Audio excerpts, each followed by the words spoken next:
Good morning, everyone. I'd like to call this special meeting of the Finance and Audit Committee to order. I'd like to recognize we are gathered on the traditional territory of the Sinamic First Nation.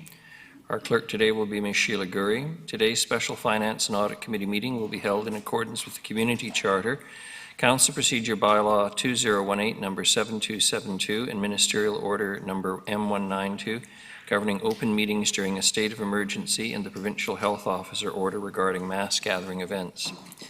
Therefore, members of the public are required to observe meetings virtually and not attend in person, and question period will be suspended throughout the duration of the Provincial Health Orders in effect. The first item on the agenda is the introduction of late items, and I see we have one, Ms. Gurry. Yes, thank you, Worship. For agenda item 6B, budget highlights, we're replacing PowerPoint presentation slides titled 2021 Key Budget Drivers General and Debt Servicing Limit with the revised slides that are attached. Very good. I would ask for a motion of approval of the agenda as amended.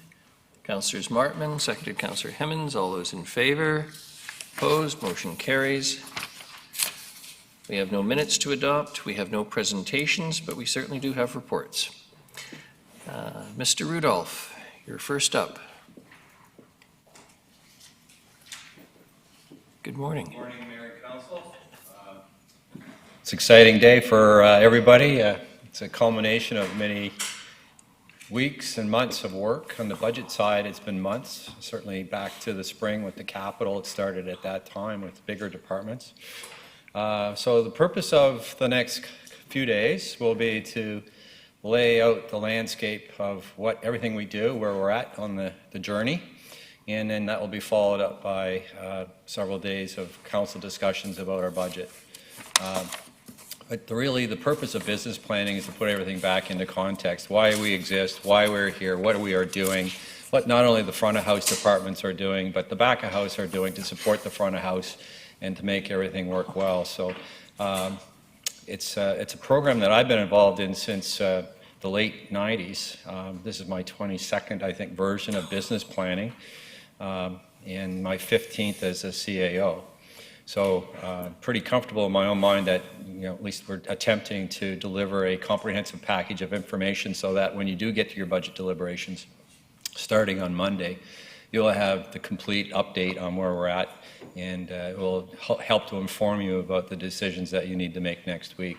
So without any further ado, I will turn it over to Ms. Lagan, who will introduce the day and start us on the first part of the morning, which is a brief financial overview. Thank you, Mr. Rudolph. Good morning, Ms. Lagan. Thank you, Your Worship, to all of Council as well. I'm going to walk through about a dozen slides and then turn it over to Ms. Mercer, and I'm just going to get them up on the screen here. So starting with a little bit of background and also the end in mind. So we'll start with the timeline today and Friday. You'll have a number of presenters presenting their achievements from 2020 to date, and then the plans going into 2021. On Monday, we're going to walk through all of the projects and make some decisions around the COVID Restart Grant and pushing variants into 2021 or not. And then on the 4th, we will do our major decisions with a budget recap based on all the discussions till then. On the 7th, the E-Town Hall, and then if required on the 9th of December, coming back for more discussion. Hoping to have the first 3 readings done on the 21st. Excuse me, and then adoption of the provisional budget in January with final adoption through the property tax rate bylaw by May 15th. So let me just walk into some background. Started the year really strong, and then all of a sudden global pandemic hit. And in April we spent a lot of time on what we called the Financial Response and Recovery Framework. What we did there was pass the borrowing bylaw for up to $50 million in case we had cash flow issues, which we did not experience. We extended the discount due date for utility billings from 30 days to 90 days to give citizens some relief. We provided lease and rental relief payment for organizations who rent from city facilities during the closures. And then really importantly, we aligned all classes of the property taxes to have a delayed due date from July 2nd to October 1 for the first penalty and August 12th to November 12th for the second. And then really importantly, led by lots of folks within the city, we continue to be aggressive with our capital infrastructure plan and make sure that local businesses who bid on that work were kept busy as well, thereby contributing to keeping the economy going. We postponed the tax sale to 2021 by a year and reserved $2.8 million from the 2019 variance, which was a surplus, to deal with some of the pandemic issues, which at this point we have not had to draw down. Internally, we suspended non-essential training. We had a hiring freeze for all non-essential positions. Every position had to be approved, case made and approved by Jake. We minimized our layoffs, which was really, really key for staff. Because of the timing, we had an opportunity to redeploy staff to other departments, and we reduced our contracted services so we could utilize our staff in those positions. And then here at the Vancouver Island Conference Centre, we took significant measures to reduce expenses, and projected year end right now is about $105,000 over the budget, but it could have been substantially more. So the next slide, sorry, I'm not moving along here. When we cut the first version of the budget, it landed on a 6% property tax increase, and we knew that that was too steep to be considered, particularly in the current climate, economic and social climate based with COVID. And so we met as a senior leadership team and started to determine strategies to bring that down. One of the things we have done is suggested a $1.4 million transfer from the General Financial Stability Reserve, which sits at about $16.4 million. And at the last meeting, bylaw or motion was passed to reduce it to $15 million, thereby freeing up the $1.4 million. I will talk in the next couple of days about not using that until 2022 and using the COVID Restart Grant to bring this down. But there's always an option, and we can keep that one open. We reduced project funding by $1 million. So we had all the teams go back, look at the projects, and we took $1 million in projects either out or pushed them with respect to the timeline further out. Delayed in the financial plan opening of the Bevan Pool to 2022, January of 2022. That's a multi-million-dollar change in swing in the budget. Realigned the start date of new RCMP members, which actually reflects historical start dates based on the availability of RCMP members, and then the COVID impact of depot in Regina, Saskatchewan, where new recruits were not being trained because it was closed down, which puts a bit of a bottleneck in the whole flow. We delayed the start of 3 previously approved positions to about mid-year: the junior financial analyst, the assistant accountant, and the asset manager in engineering, and those were pre-approved in the previous year. We reduced operating expenditures across the board, so every single budget holder was asked to tighten their belt, and we took some hundreds of small amounts out of the budget across the board. Business case treatment was interesting this year. Rather than put the whole gamut of business cases that we generated in 1 to 2 page format initially, SLT met on several occasions, and we internally debated what should be brought forward. So we brought the most strategic and the most impactful for the short and long term forward, and we put a couple dozen, Wendy would know the exact number, on the back burner, and you could see a list of them in title only, but we didn't spend the human resources to flesh them out because we knew that there just wasn't capacity. But all of the ones that Council has asked for, we have delivered a business case on, and we'll be talking about that moving forward. So we got to this point, going in at around 3%, so took about 3% out, and then cut next to final draft, and got a great letter from the province that said there's a COVID-19 Safe Restart Grant, which has given us some relief, financial relief. I won't get into a lot of detail here because of the previous presentations, but there are eligible costs that we can draw that grant down against. We we have to make sure we follow them to a T because they are auditable and we need to report on them. We're suggesting that the grant be drawn down against some revenue shortfalls. Just for your information, it's important to note that revenue shortfall replacement will trigger a reserve of 20% against that. So I'll talk about that on Monday on the 30th as well, and you'll see that the Strategic Infrastructure Fund benefits from a revenue shortfall grant, the Restart grant against the revenue shortfall for parks, recreation, and culture, for example. And I'll talk about that in detail. And then we are in a position right now where about 6.5 million revenue shortfall, so a small amount would be left to be expensed against expenditures effectively, which you've got a list there. So this would drive out, given the financial forecast from Q3, so our experience at the end of September, what actuals are showing and what our budget holders are projecting, and the oversight that Wendy and team and Laura provide, we believe that we will be able to push through the 2.8 million from the 2019 variance in, to be allocated against future opportunities and issues, and then a 2020 budget variance. And at this point, and you'll see this on Monday as well, we're looking at about a $5.1 million difference there.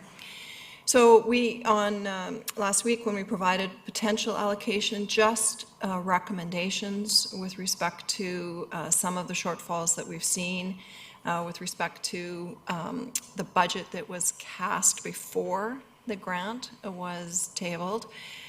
The 3 new positions, we believe that they are strategic. We believe there's a huge gap, and if we could move them from mid-year back up to January, that would be helpful for us. We don't have funding for the clean team into 2021. You've heard some presentations from community groups around downtown public safety and some opportunities to enhance that. We do believe that COVID is still an unknown. We don't know how long it's going to persist, and we think that there should be some contingency in 2021 and 2022 to deal with persistence of COVID, and then potentially looking at that list of $1 million in projects that were delayed and or canceled. So there's some opportunities. We are not asking for any decisions on any of these elements until you've heard the full package of presentations with respect to each individual group on their operational plans, then the project plans, and then of course the business cases. So I'll turn it over to Laura now. Oop, that doesn't work. Thank you very much, Ms. Lagan. Ms. Mercer. So, as Megan has alluded to, the COVID-19 pandemic has, thank you for turning my mic on, has made this budget cycle very difficult because things are continually changing. So we're trying to constantly hit a moving target. So we had to incorporate, and so we've tried to incorporate these changes as best we could, but ultimately we had to have a cutoff point where we stopped making changes and produced the budget you see before you. So items such as the COVID-19 Safe Restart Grant and updated Parks, Rec, and Culture operations are examples of what are not currently in the budget. That is all the documentation before you. And what we will do is try to change for provisional that we will bring to you hopefully in December. And we'll try to reflect as many of these updated changes as we can at that point. So as we have explained in previous budget cycles, the draft budget preparation starts in February of each year with staff working on their project plans and updating them with new information and or changes in scope. And this work continues through June, at which time the financial planning team looks at and sees how we can fund those plans. And if there is any funding shortfalls, the plans go back to the department, home departments, and they look at timing of those projects and making it work within the funding envelopes that we have. So in July of this year, we came to council and asked for your direction as to what you would like to see in the 2021-2025 financial plan. And then after that meeting, staff began working on their operating budgets. So each year, staff must build their budgets from scratch. So they start with their base of wages and benefits and build up line by line from there. So each manager has to justify the need for each line in their budget. And while this keeps costs low, it also ensures that they are adequately resourced to carry out their work plans for the year. So once project and operating budgets are completed, the financial planning team provides the initial results to the senior leadership team, and at which time further direction is given, and business cases are evaluated for inclusion into the draft budget. So as I said, COVID-19 has made things more uncertain, so we took one point in time and produced the budget you have before you.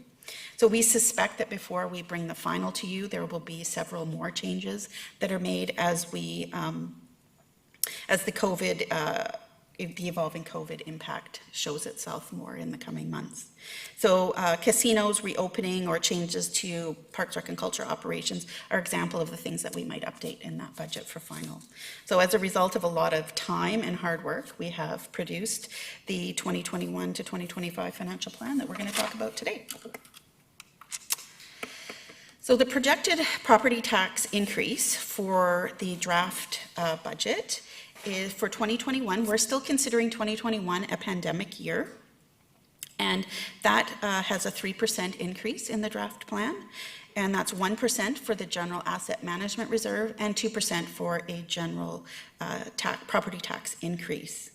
So there are some assumptions in this year's budget. So we are expecting continued restrictions on group and event sizes. So that impacts Parks, Rec and Culture and the Vancouver Island Conference Centre revenues. Bebb Pool, we have assumed will be closed for the year. We have included no casino revenues because at this point, we don't know when casinos are going to reopen. So when we learn of a reopening date, we will incorporate that if it's before final.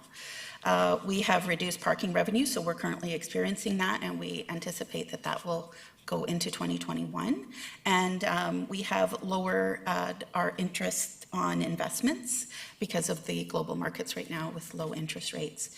And we have used $1.4 million from the General Financial Stability Reserve to offset some of the significant revenue decreases that were experienced because of COVID. Ms. Mercer, if I may just interrupt for the benefit of those folks who are paying close attention at home, I would just ask them to note that the projections out to 2025 would mean abandoning our 1% for general asset management reserve if we're going to get taxes down to the smallish numbers on the screen. I just want people to be very conscious of that. Yes, and I'll talk about that in a minute, yes. And so we did receive the final WorkSafe BC rate increases after the draft budget was prepared. And so the updated tax increase is 3.3%, and the next slide goes into that. And the increase was approximately $430,000 for the whole city, of which $373,000 is funded from property taxation. So that is where the 0.3 increase comes from. And I'd also like to note that we're still waiting for changes related to benefits that will included either for provisional or for final, depending on the timing of those. We're also waiting for a confirmation of our growth numbers, and that won't happen till the beginning of December. For 2022, we're considering that a recovery year or a kind of back to a new normal. And there are some assumptions in that budget year as well. So we've assumed that recreation and parking revenues return to pre-pandemic levels. The Bebb Pool reopens effective January 1st, 2022. And casino and investment revenues return to 75% in 2022 and 100% in 2023 of pre-pandemic levels. Now, these are assumptions, and as we don't know an end date and all the normalcy that'll come after COVID, when that'll begin, these are assumptions, and that's why we're recommending that we do leave some money in the General Financial General Financial Stability Reserve for in case these assumptions are off. So, as I mentioned, this slide is the updated showing that, including the WorkSafe benefit or the WorkSafe rate increases. So that's increases at 2.3, and you'll also see in years 23 to 2025 that this slide is updated to show the 1% increase for asset management. And again, that decision came after the draft budget was prepared, so we've included them in here to show the impact of that change in future years. And again, really years 2 through 5 are, this is what we know at this time, and these numbers can change depending on decisions made at future. I'd also like to, as a side note, often when people discuss property tax increases, they compare the increases to the consumer price index. And consumer inflation is typically measured through CPI. However, it is not the best tool to assess inflationary pressures for municipalities, as it doesn't adequately reflect the mix of goods and services that we purchase, as we just don't purchase the same goods as a household. Unfortunately, there isn't a municipal price index at this point produced by either the province or the federal government. However, the Canadian Federation of Municipalities is lobbying or working, trying to get Stats Canada to produce an MPI, but we don't have one at this point. For anybody that's interested, the BC stats show that CPI for the 12 months ended September 30th for BC was 1.1% and Victoria was 1.2%.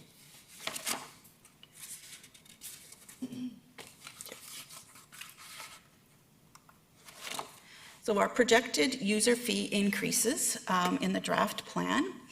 We have a 4% asset management reserve contribution increase, and that's in effect until 2022. And this was implemented with the creation of the 20-year plan.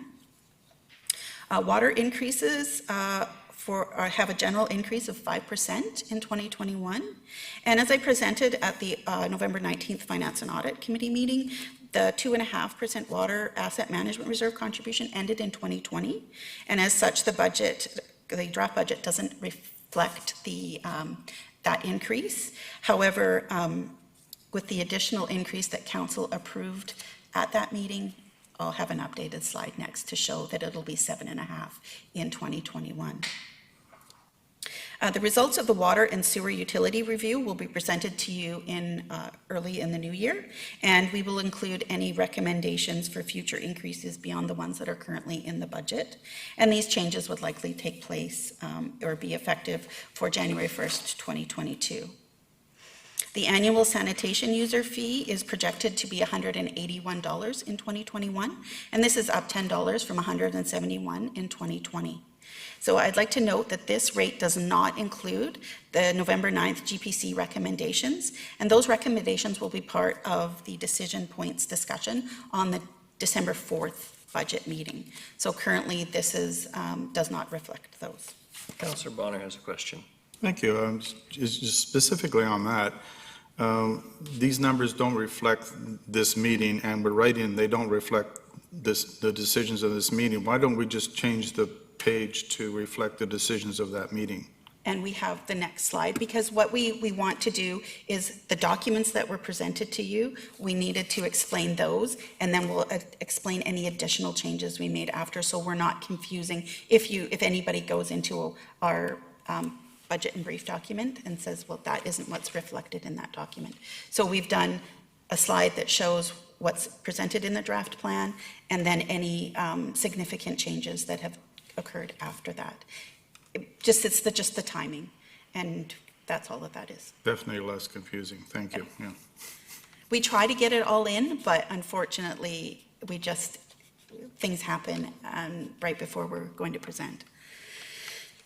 So as I mentioned, this slide shows the updated numbers that council approved at the November 18th Finance and Audit Committee meeting.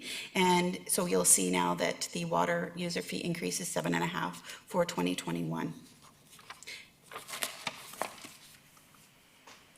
So this slide shows how our property tax increases have happened over the last 10 years. And the average increase between 2011 and 2020 was approximately 2.4%. And some items to keep in mind when you're comparing the years. In 2009, council policy to reduce industrial tax rates to the same level as commercial was undertaken and completed in 2014, with the last year of the shift in 2013. So the reduction in industry rates had an increased effect on residential, so because of the shift. And this shift was done to lessen the impact on our tax base if we lost a major industrial taxpayer. So in essence, Harmac, which is what some communities experienced around the province with pulp mills at that time. In 2013, the implementation of the 1% annual increase for the General Asset Management Reserve was started, and it was extended in 2017 to 2022, and then again this year, it was extended to 2027 or when the next asset management update is done, whichever comes first. And in 2016, the city began showing the Vancouver Island Library levy as a collection for other governments. Prior to 2016, it was included in our general tax rate. So for information for 2021, that the Vancouver Island Library has an increase of approximately $82,000 to our budget, and that's an increase of their fee from last year of 1.7%. So here we show how Nanaimo sits in comparison to other like-sized communities or municipalities and neighboring communities for a typical single-family dwelling property. So what we're finding is we're sitting in the middle of that group. So I'd like to note when you're comparing Nanaimo to other communities that not all municipalities provide the same basket of services or provide them in the same way. So an example is some municipalities may have a drainage utility and charge a user fee. In Nanaimo, we don't have a separate utility for that, and it's included in our general taxation. So there are things that could be different, and how they provide the services can be different as well. So Nanaimo contracts are RCMP for policing services, while others have their own municipal police supports services. And those can have very different values. You also need to look at ratios between property classes as they may be different. So for example, in Nanaimo, our business class 6 properties tax rate is approximately 3 times the residential class 1 rate. And in other communities, that may have a different ratio, and that could impact how their residential properties are calculated. I'd also note that the value of a typical home can vary from community to community.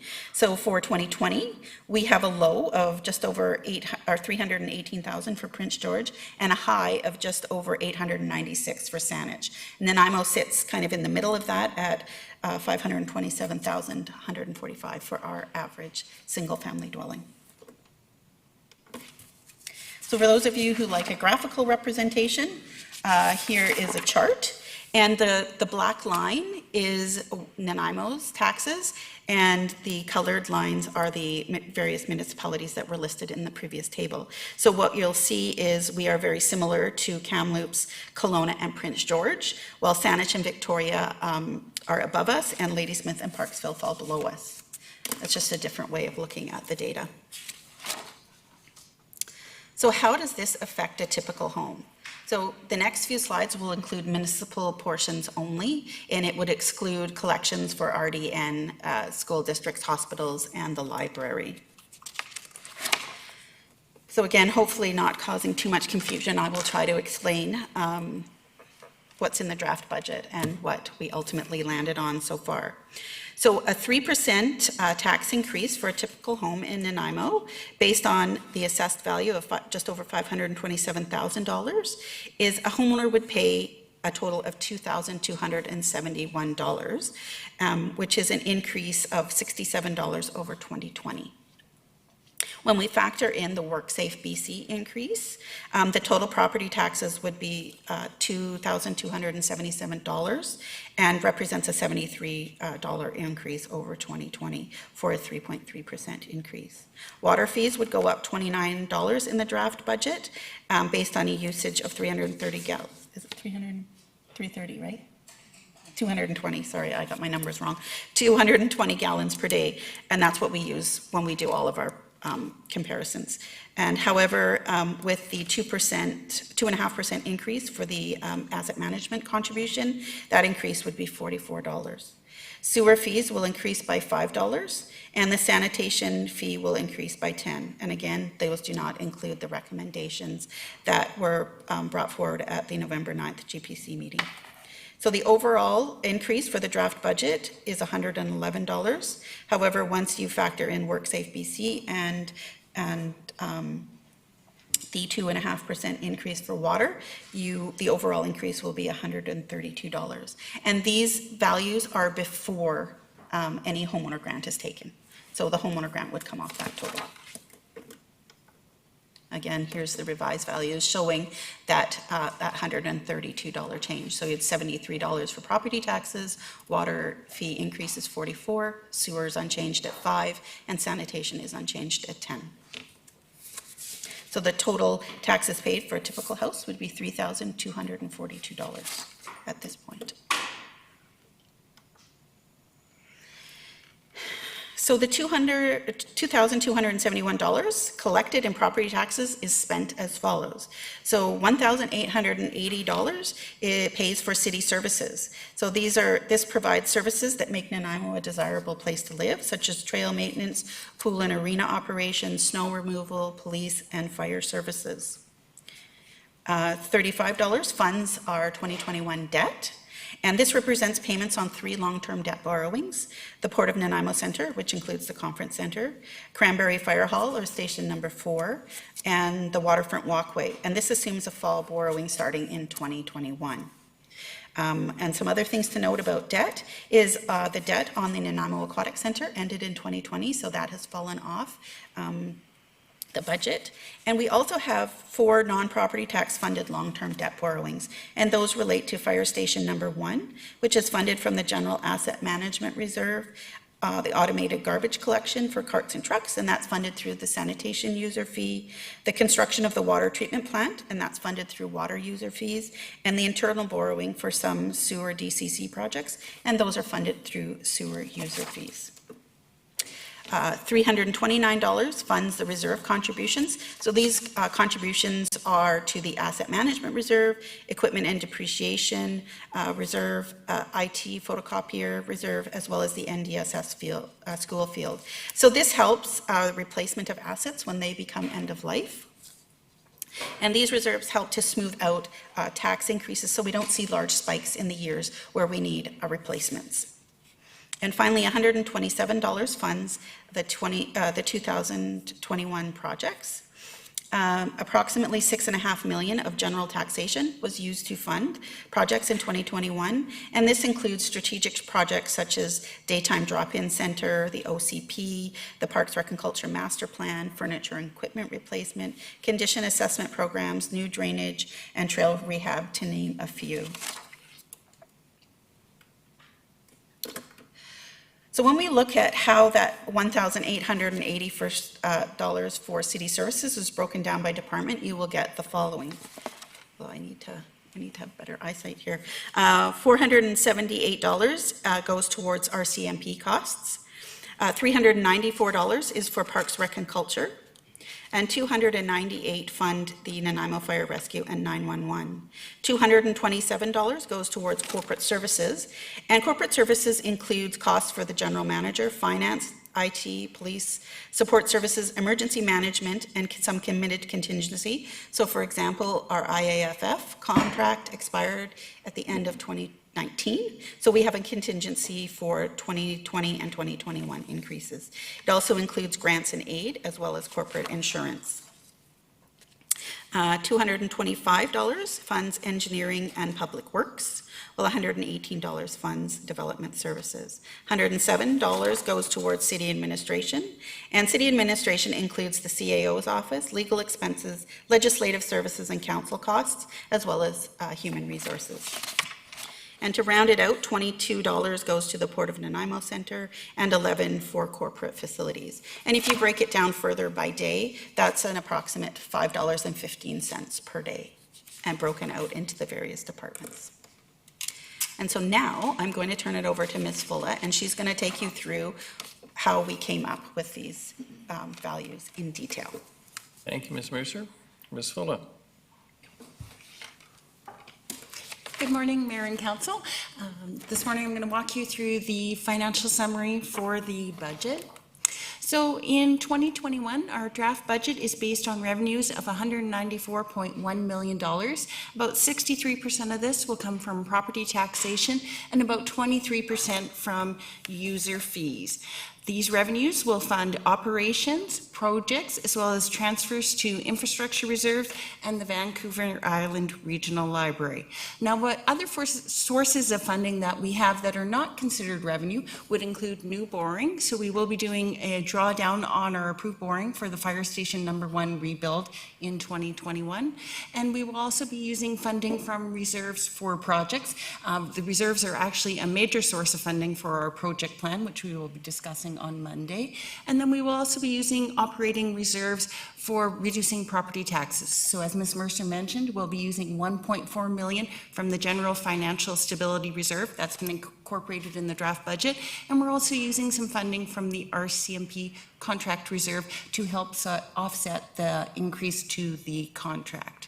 The other point I wanted to make on the slide is we have this category called other revenue. So just so you can understand what other revenue is, that includes things like private contributions, property rentals, recoveries. That includes our 911 call answer levy. This includes the funding we receive from Fortis Gas, which we transfer to your strategic infrastructure reserve. It also includes things like tax penalties, as well as the adjustment on MFA debt.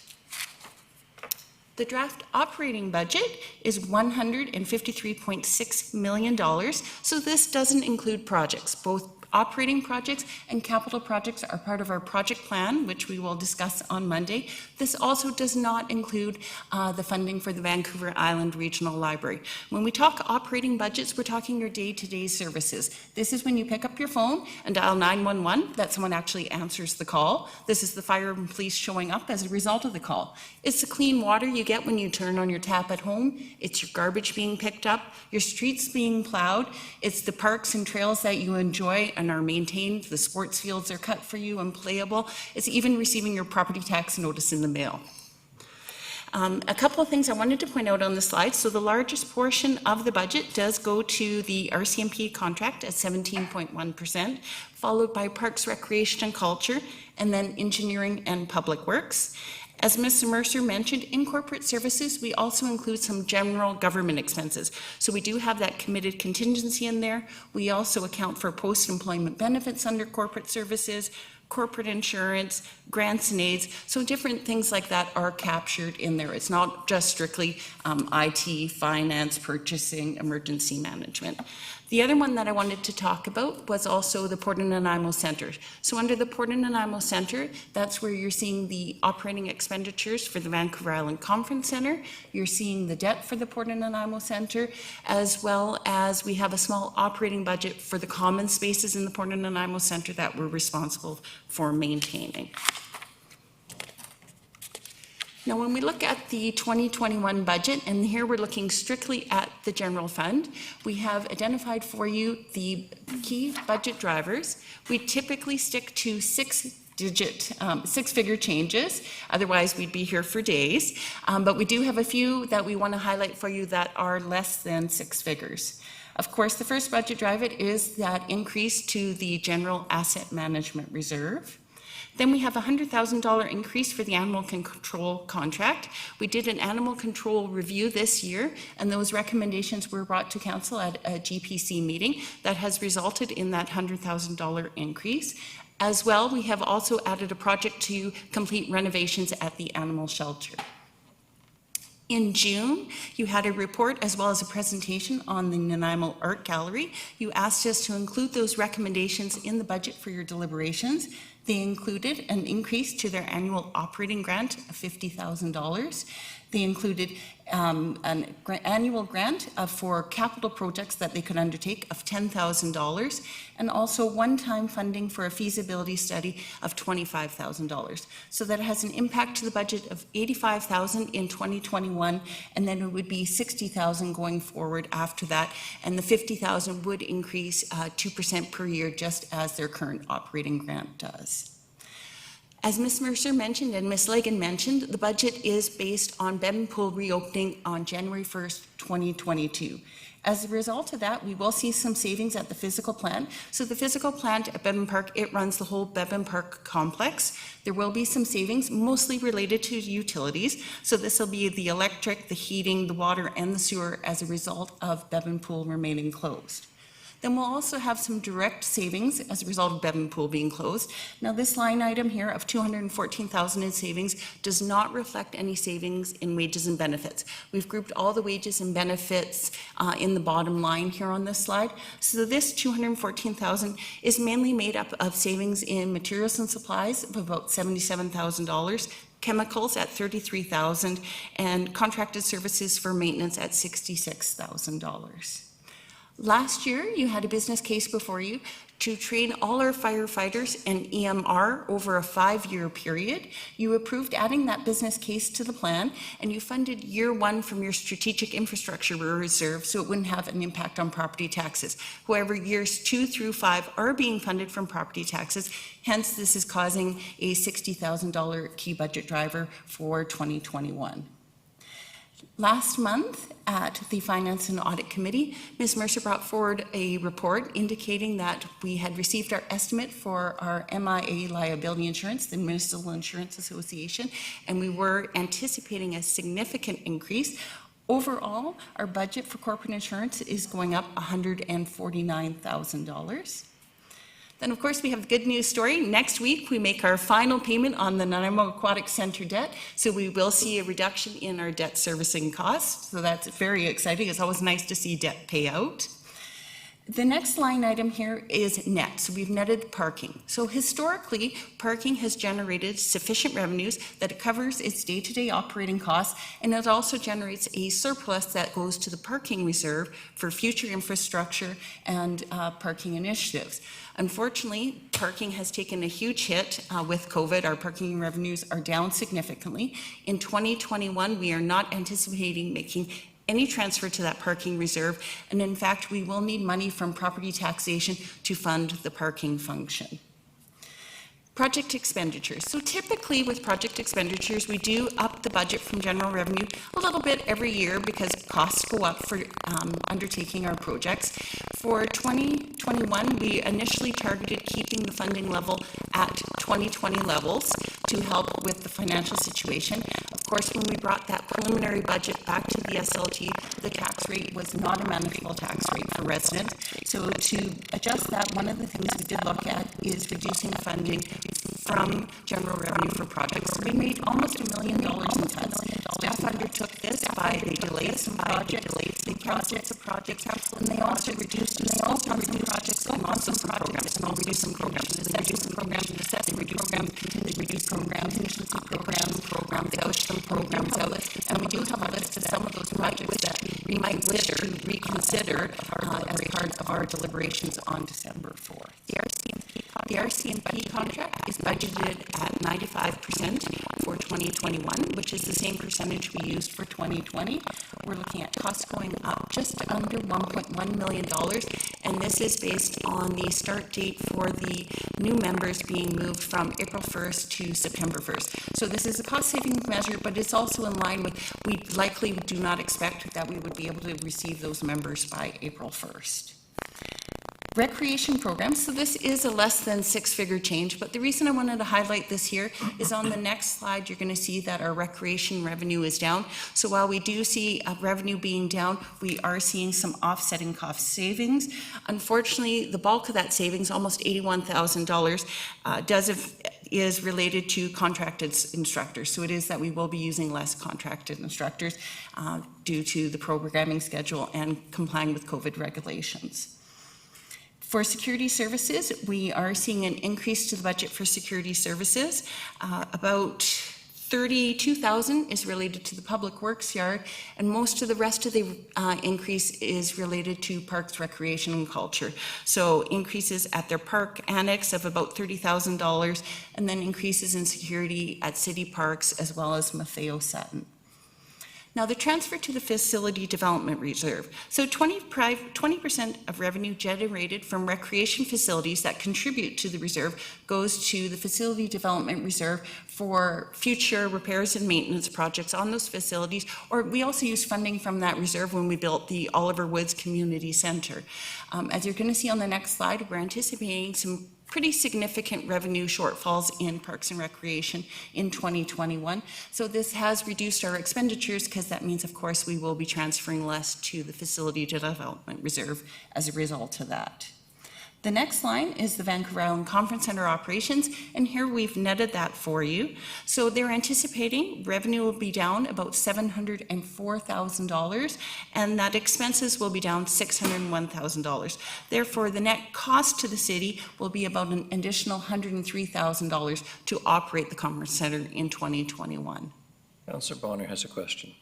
Thank you, Worship. Through you to Ms. Fuller. Specifically on the transfer to Facility Development Reserve, basically we're reducing that by $572,000. Is that all of the money that would go into the reserve, or are we still putting some into the reserve that we could, in theory, reduce it more? Through the chair to Councillor Bonner. So two things there. You could not reduce it more without changing the bylaw, because this is a statutory reserve and the bylaw requires us to put 20% of eligible revenues to the Facility Development Reserve. So we would need to change the bylaw for us to reduce that transfer to the reserve. So that is a possibility, but it's not just a let's do it. There would be steps we would need to take. And that is, we are still putting money in the Facility Development Reserve because we are putting 20% of the eligible revenues that we are anticipating. It's just that we will be putting less in than we budgeted in 2020. So that's something to keep in mind when we talk about key budget drivers here. I'm comparing the 2021 budget to the 2020 budget. Okay. Does that cover it, or? Sort of, yeah. Okay. Basically, yeah, maybe no. Okay, we can always circle back. And then the final line item on the expenditure side is wages and benefits. So this $470,000 includes the QP increase. It also includes the allowance we've made for the contingency for the IAFF contract, which has expired. It includes those 3 new positions that you approved last year in the financial plan that were originally supposed to start January 1st of 2021, but have now been delayed to a late summer of 2021. It does not include, so you're not seeing the WorkSafe here, because these key budget drivers tie to your 3% tax increase. As Ms. Mercer said, when we added in the WorkSafe, it was about a $430,000 impact to the city, and about $373,000 of that is funded from property taxation. We still need to add in the CPP, EI, pension, as well extended health benefit changes. If we don't receive all of those in time for provisional, we will enter them for final, which is what we did last year. We entered them for final, and then we had some growth ended up being a little higher than anticipated, so that actually helped offset some of those benefit changes last year. Now, the other thing I want to note, because some people, if you compared this to last year's budget drivers, you're going to go, wow, wages and benefits, that's barely gone up this year compared to prior year. So something to keep in mind is with the closure of Bebb and Pool, all permanent staff have been accounted for in the budget. So lifeguards have been repurposed over to Nanaimo Aquatic Center. All our clerks, cashiers, our custodians, they've either gone over to NAC or they've been redeployed to other facilities. So everyone is accounted for in the budget, but we are using less permanent auxiliaries, we're using less temps and casuals, we're using less contracted employees. For example, if you looked at the 2020 draft budget for recreation services and you compared that to the 2021 recreation budget for wages and benefits, and you compared to our final budget in recreation last year, wages and benefits are down about $700,000. So while we are keeping all our permanent staff employed, there is temps and casuals and contracted employees that, due to COVID regulations and how we are operating our recreation facilities, are currently not budgeted to be employed by the city next year. On the revenue side, you'll see that we are experiencing some significant revenue shortfalls. So for aquatics revenue, we're looking at about $2.1 million. So that's NAC down about $1.3 million. weight rooms, 120,000, and Bevan Pool, about 651,000, because of course it will not be open in 2021 based on the draft plan. We are getting some results now from the operation of the Nanaimo Aquatic Center, so we are going to make some adjustments to that revenue budget for provisional. Right now they feel comfortable increasing the revenue budget by about $121,000 based on the usage that they are seeing, although the numbers change every day, so we might need to make other adjustments for final, either up or down, depending on restrictions that come into play or how the pandemic plays out. Of course, the whole $121,000 won't offset property taxes, because you have to keep in mind that 20% will go to the facility development reserve, so about $24,000 you'll see an increase in expenditures.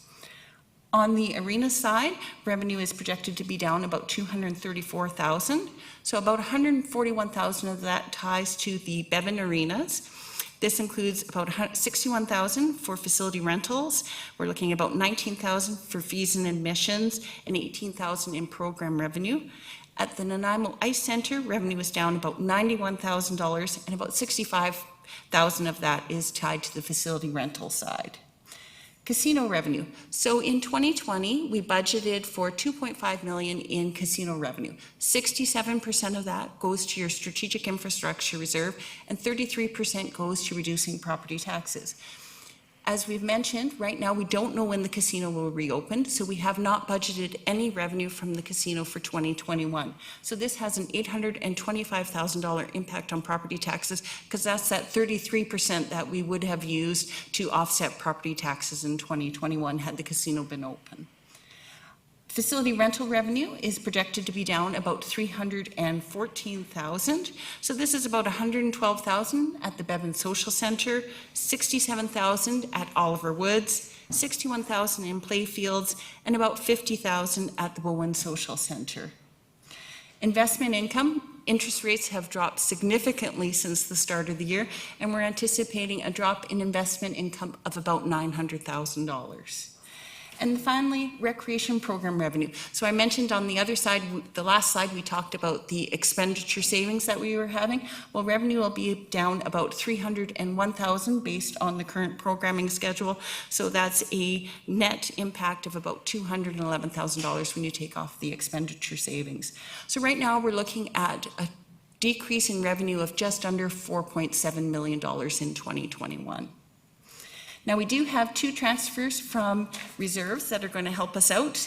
We have the $1.4 million that we're going to use from the General Financial Stability Reserve, and we are going to make some recommendations about shifting that funding potentially from the Special Initiatives Reserve. And then we have funding from the RCMP Contract Reserve. So I know here this might be a bit confusing because it shows as a decrease, so I did want to explain this a bit. So previous, in 2019, we used to budget the RCMP contract at 92%. Then in 2020, we made that decision to move it to 95% based on the number of vacancies and to make sure we had sufficient budget to pay the invoices for the contract. But at the same time in 2020, that was your first year of adding 3 new members over 5 years till we increase our force by 15 members. So that would have been a pretty big hit to property taxes to increase the percentage of the contract we're budgeting for, plus add additional members. So what we decided to do to help smooth the impact of that is use funding from the RCMP contract reserve in both 2020 and 2021 to ease that transition. So in 2020, we used about $395,000 from the RCMP contract reserve, and in 2021, we're using a lower amount, $225,000. So that's why it shows there as a decrease in funding from reserves. It is a decrease, but we are still using money from the reserve, and this will keep us above our minimum balance because the RCMP contract reserve is one of those reserves that has a minimum balance as per our reserve policy. Then we have other changes that work out to $299,000. So these are $50 here, $10,000 there. They are increases and decreases. When we add them all together, they come to $299,000. So our net changes is just under 4.6. We are estimating growth at 1.2, which is generally the last few years what we have estimated for the draft budget. So that gives us an impact of just under $3.4 million, or the 3%. And of course, now with the work safe, we are sitting at 3.3%. So each budget planning cycle, we do develop business cases for your consideration. As Ms. Lagan mentioned, this year we took a slightly different approach, and we actually shortlisted the department's requests and only prepared business cases for those requests for resources that SLT had shortlisted. As well, we also completed all the business cases that council requested from us. Now, each department will touch on their business case when they do their business plan presentation. And of course, we will circle back to this when we look at decision points on both November 30th and December 4th, when we'll be looking for decisions. But I did want to touch briefly on each of the business cases, just so you know which ones have been prepared and are available. Under corporate services, we have our corporate asset management system. Most of you will recall this one. It was one of our business cases last year that we were unable to fund. This is about a 4-year project, and the implementation would be about $2.8 million. We have had discussions with UBCM, and we could fund the bulk of this project from our Community Works Fund. So about $2.15 million we could fund from Community Works, so that would have no impact to property taxes, which would leave us about $661,000 over the next 4 years to fund. Some options rather than property taxes is because it is one-time implementation costs. You could look to that special initiatives reserve you have if you wanted to move this project forward. You do need to keep in mind, though, there would be ongoing costs associated with this project that would eventually impact property taxes. Ongoing, we would need 2 positions, a GIS position as well as senior application analyst, to support operations of the system. And then, of course, we have licensing costs and tablets and some other costs that are tied into that. On Monday, you had your update on the Sustainable Procurement Project, and it was mentioned to you that to move that project forward, additional resources were going to be required. A business case has been prepared for a new buyer, and we're looking at a July 1st implementation there. In police services, they prepared 2 business cases for positions, one for a digital forensic technician. So this is related to getting information off cell phones, laptops, computers that are seized as part of investigations. Acting Officer in Charge Fletcher will describe it in much more detail when she does a presentation this afternoon. They have also put in a business case to request an additional major case file specialist. A request that came in from council was for a police mental health outreach team. So the business case has been put together, and the recommendation in the business case is actually to fund a feasibility study in 2021, and that feasibility study is estimated to cost about $100,000. We anticipate in our preliminary business case that once this sort of team was fully implemented, we were probably looking at a cost of $0.61 to $1.35 million per year. And Councillor Martman has a question, please. Thank you. Through you, is there a reason why we need to do a study when this type of service exists already in our province? Ms. Lagan. Through you to Councillor. We, in discussions, and I believe Lisa is actually on Zoom as well, she might want to, Inspector Fletcher might want to chime in. We talked about this in great detail, and one of the caveats to success is for the other agencies to step up for ride-along. And we felt that we needed to build a relationship and a business case together and garner their commitment, and that is the key aspect of the feasibility study, is to make sure if we put RCMP member resources in cars to do this type of work, that we actually have the ride-along mental health or outreach member from a different agency with them, and for them to get potentially 4 FTEs in their budgets as well. Thank you. Councillor Brown. Thank you, Worship. Through you to Ms. Fulla. For the positions that have, the manager of sustainability, the buyer that have the July 1st implementation, does that result in a slight bump in increase to next year's taxes? So is it sort of just pushing off that increase? Through the chair to Councillor Brown, correct. Any position that doesn't start January 1st means that position will have an impact on property taxes in both 2021 and 2022. So with the July 1st implementation, we are actually spreading that impact over the 2 years, because we'll pick up 6 months worth of wages and benefits and related expenses in 2021, and then we'll have to increase the budget again in 2022 so that we now have funding for the full year for that position.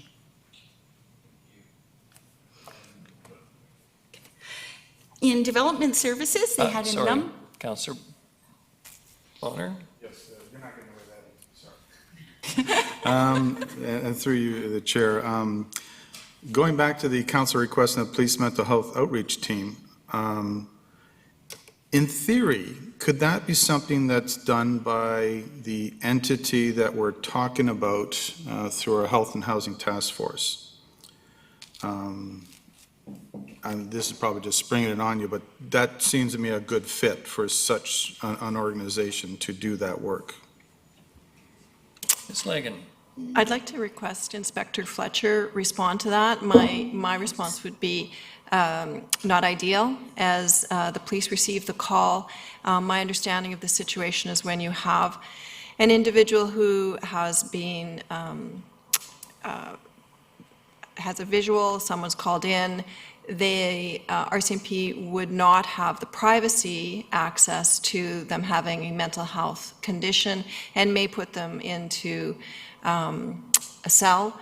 And if the worker, the other agency worker, was a ride-along in the vehicle, they actually have the privacy access to the file on the individual, can indicate that they are known to that agency, that they have a mental health condition, and they would then be treated from that perspective. And that's an example of where that's really important, because the call comes into the RCMP, and maybe Inspector Fletcher can Well, actually, jump on. that's not my question. The question is only referring to the study. Could the study be done by an entity like we're looking at in the Health and Housing Task Force?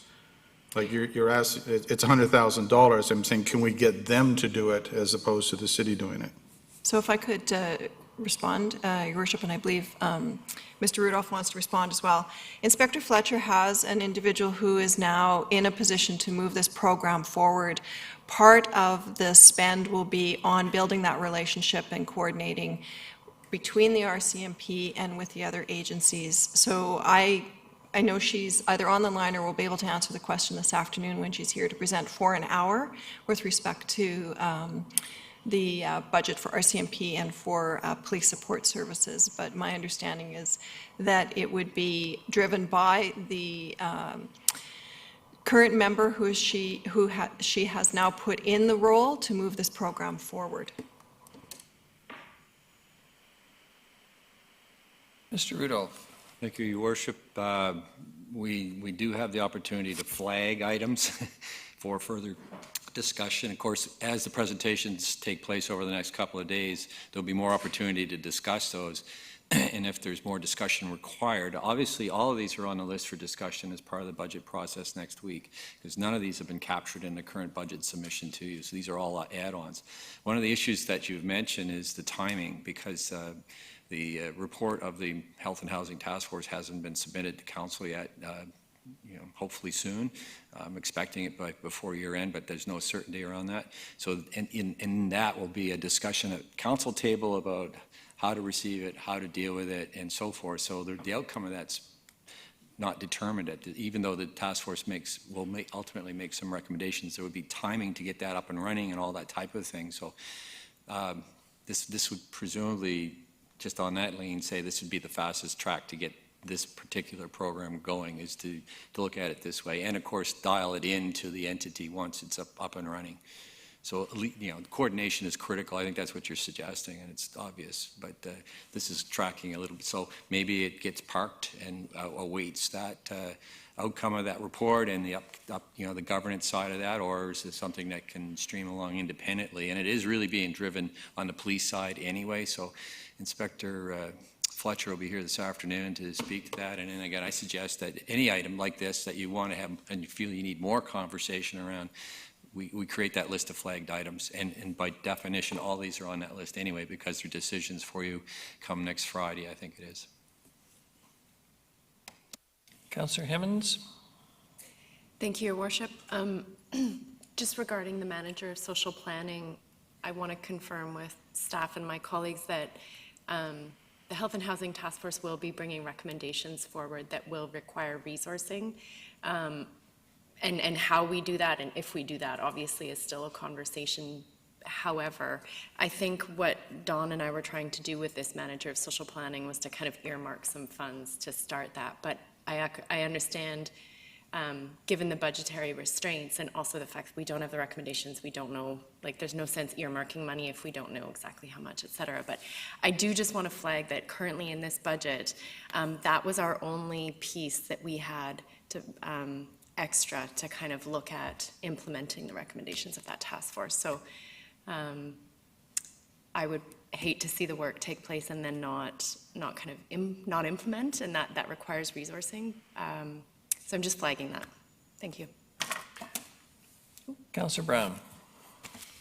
Thank you, Worship. I have questions, but I'll wait till each presentation to ask them. But one general question I have is, where do I actually find these business cases and what they spell out? I've had trouble finding them in the documents. I'm sorry, could you repeat the question? Where do I find these actual business cases and the specifics of each one? Through the chair to Councillor Brown. Any business cases that council would like to see, you just need to let us know and we can distribute them to them. The business cases have not been posted online and have not been distributed, but they are all available and we can forward any of the ones that council would like to read to you at any time. Thank you. I'd appreciate all of them. All of them? Okay.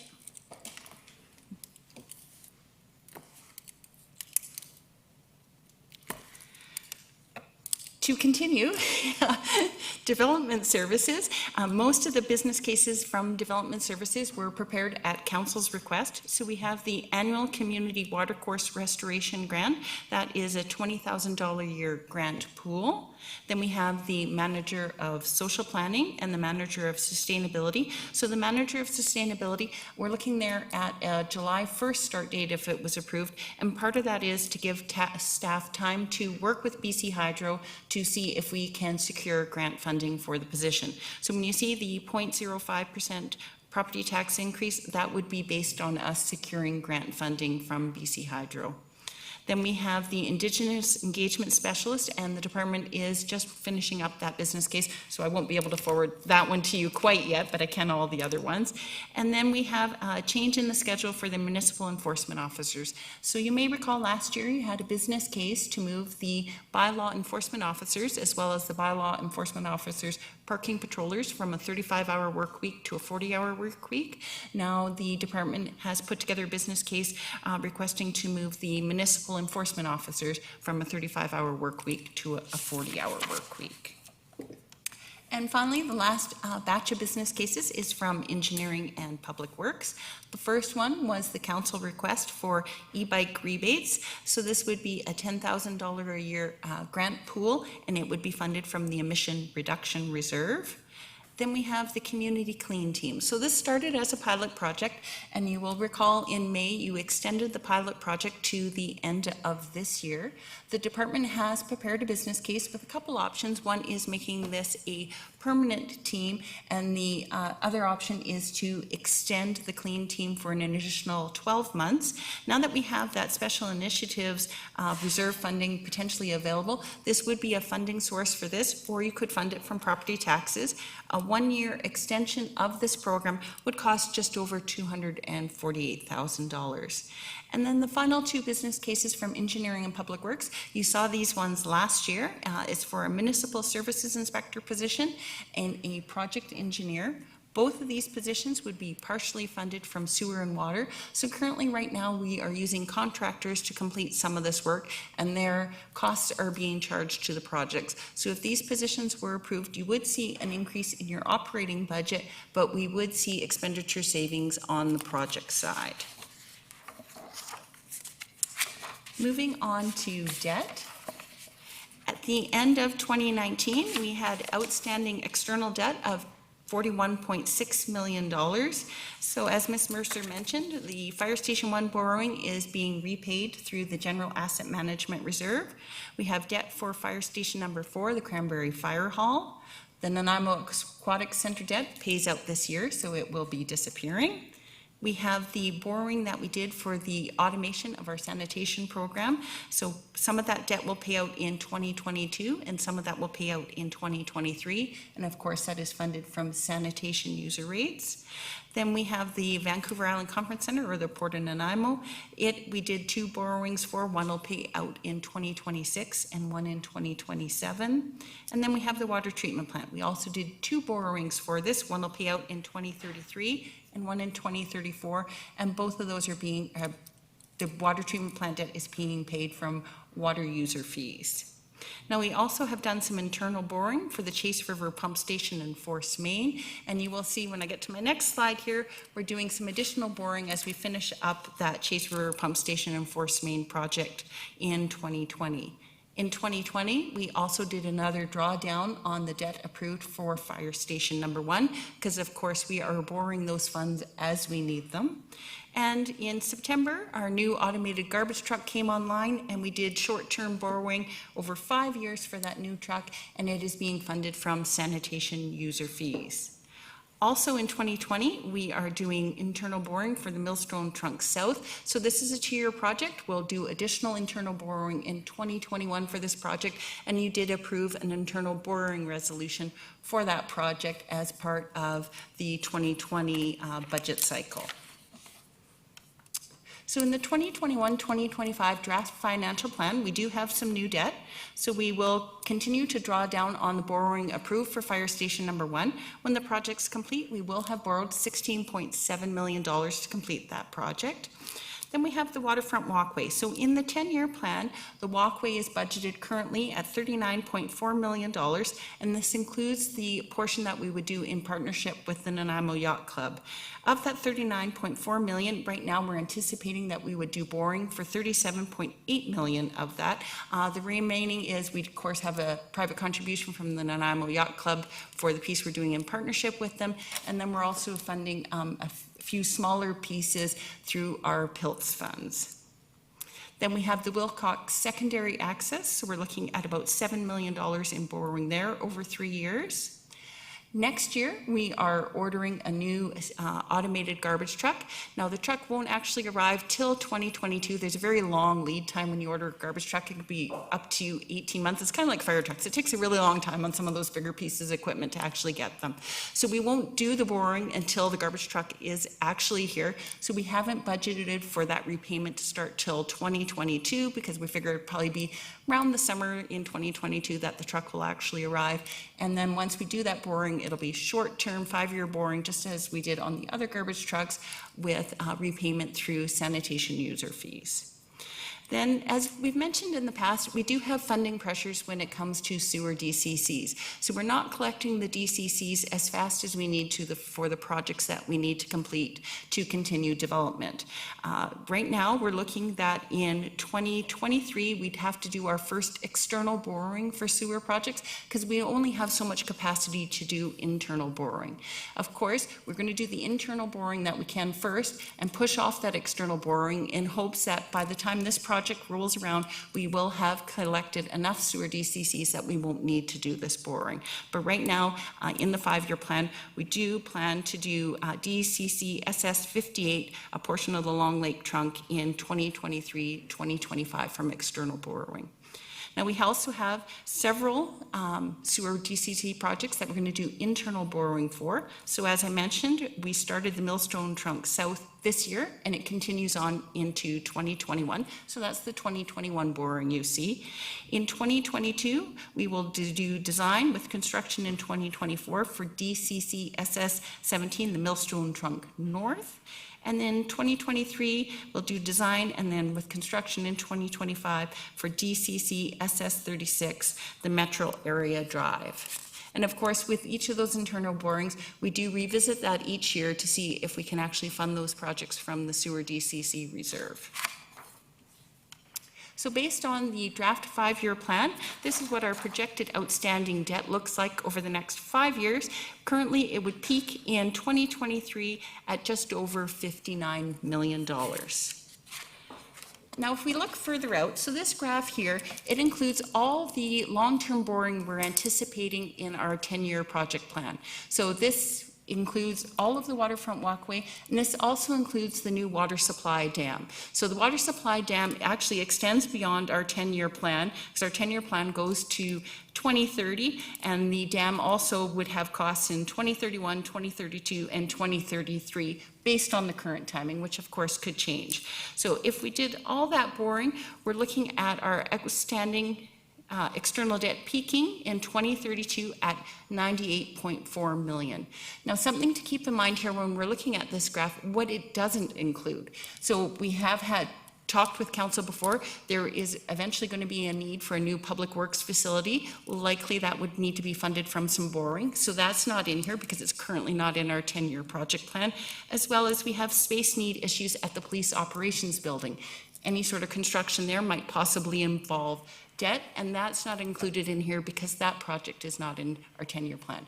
Our 10-year plan doesn't include a South End Rec Center. If we needed to do borrowing for that, that's not projected in here. So just keep in mind, this is the stuff that is currently in our 10-year plan. It doesn't include those other projects that we've had discussions with you about, but haven't yet been incorporated into the 10-year plan. But we know some of them will eventually need to move into the 10-year plan.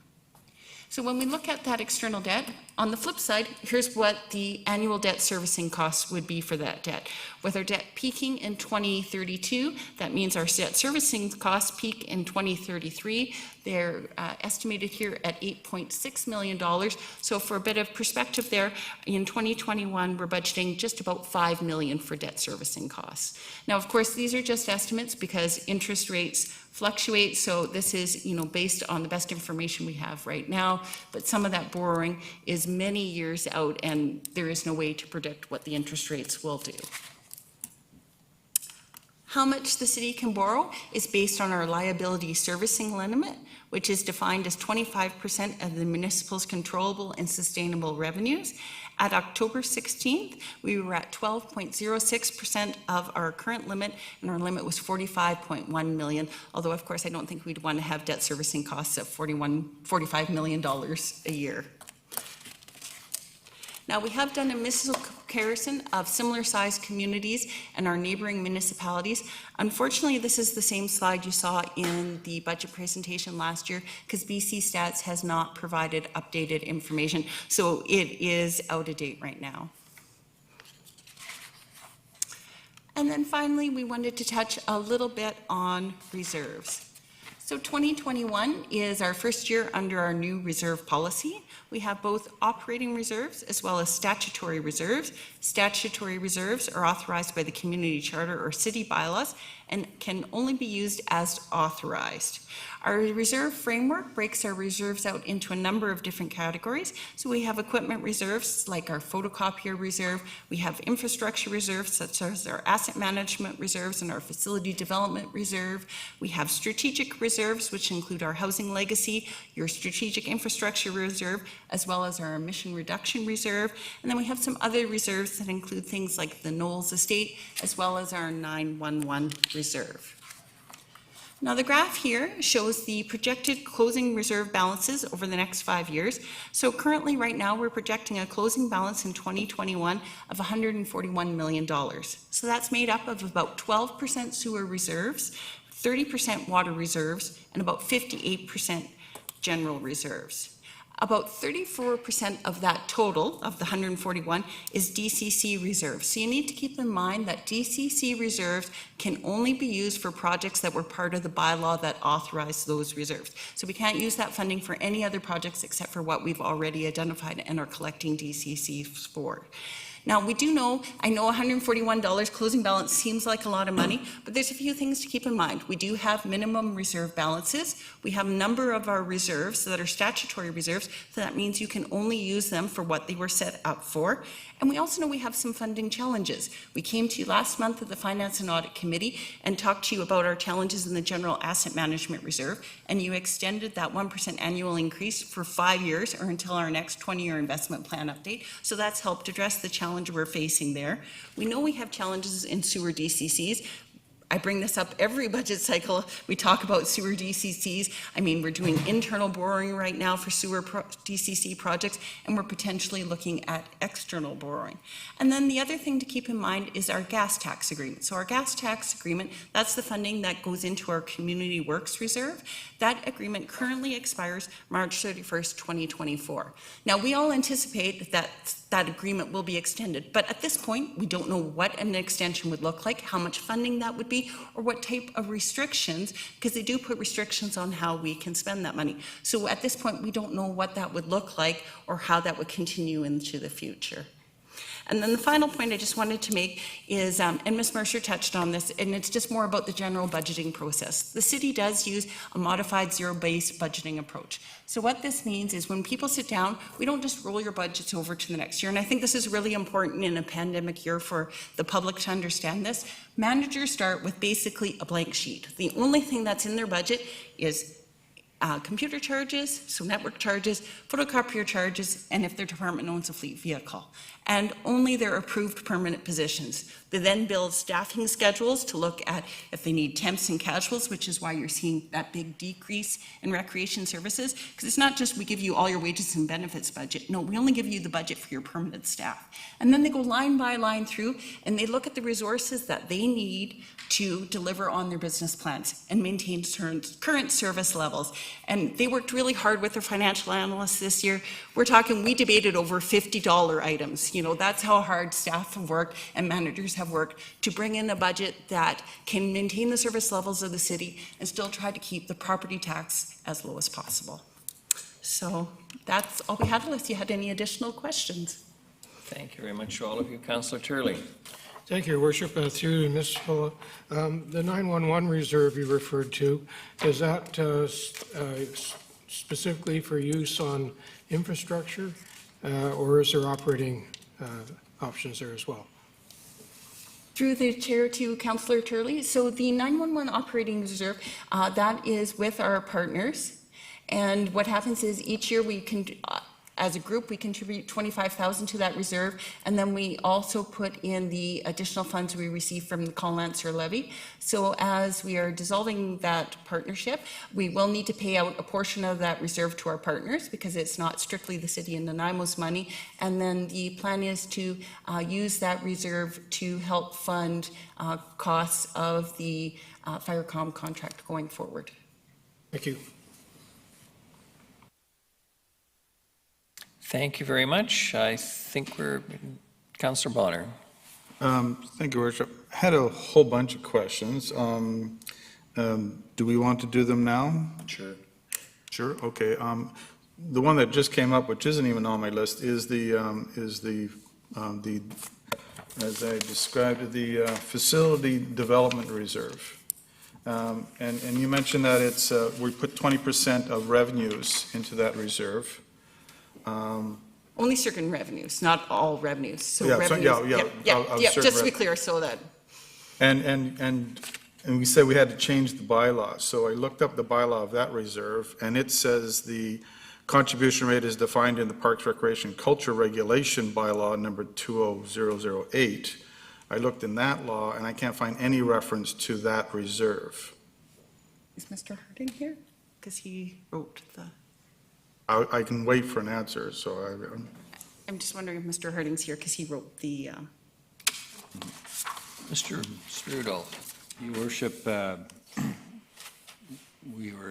intent was to present these items. If there's items that you would like to spend more time on, you have the time to spend then I suggest we raise them, we flag them, and then we, if there's a discussion around reserves, for example, or any specific things, we will be able to find the time, starting next Monday, Friday, the following Monday, and the following Friday, if necessary, to go through that. So today is really intended to kind of give you all these things, to identify those areas you do need to spend more time on, for sure. And then, I think the best thing would be to do is the flag items that you would like to discuss, because we're scheduled to start the next set of presentations shortly. There will be plenty of time to unpack these later on, I assure you. And if we don't have enough meetings scheduled for council, we'll find time to schedule even further meetings. So that's a guarantee. But so just today, if you just highlight the things that you have concerns around, or you'd like more time, or to discuss it with the subject matter experts, please identify them now. Sure, that's fine with me. I'll just highlight them. But I think Mr. Harding's here.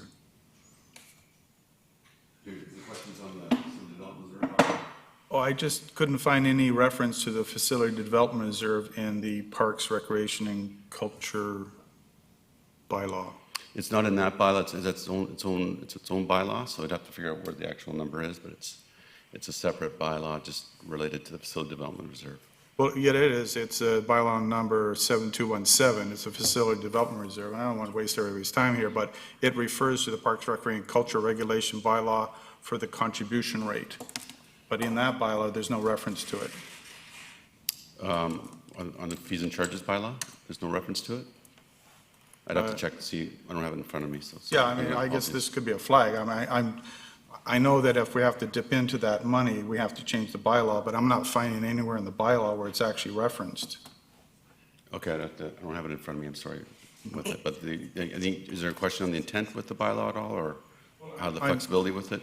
I'm thinking that if we didn't put the 20% of a certain reserve, revenue into that reserve, and we dropped it down to 10% for whatever reason, that would free up the better part of, I believe we're putting 600 and something thousand into that this year as part of our budget. That's $300,000 we could use for one-time, one-offs, of which we have quite a few in some of our business plans. Yeah, one of the things, if I could, Your Worship, to Council Bonner, is one of the benefits of that those reserves as they go into the maintenance facility updates rather than our project plans. So those funds are actually, so the users are paying into those fees to go towards improvements to those projects. Completely understand it. It's just that in 2025, that particular fund is expected, even if we took $300,000 out now to help pay for things without raising taxes, it would still be at $1.4 million in 2025. So it's not like it's going to disappear or anything. Yeah, that, again, Your Worship, that's assuming our revenues come back to actually to provide it. So the only way that gets any funds to it is if we have user fees that actually build it back up. So this year, of course, hasn't been a good source with our fees so much lower, our revenue so much lower. And again, we don't know how that's going to go again in 2021, if our revenues are going to be back up to support that fund. Okay, thank you. Councillor Bonner, is there anything else you wish to flag? Session? There was I also had questions regarding the 911 reserve, as Councillor Turley brought up, roughly the same questions. The Community Works Reserve, no, I'll ask that question at a later date. Let's see, Cemetery Fund, it's a minor thing. I'm just trying to, at this point, find small amounts of money that are around. Presently, we contribute $10,000 a year. It seems to be a flat rate, but it's for lot sales.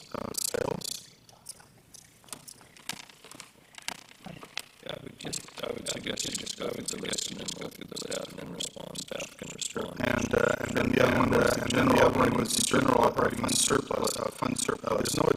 There's no addition to this fund and no withdrawal after 2022. And so my question is the general operating fund surplus a dead fund? We're not putting any more money, we're not drawing any more money out of it, in which case then there's well over $1 million in that fund as well that is available. It just seems to be nothing's going into it and it's just staying there. Sorry, could you, sorry, I'm not sure which reserve you're referring to. General operating fund. Sorry, it's the general capital reserve. Okay. Yeah. Contributions to the general capital reserves are through allocations of the general operating fund surplus. Right now, in this reserve, no additions to this fund or withdrawals after 2022, according to the budget documents we sent. So my question is this a dead fund? We're not using it anymore? Through the chair to Councillor Bonner. No, the general capital fund, we do put money into that one. A lot of times we put money in from surplus, and that is for projects that may come up that council wants to support. We're actually using some funds from there for, that's how we funded the fire hall when we came back and the RFP for the fire hall came in over budget. Part of that funding we accessed through the general capital reserve. So it is kind of that reserve we hold there for opportunities that come up to fund from there. We're also funding some of the SCBA replacement. I believe a portion of that's coming out of general capital in 2021, but I'd have to double check it. But no, that is not a dead reserve. It is not heavily used, but it also does not have a large balance. And the only funding it ever gets is when we move money from surplus into there, or if we have remaining balance in our prior year carry forward reserve at the end of the year because a project came in under budget, we move that balance into the general capital fund. So, and that money is for, again, I've got it here somewhere, but I can't find the page. Generally, we use it for opportunities that come up. So as I said, we used $1 million, I believe it was $1 million or 1.5 for the fire station when the RFP came in over budget. So it's for opportunities that come up. So bike lanes and that sort of thing as well? It's the idea is that we would use it for infrastructure. Okay. Councillor Brown? Thank you. Just curious why we would have that and also the strategic infrastructure reserve. Through the chair to Councillor Brown. So the Strategic Infrastructure Reserve was created several years ago when we moved casino money and Fortis money, and that the idea of creating that reserve was to give council funding so that you can move forward your strategic priorities. So it gives you a funding source as you develop your strategic plan and as things come up and you want to do one-time projects that you have funding available to you to move forward your priorities. Okay, so If I could also touch, sorry, just briefly on the cemetery care fund. No, we haven't been funding anything from there, and we have actually had multiple conversations with the ministry and emails. We are trying to get it, because it is under the community charter or the Cemetery Care Act, there is requirements how you can use that funding, and we're getting a lot of runaround. We can't actually get anyone to specifically tell us what we can use that money for and be in compliance with the regulations. So that's why we haven't funded anything from there. We get redirected from this ministry to that ministry to this person, and we sort of go in circles with no one being willing to give us a firm answer on how we could spend the money and not worry about being in non-compliance. Treasure that we can't dig up. Councillor Bonner. Thank you, Your Worship. It was mostly specific to the $10,000 that annually goes into that fund. And my question is, if we're not going to use anything out of the fund, I don't have a problem with it sitting there for maintenance on the thing, but do we have to put that $10,000 in? Ms. Mercer. Yeah, through Your Worship to Councillor Bonner, we're required to, when we do plot sales and that kind of thing, there's a portion of that that has to go into a reserve, so we don't have control over that. We have to put a portion of that per legislation. Oh, and having read it, I understand that. Yeah. Are we selling $10,000 worth of plots a year? Because it's in the budget as 10,000, which means we have to tax based on that, or we have to at least find the money. Yeah, and I'd have to look deeper into that one for you. It's off the top of my head, I'm not sure. It's based on, it's reflective in the revenues that we budget. So if revenues were below, the transfer would be less. Okay. So, yeah, because if we budget 10,000 and say normally we'd have like half of that, 5,000 or $6,000 worth of revenue going in for that. So often we don't hit that, but that's what we've budgeted. Okay. Not many plots left. All right, we're at break time, so 15 minutes as per the schedule. Ms. Gurry, thank you. We're recessed then. Do we have it?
Hi, Leonard Krogh here. I'm here with Karen Lindsay today. She's going to show me how to sign up for our app. Voyant Alert, the City of Nanaimo's emergency notification system. So we'll start by going into the App Store, Mayor Krogh. Done? Next, you're going to hit search. And you're going to search for the app, which is Voyant Alert. So it's VOYENT. Now you see, it's already selected it. Click there, hit get, and then we're going to install. And why are we downloading this app? We're downloading that so that you can get this onto your phone system, and what it will do is it will send you a push notification out. So if the City of Nanaimo issues an emergency alert, it will actually push the notification out onto your phone. The really nice part of this app is that it's anonymous, so it goes by postal code. So we're not requesting you to put your name or personal information in, it just works off of the app through your phone system. There are also, if you have family members or friends that maybe don't have a smartphone or would like another way, you can also sign up online or call our Public Works Department, and they have phone and texting options available as well. So there's lots of options for people depending on what their needs are. Fabulous. So you can rest with some comfort knowing you can find out what's necessary and know that people who are important to you are notified. Absolutely. So now you have Voyant Alert on your phone. And now just select open. So the next thing you're going to do is you're going to tap in the postal code that it's prompting you. All right. So you just click on there and start entering. And then find on a map. So here you'll see the welcome page for the City of Nanaimo, and you want to subscribe to notifications, yes? Yes. Click that you agree to the terms, so click both to the yes for consent, and then hit next. And it's going to ask to either allow or not allow notifications, and you want to always allow. Always allow. Always allow. And the reason that is, if you don't allow, it won't push the notification out to you. So always allow. Always allow. And now you see here, you've got a message to accept that you've signed out. That's the two-factor authentication, and you're going to tap yes. And now you're in the system. Also, when you have a moment, we recommend that you pick your locations and sign up based on those locations, and then you'll get alerts from the City of Nanaimo. Karen, thank you. Everyone, sign up.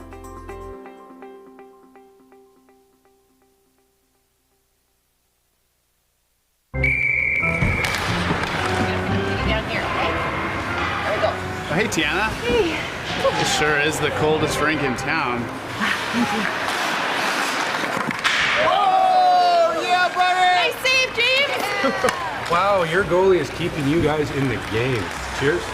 Cheers. Oh, man, that's hot. Sorry, that's the way I like it. Oh. Go, go, go, go, go,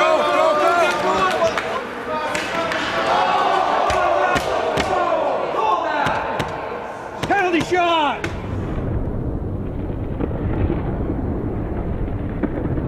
Scalds from hot drinks are a leading cause of hospitalization for children under 5.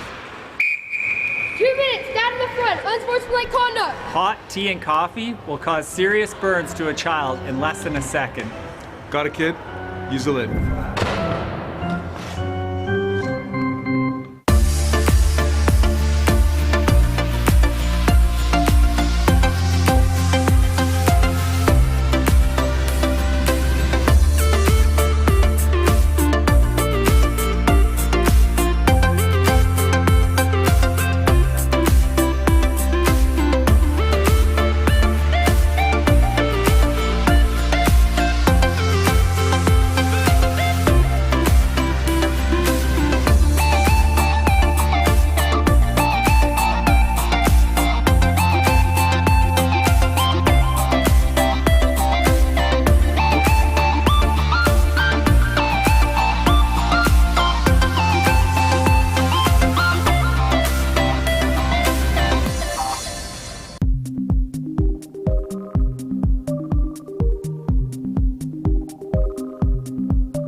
This is the 2018 redux of the lighting at Nanaimo's historic bastion. I've had the pleasure of being part of the relighting project on this amazing building in downtown Nanaimo. So what we did is we've replaced the original high-pressure sodium lights, which basically did an okay job of lighting up the bottom 10 feet of the building, and replaced them with modern LED lighting that has the capacity to change color. We can run through a number of different colors that we have pre-programmed here in a pink, a purple, a green. Probably my favorite on here is Rainbow Chase for Pride Week. It'll actually run all the way around the building all the time. With this new technology, organizations can now request that the bastion be lit to promote their cause by going to the City of Nanaimo website and following the instructions. Go to Your Government, Bastion Lighting Requests, complete the lighting request form, and submit. You will hear from us within a couple days if your request has been approved, and the bastion will be lit in the colors that you have requested. If you have any questions, please contact the Mayor's office at 250-755-4400. So the next time you're in downtown Nanaimo at night, come on and check out the new dynamic lighting at the Bastion.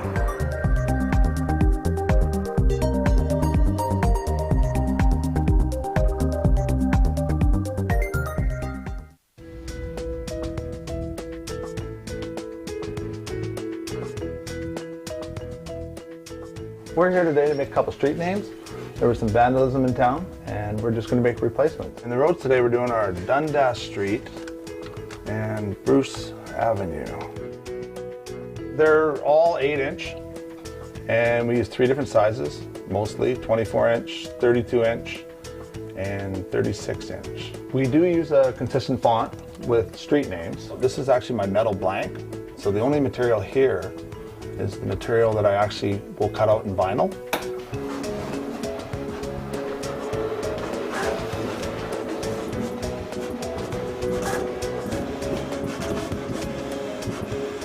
From here, we have to take out the vinyl that's not needed, which is the outer. So all we want to do is save the inside border. From here, we actually have to put a transfer tape on it. And what this does is it allows us to take the blue vinyl and pull it away from the clear backing that it's on, so we can apply it to our aluminum blank. Now that we have our 2 sheeted piece of vinyl, we take our aluminum blank, which has high intensity diamond grade, which you can see behind me. We have all different colors. We have orange, yellow, white, depending on the type of signs. Most of our white signs are regulatory, and the yellow ones are warning signs. And right here, all I'm doing is pushing the transfer tape a little tighter to the vinyl. And then from there, we peel it back, our plastic, which basically leaves us with a big sticker. We put it on the aluminum.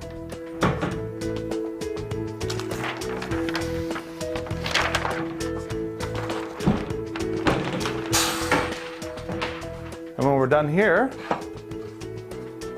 we take our transfer tape off, and as you can see, we're left with Dundas.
let's resume.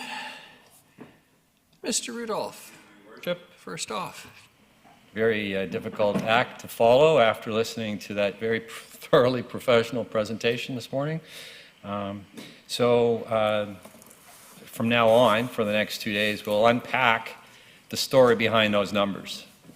So we don't have budgets for, we have budgets to implement services, and there's a reason behind those. So my job at the get-go of this will be to provide that high-level look at all things in from my perspective, and then we'll follow through with the various departments. I think there's 8 or 9 business plan presentations, and through the course of 2 days, you will have the complete update on where we are, both in the front of house and behind the house. So it's not that infrequent that I get asked the question, what is the role of a CAO, or what does a city manager do? I don't know how many times in the general public realm people ask that question. So it's not only for council's obvious benefit, but just for the others to know that the CAO has a role, and it's to be the primary policy advisor to council, as well as to be the administrative leader of the organization. So it is a pivotal role in that sense. The environment that I work in primarily is with council and the senior leadership team. In terms of my weekly time calendar and that type of thing, it spends more than half of my week in meetings with senior leadership team and that type of thing, to keep track of things and monitor and actually anticipate where we're going. So that's one way to describe my primary world. There's other inputs into this, though, and I'm not sure if you've seen this before, but there really are two other sources of important influence and inputs. One is the stakeholders in the community and the interface with various agencies and that type of thing, and their representatives, and similarly with the general public, obviously get involved in various inquiries and conversations with the general public, and that is part of the role as well.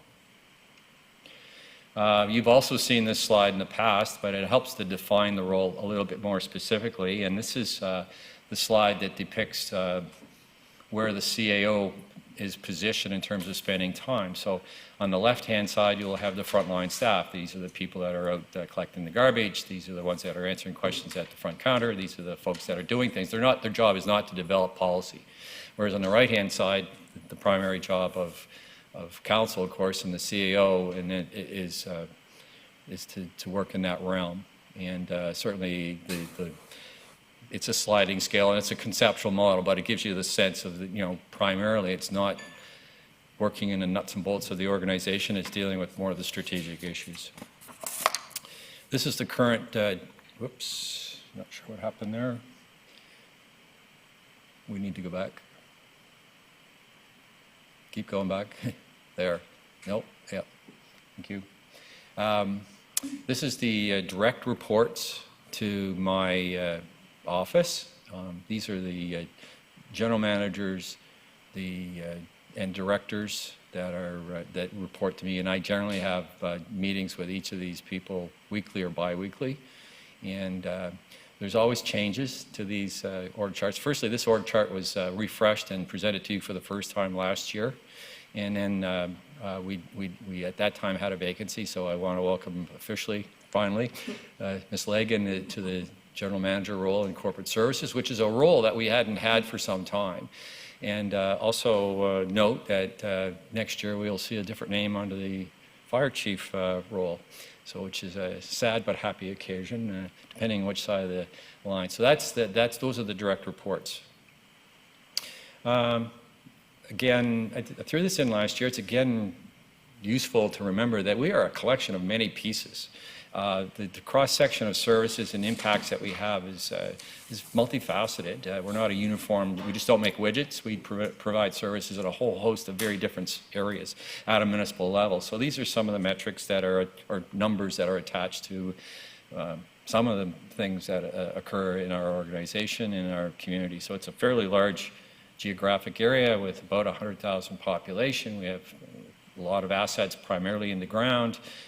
Folios refers to the number of tax folios properties that the finance department has to process, garbage customers, building permits, and so on and so on. There's a lot of inputs. You see on the right-hand side, the file caseload. These are cases, calls, and so forth for service, and this is just a sample of some of the things that the inputs that the organization deals with, and most of this stuff doesn't ever get into council realm. This is just operational stuff, so it's kind of interesting.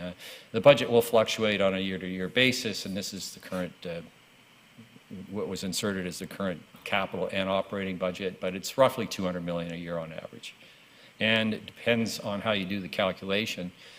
And you heard information earlier about our contractors, our casuals, and those folks that are not getting work right now because of the reduction in services that we are involved in with the recreation area. It's quite substantial, to be honest.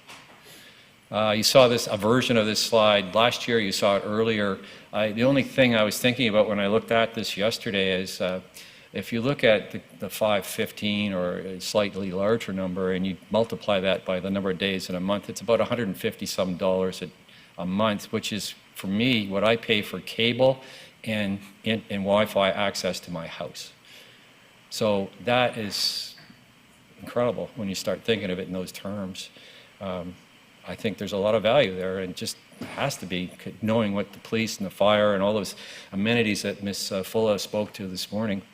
It really does say something. So it puts it in a little bit of context. I'm not sure if everybody has TV anymore, but you know what I'm saying. There's other utilities that we do use, and so it's on a monthly basis. It's kind of interesting to think of it that way. Councillor Hemmons is making a note. She's as impressed as I am. Well, it just dawned on me. That's why I just got my Shaw cable bill the other day, and that's exactly what it was. I thought, man, that's something. That's a lot of money, and it is a lot of money, but. So I'm going to do a little bit of year in review and a little bit of where we're going for the next year. And this is high level. And if you were thinking of the CAO role, back to that, if I were to put a picture up there, and sometimes I'm told it's more like a conductor. You're not really playing an instrument, but you are trying to make sure that all the sections are in harmony with each other, and we're all singing the same, or playing the same song. So if there was one slide or one topic that would hit the highlight reel for the year in a very unfortunate way, it is the subject of COVID. And in my narrative in your documents that you received, the business case, I tried to tell that story a little bit without overemphasizing, but in the month of March, when we did get the we all got hit with the COVID thing, we activated our EOC. This is a depiction of that facility with some of the staff that would monitor that. We also simultaneously set up, I'll call it a bit of a war room at the old City Hall, which became the place where our senior leadership team met twice daily for weeks, and then once daily for weeks, and then progressively down to the point where we were back into a normal routine. So we had front of house and back of house internally, I guess to say, in terms of operationally managing and identifying how to manage that issue. So it was the story of the year for us, for sure, in behind the scenes. In order to stabilize things at the beginning, we had to determine what needed to continue without interruption, and clearly there was the police and the fire and the water, the sewer, the sanitation. Make sure that we get our garbage collection in there. It's certainly, you get the feedback if it doesn't happen. So there were certain things that had to be delivered and or done. So we certainly focused on how to maintain those. In behind the scenes, there were also internal departments and services that had to go on. The IT piece was significant. Deploying people from home, getting laptops, the security around all that, all the mechanics of that, the human resources, how to deal with all the HR issues that happened at that time and through the course of the summer. The website, people needed the information. Communication is very important, obviously, during this time. Getting council and the whole legislative side of things, that side of the house maintained, supported, functioning, keep the service there.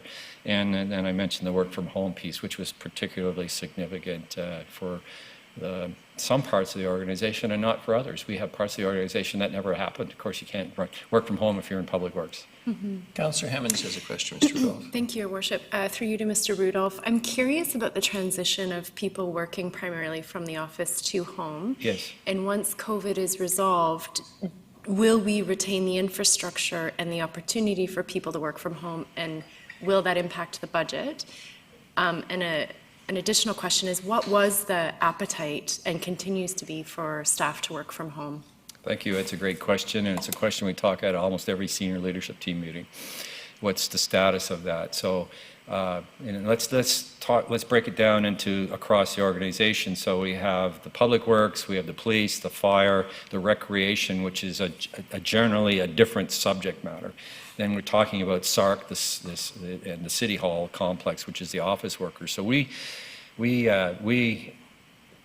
didn't implement a mandated go home order to staff. We allowed it to flow naturally, and so we ended up with a number of people obviously needing to be at home during that period, and we actually had a number of people that wanted to be in the office environment. So it landed at about 80-20, 80 going out of the office and 20 in. Then we slowly migrated ourselves back up to more of a 70-30, and more recently, and we had been encouraging people to come back to work for the fall, and a lot of it was tied to the schools reopening and that type of thing. We made modifications to the buildings with these types of plastic facilities and all the procedures inside City Hall that I think you're aware of, to make sure that it's a safe environment. So we were up and it varies by department, closer to 70% people working in the office environment. In some of the departments, 100%.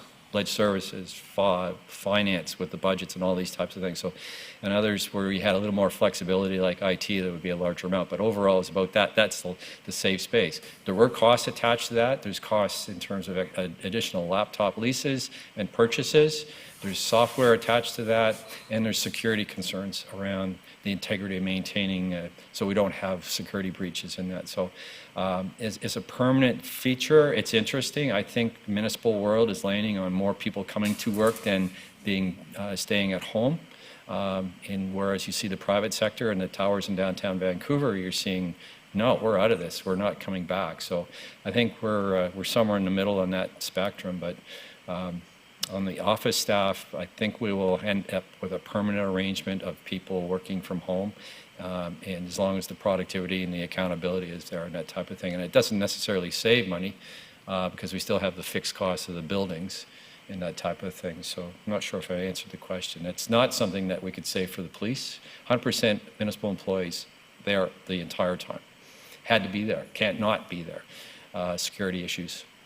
Fire departments, the rec department, I suspect we'll have to have more conversation on the recreation side about where we're sitting on that function and your acceptance or not of the opening plan for Bevan and the implications. But so there's different staffing implications all over the place. It's no one answer.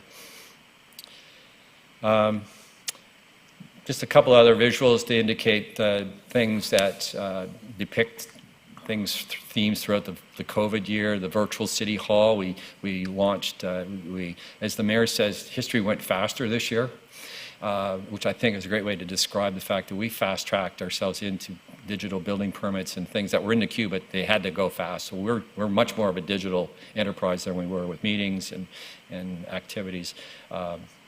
That's the future, and you will perhaps pursue that as part of the conversation with the new director of IT when he presents later today.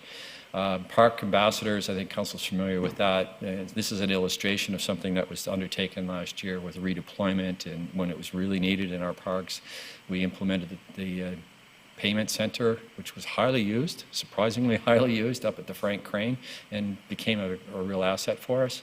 And then the entire impact on the recreation complexes. And boy, those people worked hard this year in the management group to keep, with all the ups and downs and changes, it's been taxing.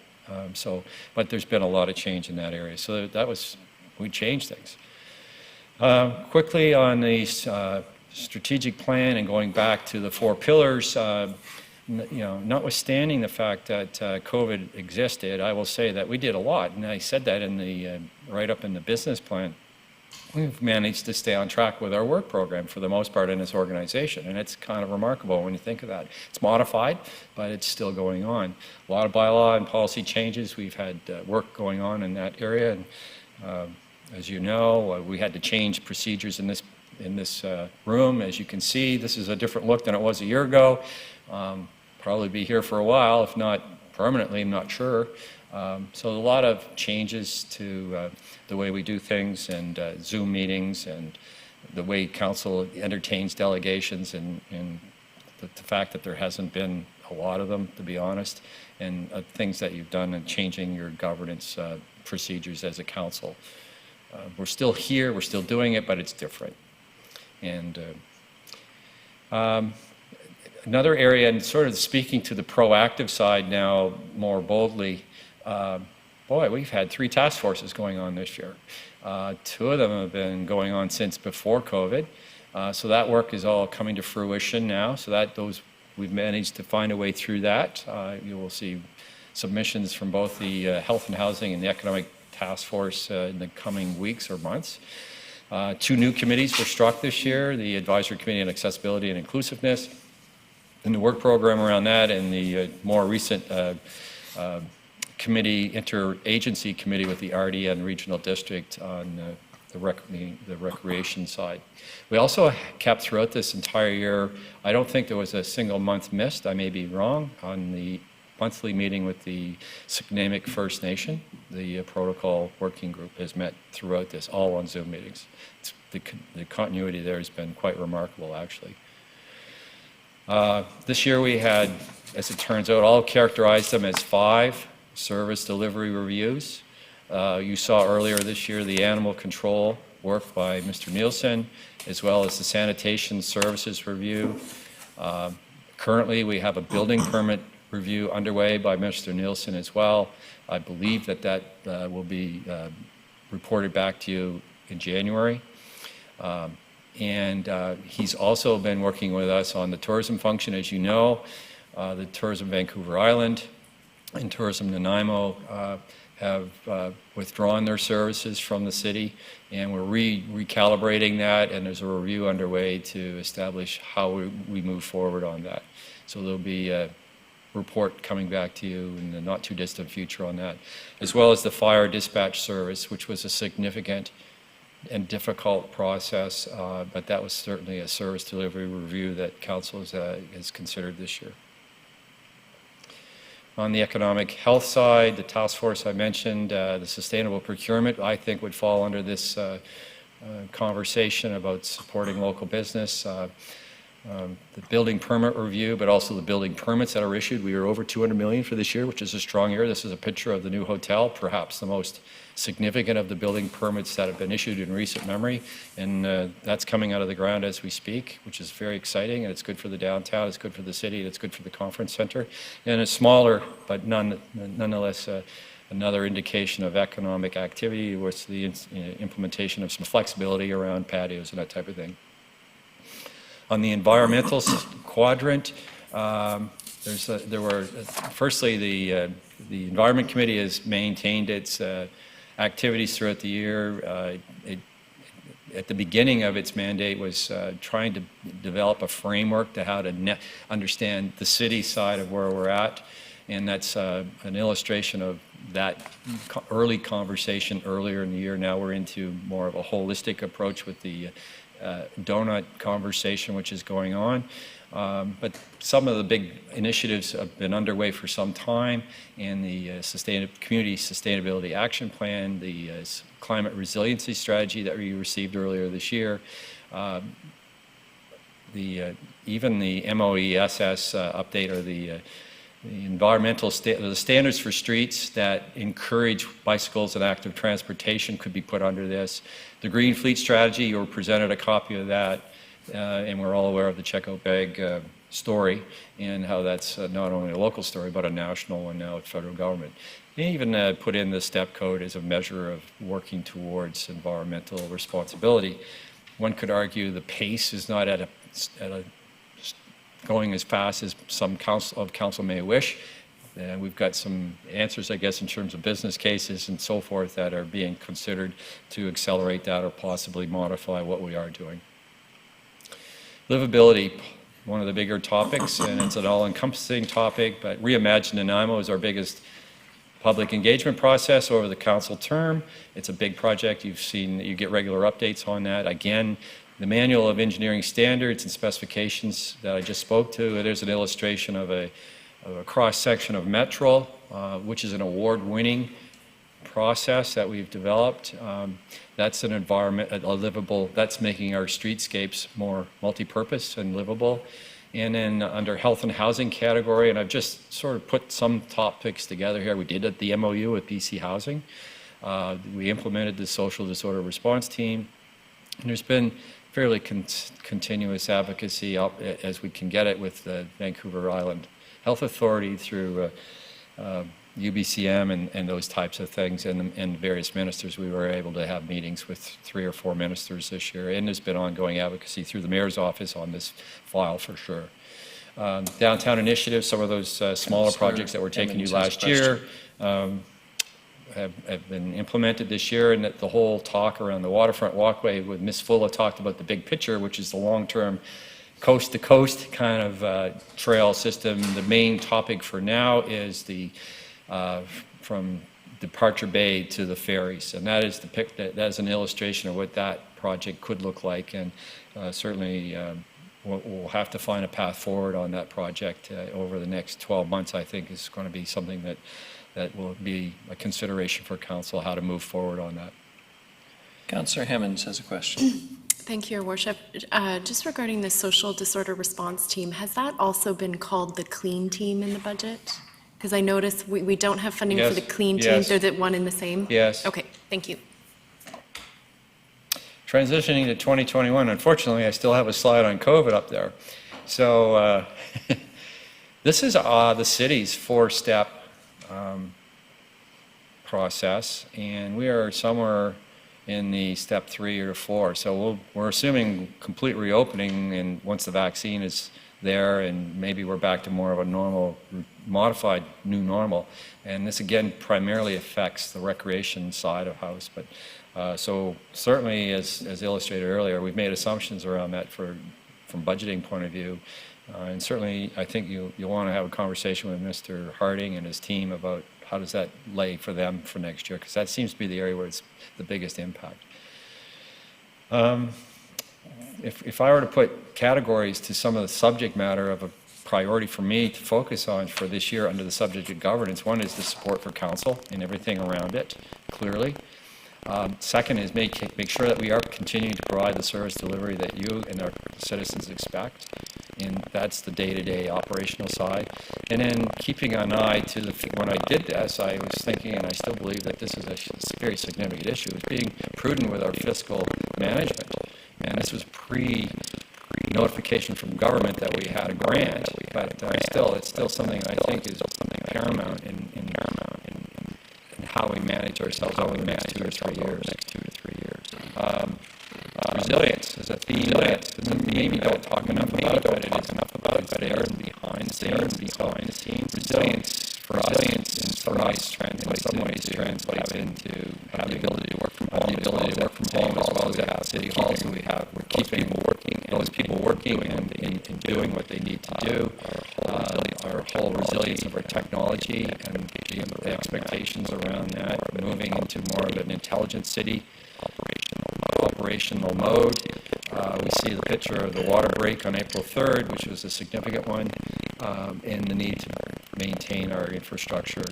The resilience, we put up those guards, the plastic, or actually it's very strong separators between the staff and the customers at SARC, but also at all of the counters in the organization. So that's part of resilience. And then on the right side is our first responders, and I think it's important to remember that these folks it's tough out there, and we not only have pandemic, we have a health crisis with fentanyl and that type of thing, and these are the people that are in the front line of dealing with that every day, and so we need to support them in every way we can.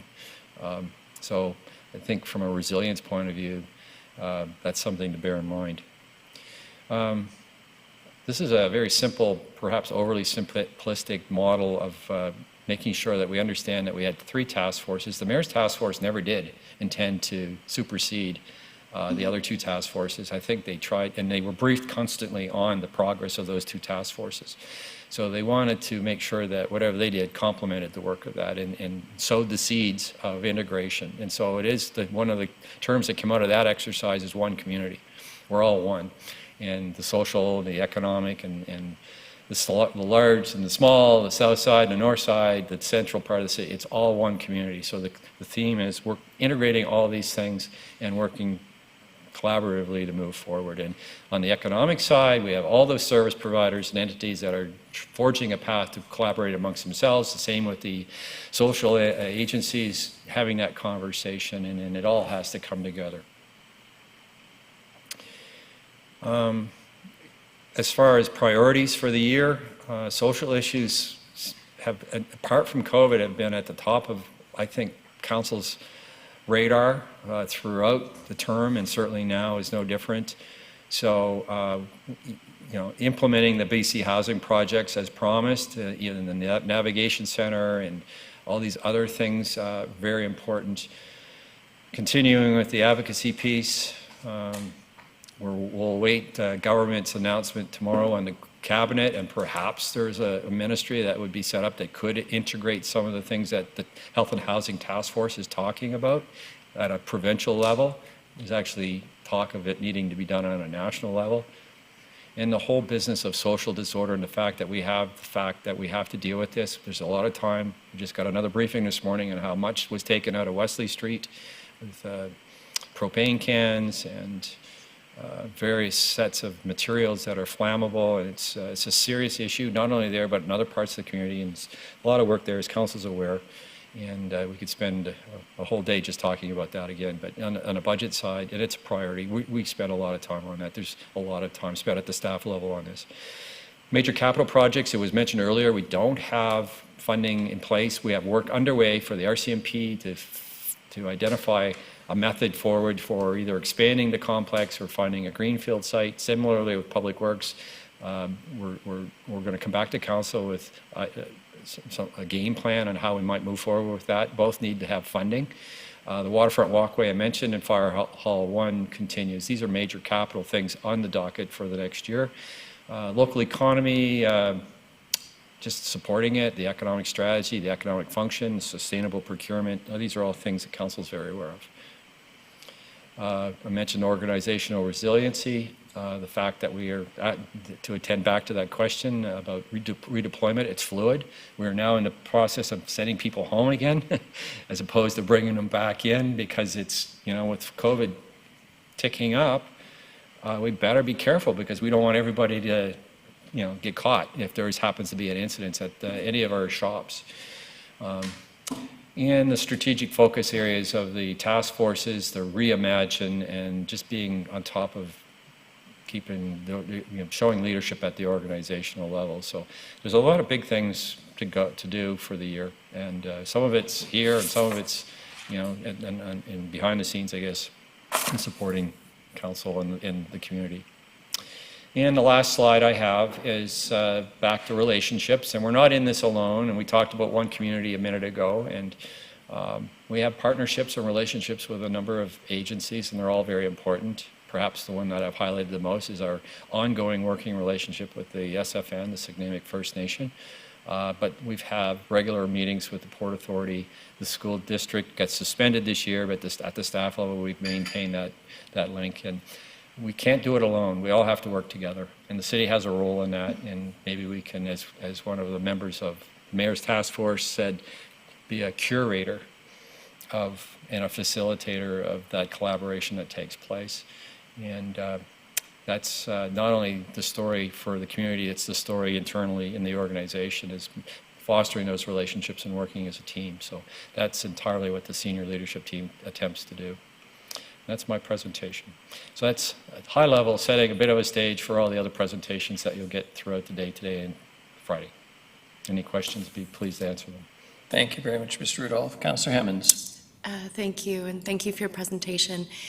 I'm curious, as you're contemplating relationships and leadership, and we have a recommendation from the Mayor's Task Force to create a leadership table, and one is also coming from the Health and Housing Task Force to create a leadership table, and I'm curious about your sense of the capacity of our partners to engage with these multiple tables that we have, given everyone's capacity issues? Is that something that we pay attention to? Yeah, that's a great question through the chair to Councillor Hammond. It's a question about how much capacity do the same people have to come to the table all the time. And I think the Mayor's Task Force approach was more of a call to action. You know, the task force itself was a small group of people. It was tailored to be a small group to get it done, and that there's a whole pile of leaders in this community that weren't necessarily engaged at the same level, but they provide the way to actually get things done. So thinking of recovery and resilience moving forward, it's going to take the whole community to contribute to that. So how you call the community together, and the leaders can be at all kinds of levels. You don't have to, I say our counterstaff are leaders in what they do. So it's a concept of helping, throwing your part in if you do this, but you can help on that side. So it's being really community minded. And so it's a very conceptual notion there. But yeah, so I think council will have to work through how it implements all these types of things and tries to get as much diversity and inclusiveness at the same time into how we roll that out. So for me, it's trying to find a way that a lot of other people can contribute to the story and move the community forward. In terms of the specifics with the other task forces, that'll unfold as those projects are presented to the council. But yeah, we seem to draw on the same folks, and it's the same in every community, isn't it? The same people are the ones that 20% of the folks do 80% of the work, I guess, is the mantra, and we need to broaden that if we're going to be successful, I think. Thank you very much, Mr. Rudolph. Councillor Bonner. Thank you. Just a quick question. In the CAO section of our budget, at the very, very end, it says that the legal costs are not included. I was wondering what section of our budget those are included, or are they broken up in various places? It's a great question, a frustrating question for me. I'll turn that over to Finance to explain that.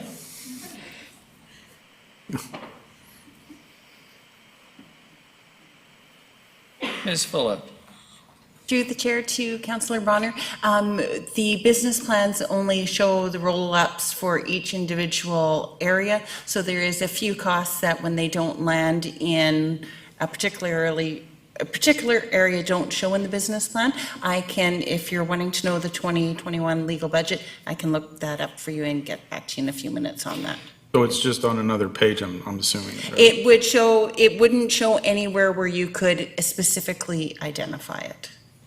Okay. Because it'd be in your budget book and your overall operating expenses, but you'd have to do some adding and subtracting to find it. But if you would like to know on the number, I can look it up and get back to you in a couple of minutes. Thank you. Good question, Councillor Bonner. I hope it isn't $1 million question. Thank you very much, Mr. Rudolph. Ms. Gurry, Legislative Services and Communications. Please. Yes, good morning again, Your Worship and Council. I will be providing the Legislative Services and Communications 2021 business plan, and it will go over the overview and accomplishments of this year, as well as the opportunities and initiatives for 2021 of both Legislative Services and Communications, as they're both contained within the department. So last year I followed Mr. Rudolph, and his presentation literally had bells and whistles and maybe a smoke show. And I followed up with a few boringish slides. So this year he encouraged us to do a little bit more, and I enlisted help from my staff. And they did amazing, but there's a lot. So I might skip through some of the slides, and if I've missed anything in particular, just let me know and I'll cover it.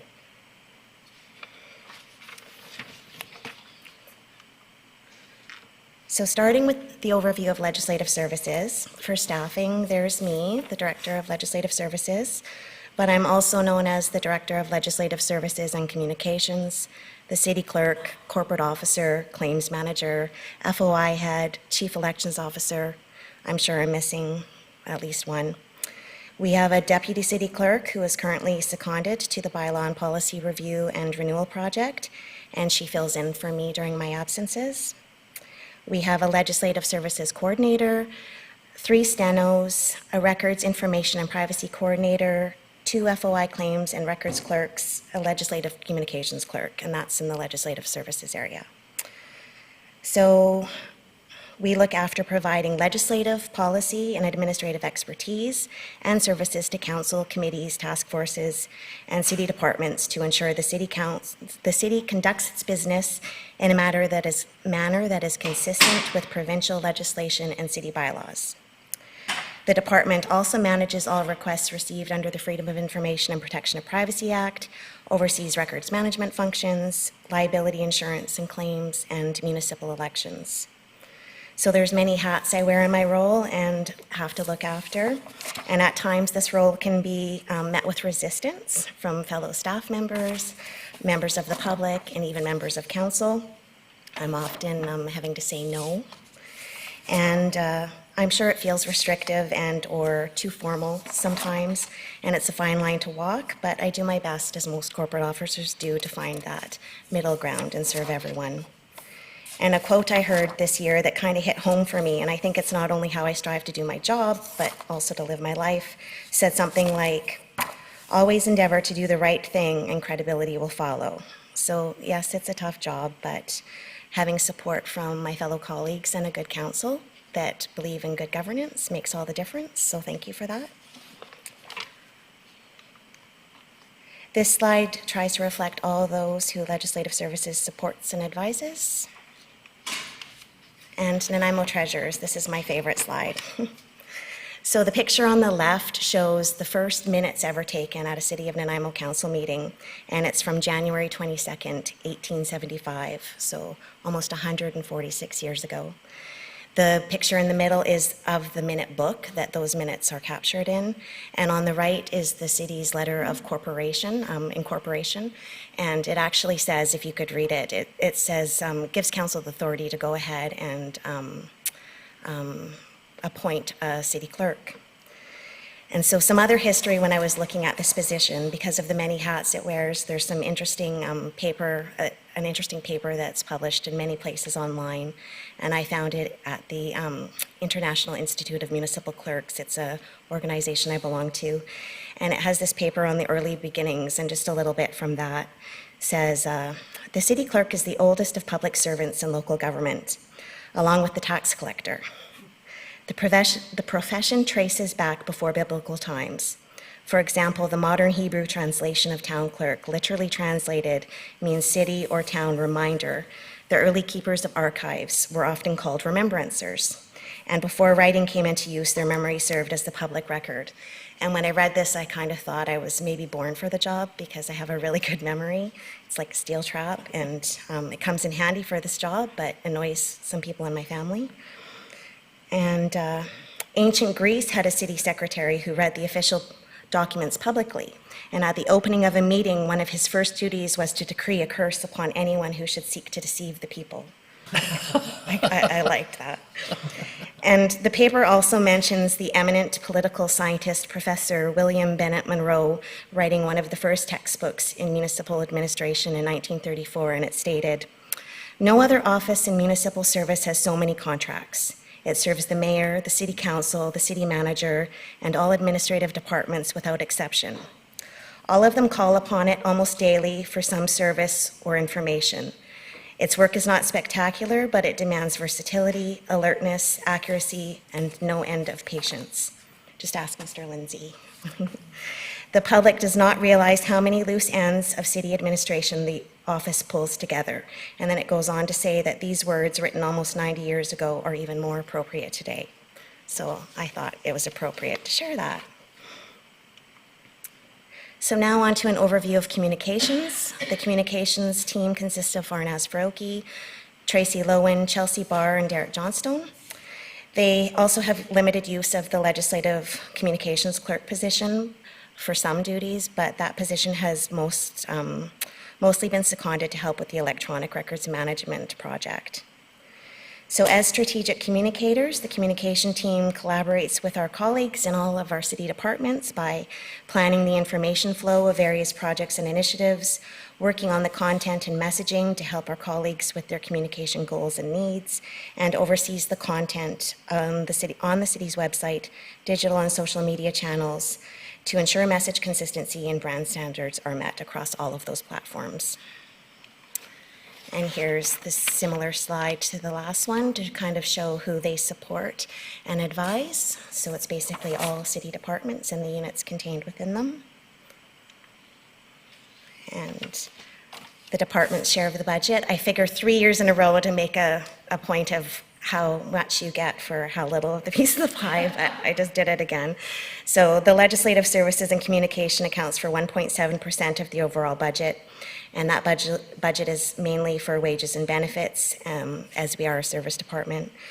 However, the supplies and services contracts would be for the Nanaimo Archives, eScribe, Bang the Table. That's what makes up some of the other pieces there. So going on to achievements for 2020, starting with some communications achievements. They supported major city initiatives and played a key role as information officers when the city activated the ECC due to COVID-19. And speaking of COVID-19, the pandemic, the communications around the pandemic has taken up a considerable amount of time in the communications work plan this year because it was necessary, and it will continue to remain necessary, and they will continue to provide communications for COVID-19 until the pandemic has ended. They also worked on the BC Housing Memorandum. Ms. Faroki was a large part of the communication team, meeting weekly with BC Housing communication staff to develop a collaborative initial communication strategy for this MOU, and the work will continue as the memorandum continues to unfold. Reimagine Nanaimo communication support. They supported the large team that's working on Reimagine Nanaimo, and they increased the responsiveness to issues management and support as various departments had to pivot their operations and services they provide to the public due to COVID-19. So they were instrumental in that. So Derek Johnstone and team led creation of the Reimagine Nanaimo promotional engagement videos that launched the campaign. So he took those videos of you all, and in collaboration with community planning, of course, implemented the public engagement and promotional campaign using Get Involved Nanaimo, the city's social media channels and website as well. The communications team increased its social media reach using Instagram TV, IGTV. Instagram Stories feature, created Reimagine Nanaimo hashtag, and used the Facebook Live features to do a few press conferences on that platform.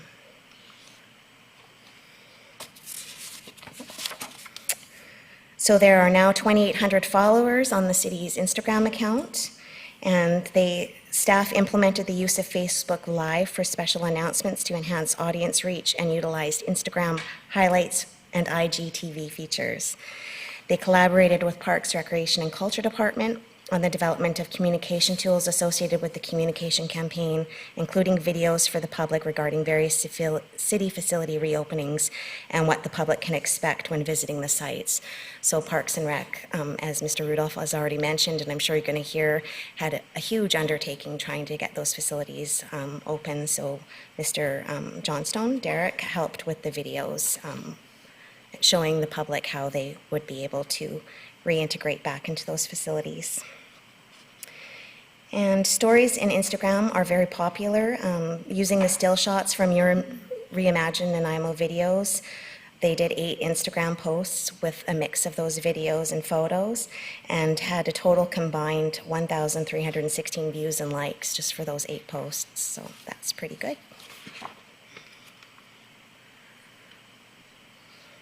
The team launched the public engagement platform Get Involved Nanaimo, which is Bang the Table. And now on to legislative services. This photo isn't done by my staff, it was actually done by Madeline Coe. And to start the year, pre-COVID, legislative services and communications assisted with the renewal of council's strategic plan.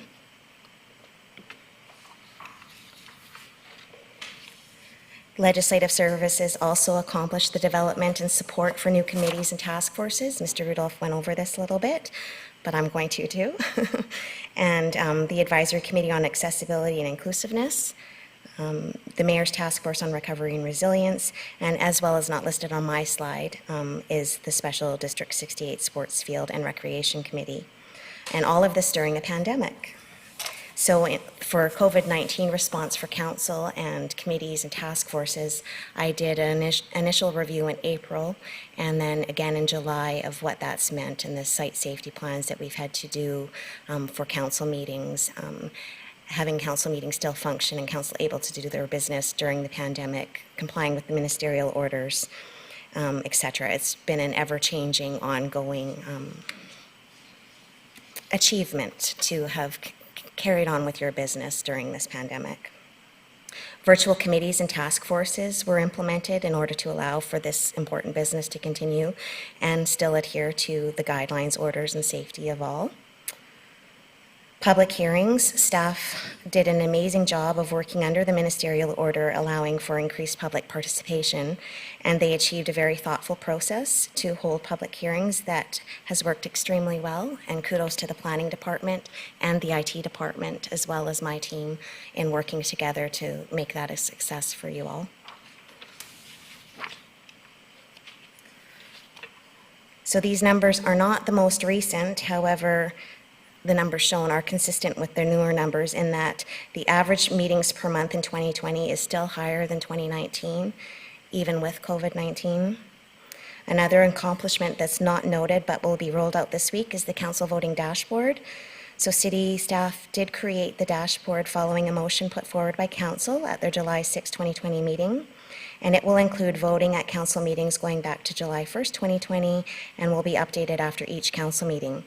Users will be able to search for motions by keywords, dates, meeting type, or even by the council member's name or vote.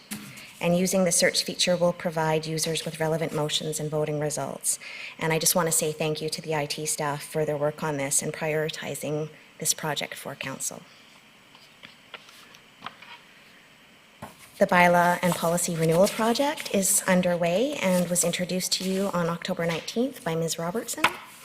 Some of the highlights of that project has been the development of the Master Policy Registry framework, and she's currently working on the policy framework as well.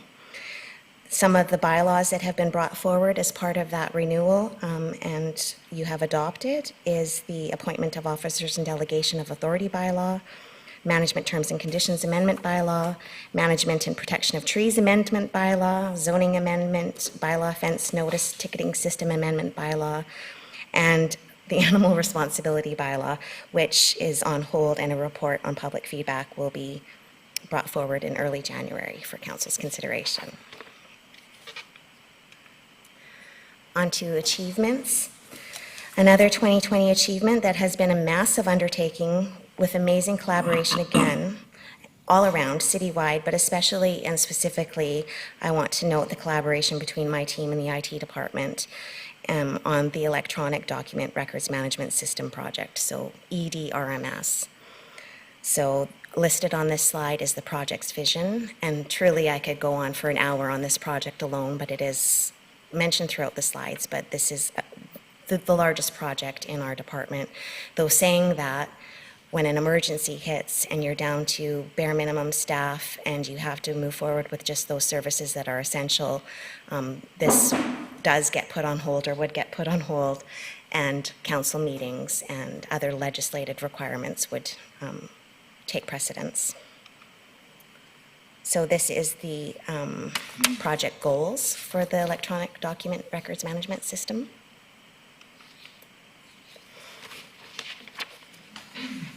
And the framework of the project, which includes the Records Management Policy Suite, the Records Classification and Retention Schedule.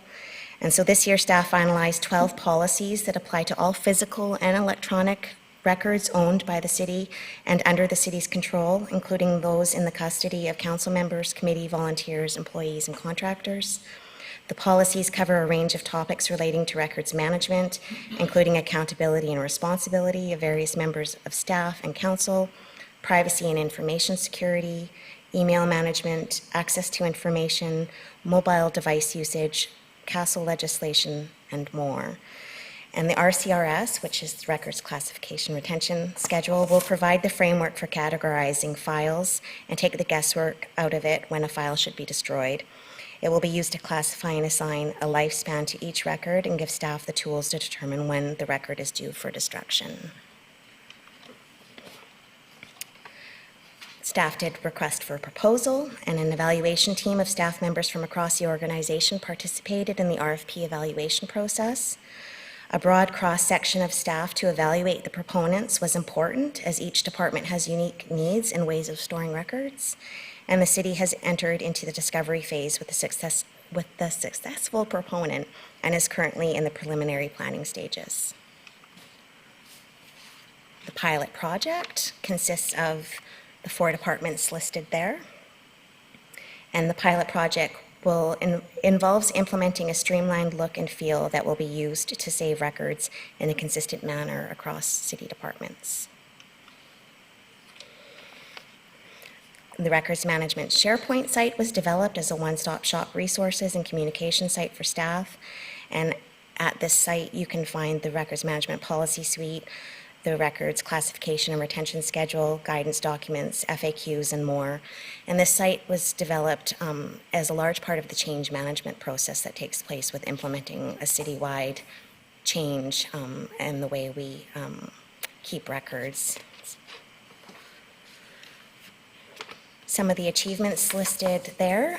My staff had fun with FOI claims and records fun facts. The one note I would like to make, though, is that the 570 hours is per the 2 staff member that work, so it's each of them.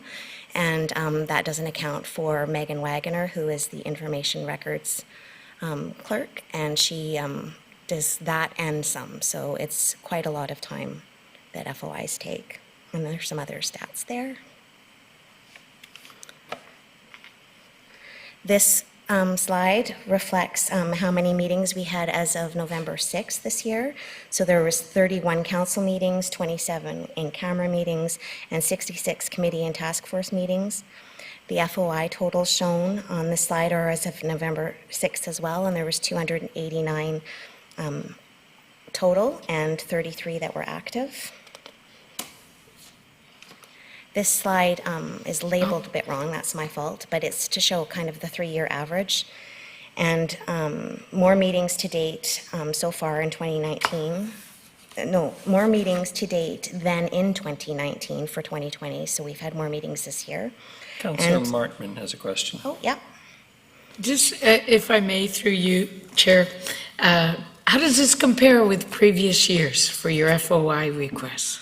So it just shows you right in this slide right here, and so Oh, there FOI we go. requests, yeah, it's just labeled wrong. So that is a 3-year average, 2018, 19, and 20. 2020 is going to be, I think, the exact same as last year, so right along that level, which is still increased if you take 2018 out of it, which I told you last year, and I still believe it to be true, was an anomaly. That was a crazy year, where we had 420 requests. So I think it's trending up slightly, but flattening out. So we have had, I think it's finally flattening out. I think there's a balance that's been achieved. So that's good news. Thank you. Councillor Gesselbrock. Thank you, Worship. And some of those draws on the FOI requests are still somewhat historical in nature. So FOIs do have a timeline. We have 30 days to respond. During COVID-19, the Information and Privacy Commissioner of BC extended that by a little bit, and we can ask that office to extend requests a bit more, but we're not given a reprieve. So actually, these requests are every year. They have a deadline. They come into our office, we process them, and they go out. So there's not carryovers from years prior. However, there is some litigation matters and matters that FOI is involved in, and those carry on and don't follow that same timeline. So that's mostly my staff, Megan Wagoner, and myself working on those larger, complicated files that are a little bit outside of this scope. Thanks. This is the meeting cycle. It's the Legislative Services donut or wheel, and it reflects the meeting cycle that staff works on for every meeting. It takes place for every type of meeting we have, so committee, task force, council. Staff typically are working on 2 to 4 meetings at a time, and there's not a week that goes by normally that there's not a meeting. Perhaps maybe August is an exception, and there's sometimes up to 4 meetings a week. The calendar in the middle is the key date calendar that shows every meeting. So all of those colored blocks in there are meetings that we look after. So not just council meetings, but committees, task forces, public hearings, etc. So there's a lot of meetings, sometimes up to 4 a week. And for every meeting, the staff that come here to take the minutes have 146 pre-meeting tasks that they do for each meeting. And then 114 post-meeting tasks for a total of 260 tasks per meeting, and sometimes there's up to 4 a week. And that doesn't include any of my time spent on meeting prep or follow-up, which outside of actual attendance at meetings is close to at least 10 hours a week I spend on it myself. And then the council report cycle, it shows the council meeting report cycle that takes place in a modified format for every meeting. And it's intended to allow for approvals to take place and for all relevant staff to collaborate on report writing. So it's just another wheel that goes around for each meeting. So there's lots of constant, sometimes I refer to them as hamster wheels that just never stop going.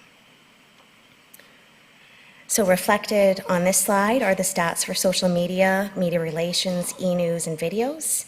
And I did have an inquiry from council about viewership for council meetings. So I was able to get that data from our IT department. From November 2019 to November 2020, there were 17,577 unique views, so on our website. So that doesn't count Shaw TV and who watches on TV. And they didn't have stats for 2018 and the first part of 2019 because our eScribe site wasn't set up to collect those stats when we first launched it. And going back a few years, 2016 to 2017, there was 27,358 unique views. However, staff wanted me to note that any viewers that use an ad blocker won't be captured in these statistics. And the number of people using ad blockers continues to increase as the years go on. So some or all of the decline in viewership could be due to this and not actual other factors.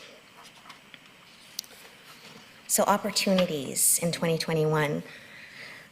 Some of those are the continuation of the bylaw and council policies renewal project, continuation of advancing technologies for meeting processes due to COVID-19, and finding efficiencies with supporting council and committee task forces while continuing to advance project work.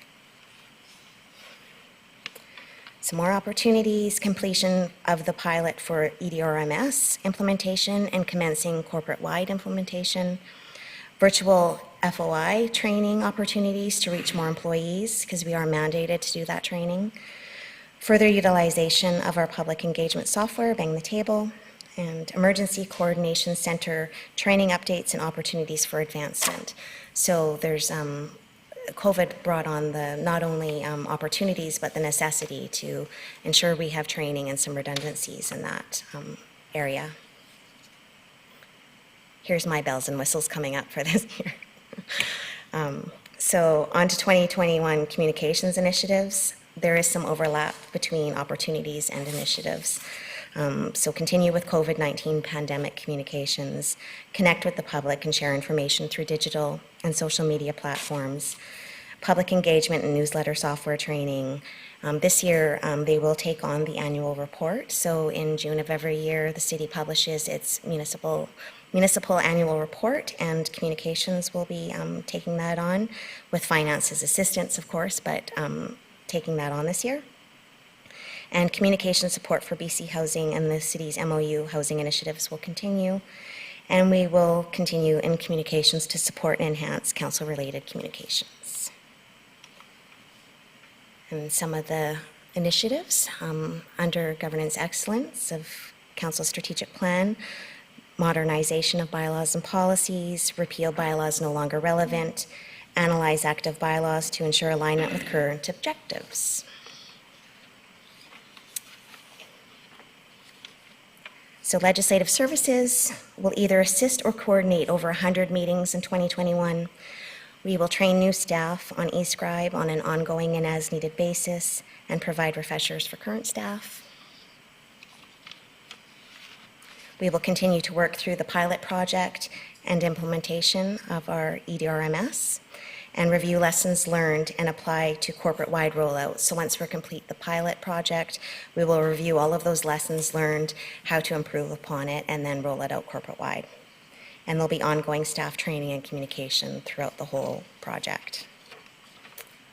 And our privacy management program, which again we are mandated to do, we are going to be enhancing it this year with more collaboration with our IT department for data security. Data security is a huge part of the overall privacy management program, and Mr. Mackay in IT is keen on data security and advancing that, so we will collaborate with them and try to incorporate that training into our privacy management program as well.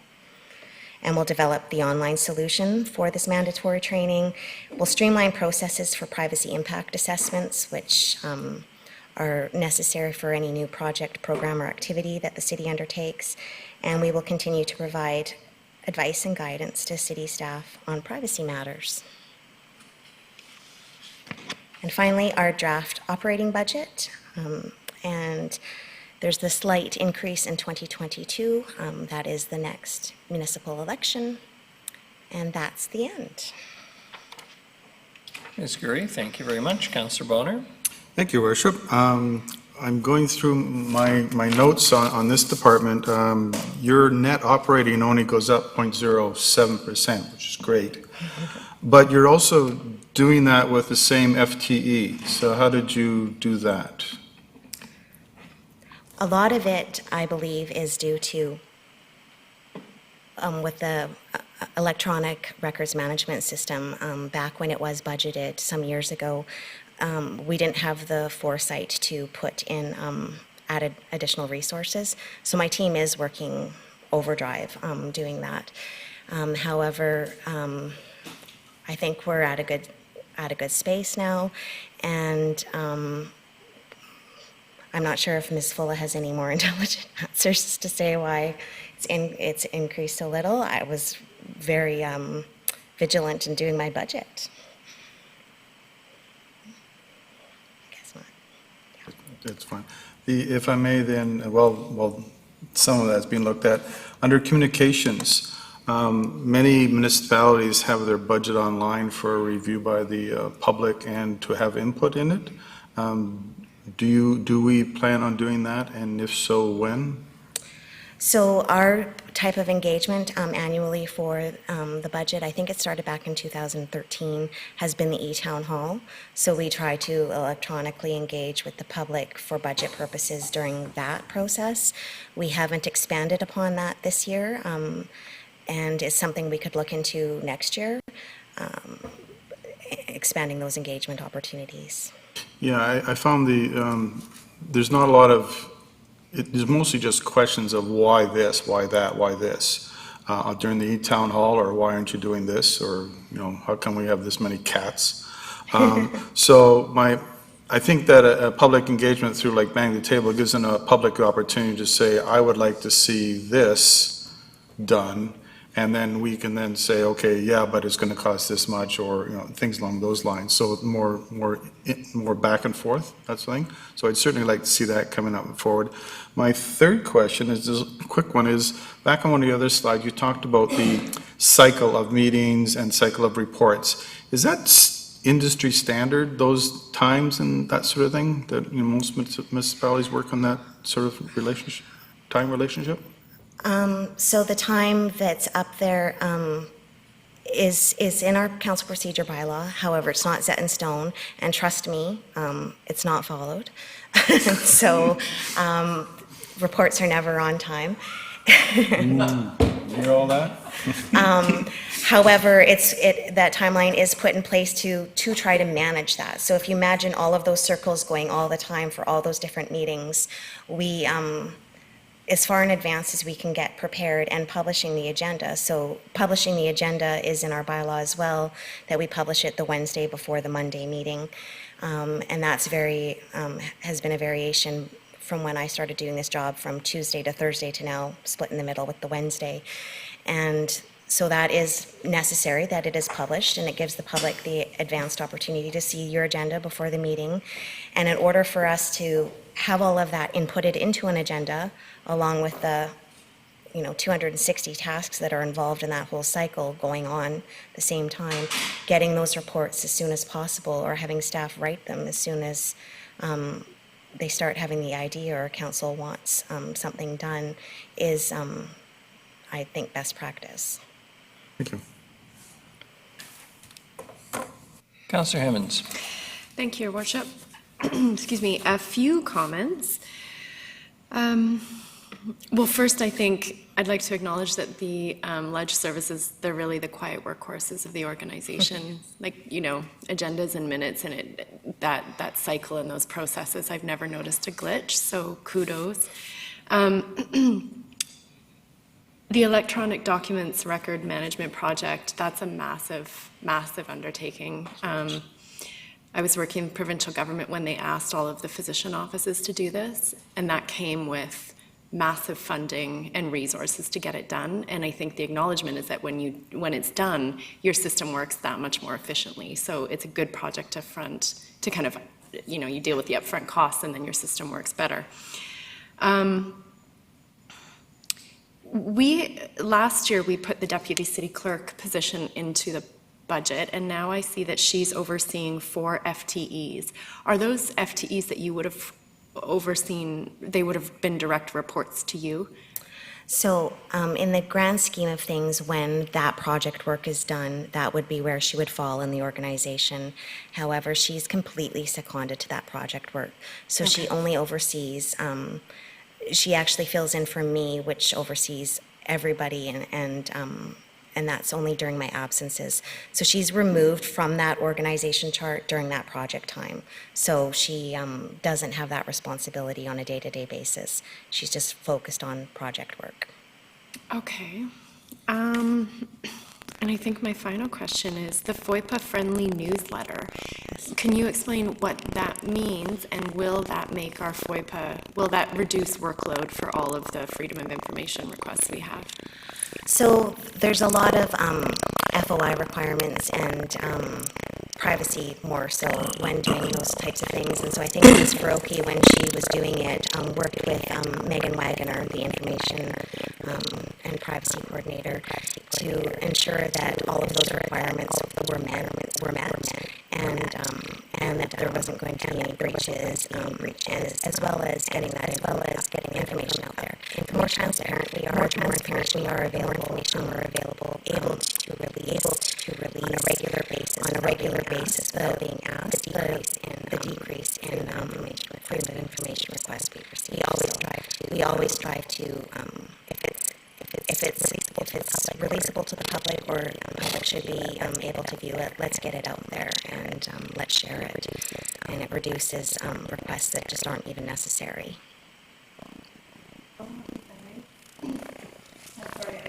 Gosh, I can't read it here. Now that we have a manager of communications, that was a new hire when we came into our term. Obviously, that department is overloaded with COVID communications, but I'm curious, in the work plan of that manager, do we have it earmarked to go back and look at the recommendations of the Community Engagement Task Force, which were primarily related to communication? Yes, so we're constantly going to go back and look for those improvements, efficiencies, and especially what that task force recommended. It's always something that we will review, and on an annual basis. Like next year, my needs coming forward to you at this time of year might be different. I might be looking at the ongoing resources needed to carry out the electronic records management system, and or advancing the communications needs that continually grow, especially with COVID. I think it's highlighted with technology and the way we're communicating is so much more digitally that there might be that need for that extra added horsepower. So next year when you see me, my needs might have more specific asks based on those recommendations and others. So. Okay, thanks for a great presentation. Thank you. Councillor Gesselbrock.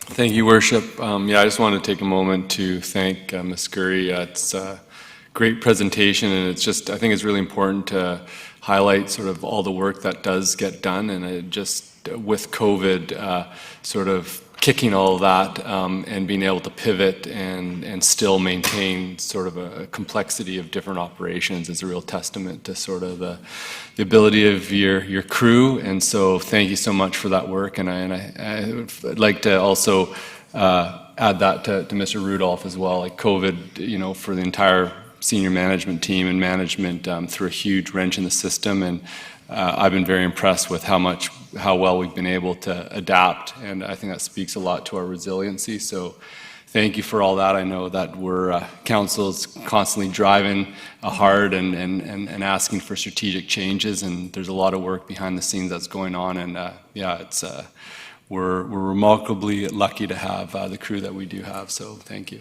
Thank you very much. And I'm very lucky to have the crew that I have too. Couldn't do it without them. So thank you for that. Thank you. Councillor Bonner. Thank you, Worship, and I would like to mirror Councillor Gesselbrock's comments there as well. My question is, one of the things I'm quite keen on is reducing property taxes by increasing revenue. And there's not a lot of revenue in your department, so I'm guessing we don't charge a lot for FOIs, or rarely do. So we are very limited in what we can charge for requests under FOI, and even when we can charge. So if most of our requests are for your information about themselves. So if somebody requests information about themselves, we cannot charge under the legislation. As well, we can't charge for the first 3 hours of a request, time spent. We can't charge for the time it takes to actually redact the records, which unfortunately, or fortunately for those that don't have to pay, is the large amount of time. So and paper is the other thing we can charge for. Well, we don't respond to requests via paper anymore. It's all digital. So, and we can't produce paper in order to charge for it, even if we wanted to. If they want it digitally, we have to, and we wouldn't do that anyway. So there's very limited amounts that we could charge, and the administration time and effort to do the fee, put the request on hold, wait until they pay half, adjust it accordingly. It's very, there's not much money we ever make on FOI, or could.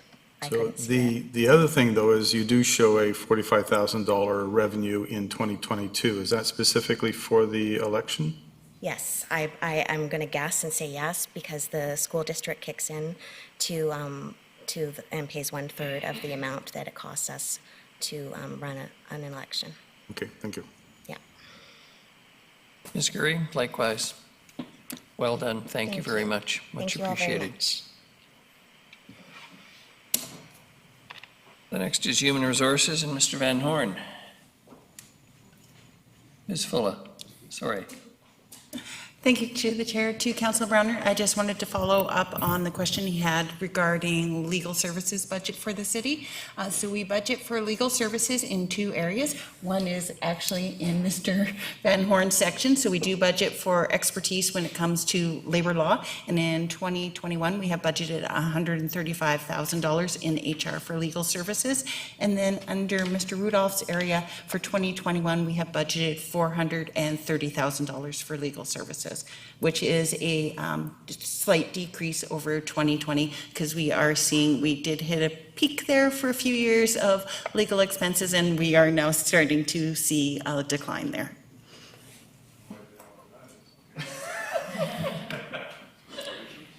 It ill behooves a member of the bar to be happy about reduced legal services, but I am. Mr. Van Horn. Well, thank you so much for the opportunity to present the HR business plan.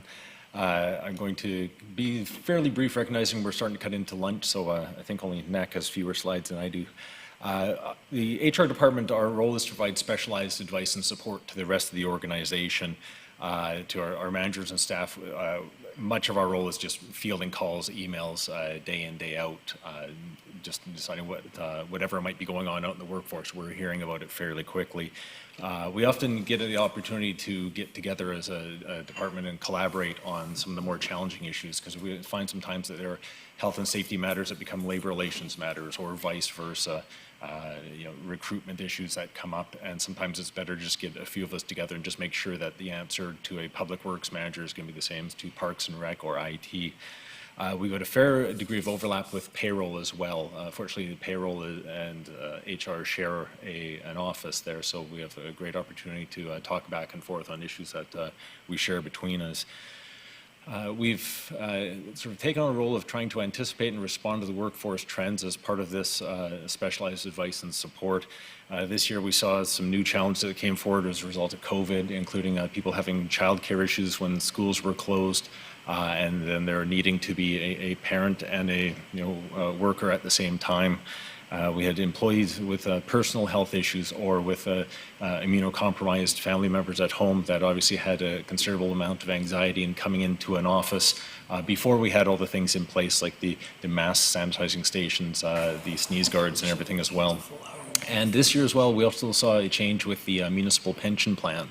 That has sort of triggered a lot of people to think about retirement perhaps earlier than they'd thought, just because of the impact that changes have on longer serving pension plan members.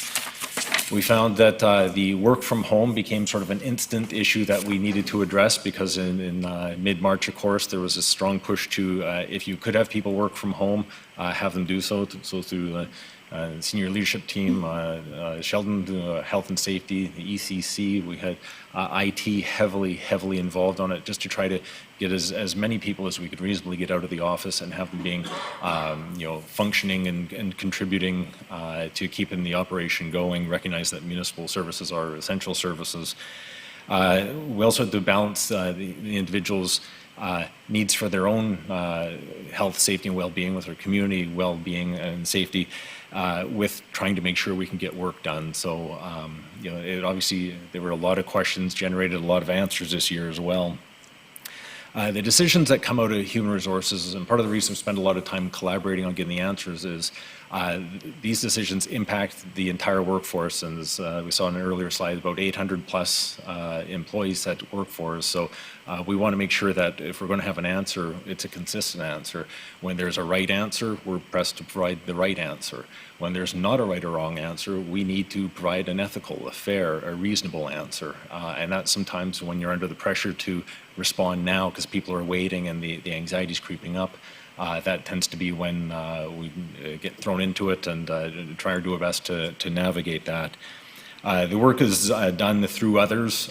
We deal a lot with various managers throughout the organization, with our two unions and their senior representatives there. So we can be effective when we can collaborate with those others, because if we're just trying to resolve one issue and creating a labor relations issue as a result of that, now we've got two issues we're trying to resolve. So, and I think what we saw through our COVID response is that we did have tremendous cooperation and support. I know I'd be probably making multiple calls a week to our QP reps. I know Chief Fry was regularly dealing with President Porter on the issues at fire rescue, because of course they're going out into the community throughout COVID and trying to respond to the issues that they normally would need to respond to.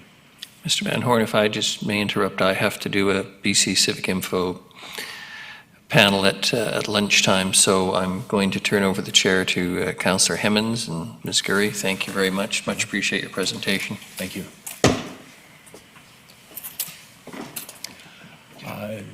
Much like Ms. Gurry here, I want to just highlight the department's share of the city budget and just the services that are provided for that.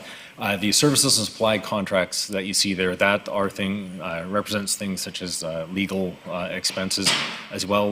When we have a specialized training come in, or if we're going to do an investigation, say there's a respectful workplace complaint, and sometimes those are just better dealt with by an outside person coming in to do it, because Human Resources also has to provide advice on what to do with the outcome of that investigation. So that tends to be where that comes from. And our online training program is, well, increasingly online training program there. So I don't have any fancy pictures or slides, unlike you'll see from the rest of my colleagues, but I'm going to use our HR platform today to really hammer home our COVID messages, because that seems to be a large part of what our 2020 was spent doing. We had a little over 200 individuals that were impacted by COVID shutdowns and facility closures and restrictions on our activities. And that included our permanent staff, temporary and casual, and our contract instructors. Of the 200 plus, 59 of those were permanent full-time or permanent part-time employees at our rec centers. HR, with the support of Public Works, with support, I know Ledge Services had somebody, we had IT, Finance, Parks and Rec, in different departments there. These 59 people, some were received layoff for a temporary period of time. The rest were redeployed throughout the organization into jobs that were nothing they had intended to be doing for the year either. And I think Mr. Rudolph acknowledged earlier that they really did a stellar job in jumping into strange, unfamiliar work and rolling with it. And I got to say, the departments that received the individuals also welcomed them with open arms. And I think it was an experience nobody perhaps would want to have to revisit regularly, but I think that everyone involved rose to the occasion on it. It was great. We had two people in HR in particular. I won't name them because I'll probably be embarrassed if I do, but they were virtually all day, every day, looking at who can go where, juggling assignments based on start and end times, capabilities of the individuals. And while they were trying to do that, the rest of the department was picking up the task that couldn't be done by those two people, because they were doing primarily COVID response, as well health and safety. The phone lines, the emails were burning in there every day. What's the latest? How do we respond to this? What do we tell the staff that ask about this? So, and when the facts are changing all the time based on new provincial guidelines or regulations, that of course makes for quite a stressful period to make through. But fortunately, we were able to do that. The redeployments were successful. I think we still have, I believe it's 7 staff who are redeployed primarily for ambassador work at rec centers, but it continues to be something that we're dealing with and continuing to work through as the issues arise.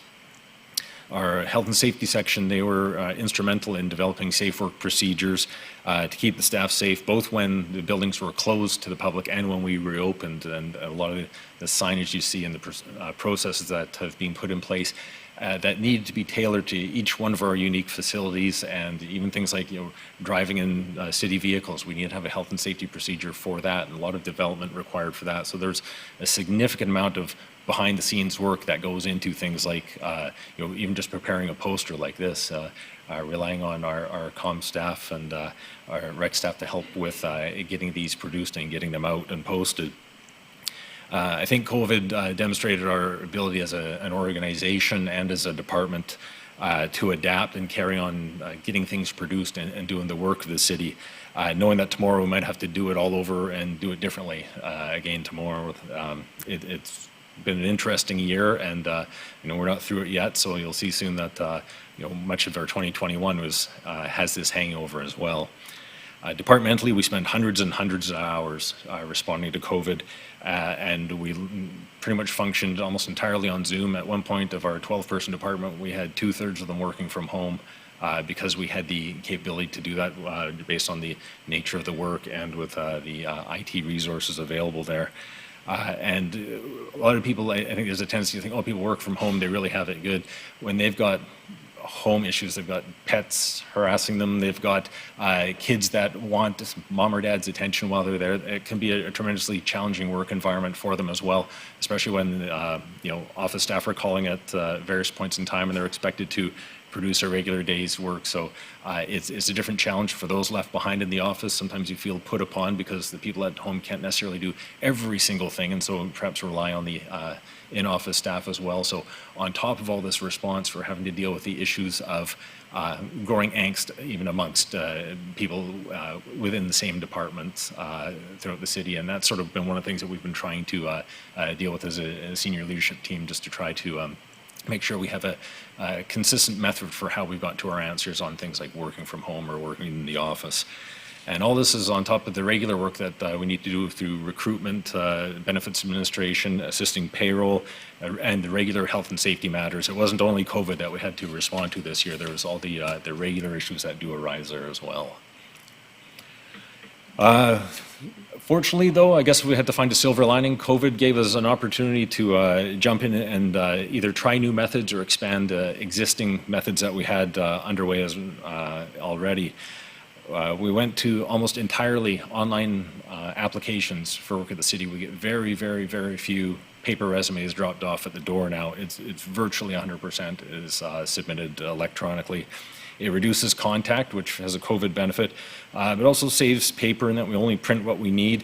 It makes shortlisting faster for job competitions, and it's considerably easier. It can be done anywhere when it's online. You don't need to pass this paper file around. It'll also help support the records management project that Ms. Gurry spoke of, because we're not creating additional paper records that need to be stored in line with the electronic records. Our recruitment for the year was 100% online. In-person interviews pretty much disappeared. We have, for a number of years, used online interviews for some of our more remote candidates from out of town. But now we've gone to 100% online, whereby everybody's, we use a GoToMeeting, I think, instead of Zoom for them. But again, it's enabled us to fill key vacancies when travel was restricted and nobody wanted new people entering their workspace anyway. We actually heard from some candidates that they would be watching how we were interacting during the interview. Were we 6 feet apart or not? Were we wearing masks? Did there appear to be sanitizer around? So that was interesting feedback to get. Within our own office administration, we found that we were able to do timesheets, invoices, and correspondence. It was all done digitally. We now sign timesheets electronically, submit them. Invoices that come in from various suppliers, signed off electronically and submitted, where it used to be print off the paper and then ultimately scan it again and send it on. So we really cut that back, which has been a great benefit. And some of these things we realized that we prefer this way of doing it. It's considerably faster. It cuts back on office resources and staff time. So there's some things we're going to be keeping from that. We've also continued our workplace mental health training program for managers, which started last year, and there was a session yesterday. There's a session tomorrow.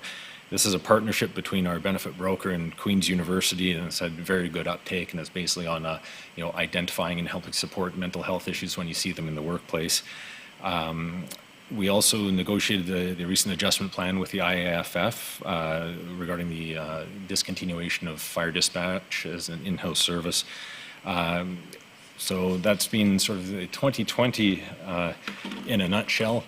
For 2021, the opportunities, I think we are recognizing that COVID is going to remain with us, and so we've tailored our work plan accordingly. We had a lot of things that we'd planned to do in 2020 that we just haven't gotten to the extent we'd hoped because of the transition to almost entirely COVID response. But we are looking to reinvigorate our policy review and update, sort of consistent with what Ms. Gurry and her department is doing corporately. There's a number of policies that would generally fall into HR's world, although they are corporate policies that we're looking at refreshing, updating, or getting rid of because they're just outdated or not needed anymore. So I know pretty much every other day I'm getting one from someone in the department who has updated a policy, so that is continuing, and we're hoping that come the end of 2021 we're going to have that project completed. We're also hoping that we're going to have a few other surprises we'll be able to report on at the end of 2021 that we've been able to do, depending on how COVID impacts the city and our staff in the coming year. We continue to review our training program. I think the shift has been more towards online training because it seems to be something that a lot of people find a lot more efficient for them. It fits into their life a little better. But I think we're also taking an opportunity to understand that as our workforce changes, the needs of the workforce change. And I think the last couple of years we've offered more programs related to resiliency and have had a very good uptake on them. So I think you're going to see more of a transition to that. We still offer some of the standards like Microsoft Office product related training, but I think we're seeing the real interest in some of these softer skills. The legacy litigation, I think I can probably just leave it at that. I think we're all familiar with that, but it continues on for into 2021 and hopefully not beyond there. I would like to take the opportunity to acknowledge the work of our occupational health and safety staff, along with the managers, supervisors, union reps, who have made great strides in improving our safety program all in all over the years. It's especially difficult this year with so many resources diverted to COVID, both response and recovery work, but progress is being made, and hopefully in the coming years we'll be able to report on some of the better trends that we're seeing there. I know that, as Ms. Fuller pointed out, the premium costs do continue to go up, but there's a bit of a legacy piece related to that as well. Sheldon, our point person, really in taking what was being communicated by public health officials and making it operational and understandable. That was sort of a key role he took on in health and safety this year, and I know we continue to lean on him for that, so he's keeping his ear to the ground as best he can. One thing I can report on the health and safety front, for the year 2019, we had a total of 55 lost time accidents, and when I was just finishing off this presentation late last week, we were at 32 for year to date. So there are some strides being made there, but again, the COVID impact, what happens is we found that the length of time those lost times is higher compared to the previous year, because when you need to intervene to get a person back to work, that takes time that just isn't always available when you're dealing with new provincial regulations related to COVID. So some of that just naturally was going to slip, but hopefully once we get the COVID issues behind us, the increased focus there, we'll see those the time loss duration going down as well. And for 2021 key initiatives, we're looking to conclude negotiations with IAFF. We'd hope to be through that by now, but of course, for a number of reasons, we just haven't gotten to that this year, but it is in the work plan for early 2021.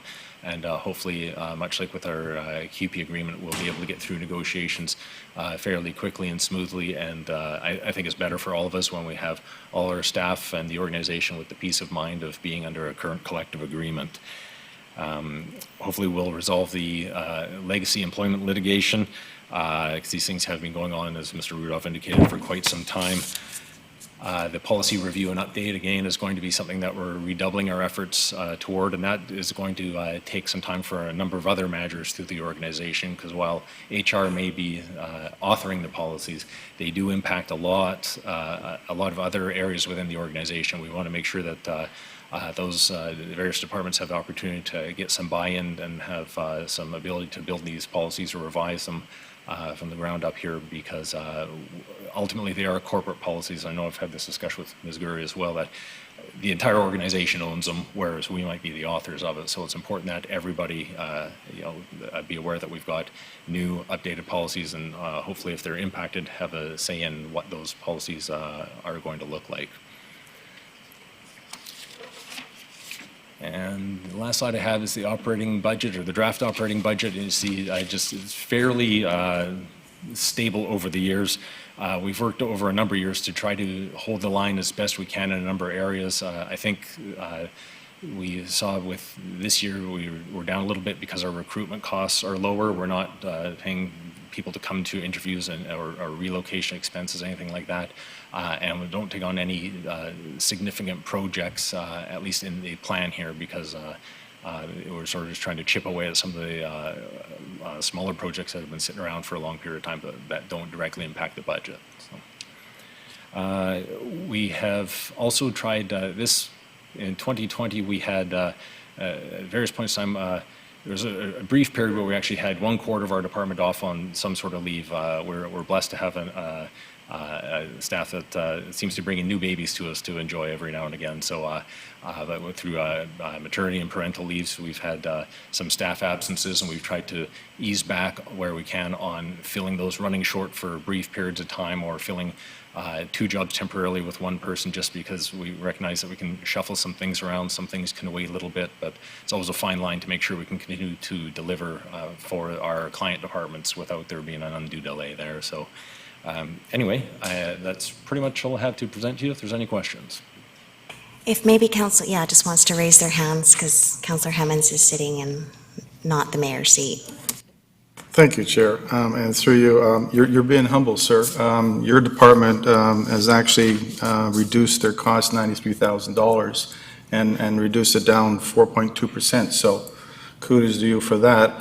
My question here is in terms of revenue again, in that you have a standard revenue of about $10,240, and it's actually half that this coming year. And I couldn't find out what the reason for that.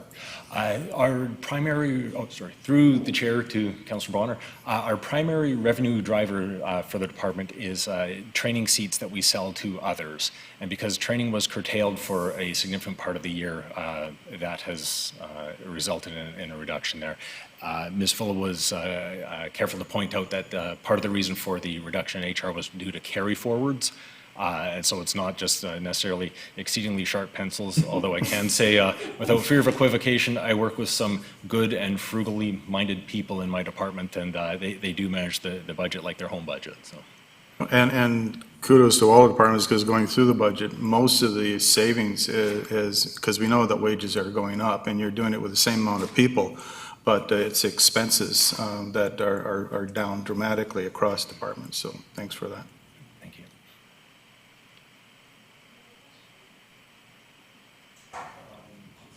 I want to say thanks for the great work, and appreciate the pivoting early on in the start to keep as many people working as possible, and the collaborative way of working across departments and with our different stakeholders. So thanks for that, and keeping everybody safe throughout the COVID. Thank you very kindly.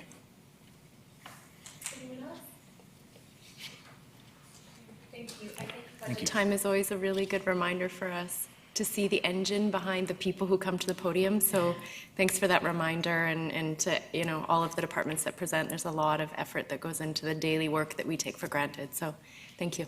Thank you very much. Recess? Yes, so I think it's lunch recess until 1 p.m. Okay.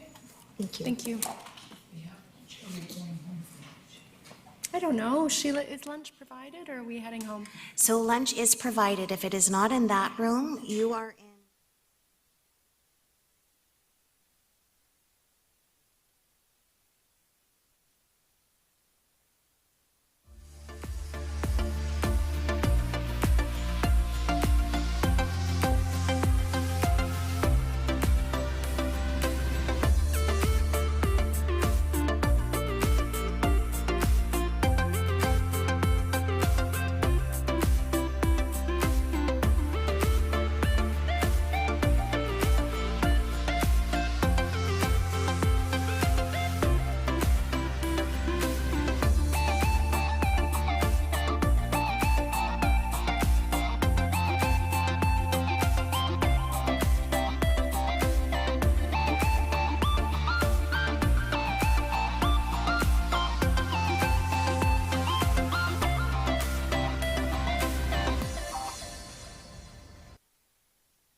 Welcome to the city's South Fork Water Treatment Plant. This is where we take water that we would collect in our lakes and rivers, pipe it, we filter it and treat it before we send it off to the city's distribution system in your taps. This facility actually does a better job than most home filtration systems. The water that comes into your home that you use every day, that you bathe in every day, that you wash your clothes in every day, is cleaner than anything you can get anywhere. Here you see filtration in action. It's kind of like watching paint dry. There's nothing to really see. But if you look in the tank, you'll see the froth on the top. That's dissolved organic matter, and when we aerate the tank, that froths up, and that's why that's up there. We take all the little particles, all the organic matter, any insects or bugs that might be in the water, and pathogens that we're trying to filter out, they're all gone. We filter the water using a series of membranes. So what we're looking at here is a membrane filtration module. So when I talk about the membranes filtering the water, this is what we're filtering the water with.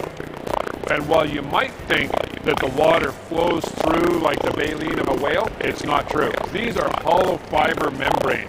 So each of these little tiny strands are hollow, just like a shoelace. And the membrane is wrapped around the outside of these tiny little hollow fibers. So these sit in the bath of water, raw water, and then we pull the water through the wall of the straw, and then it travels along, and it collects in this vessel at the end. This hole at the end is where we pull the water out. Membranes are like an almost impermeable waterproof layer that we pull the water through. So now we're just left with clean, pure drinking water. Take care.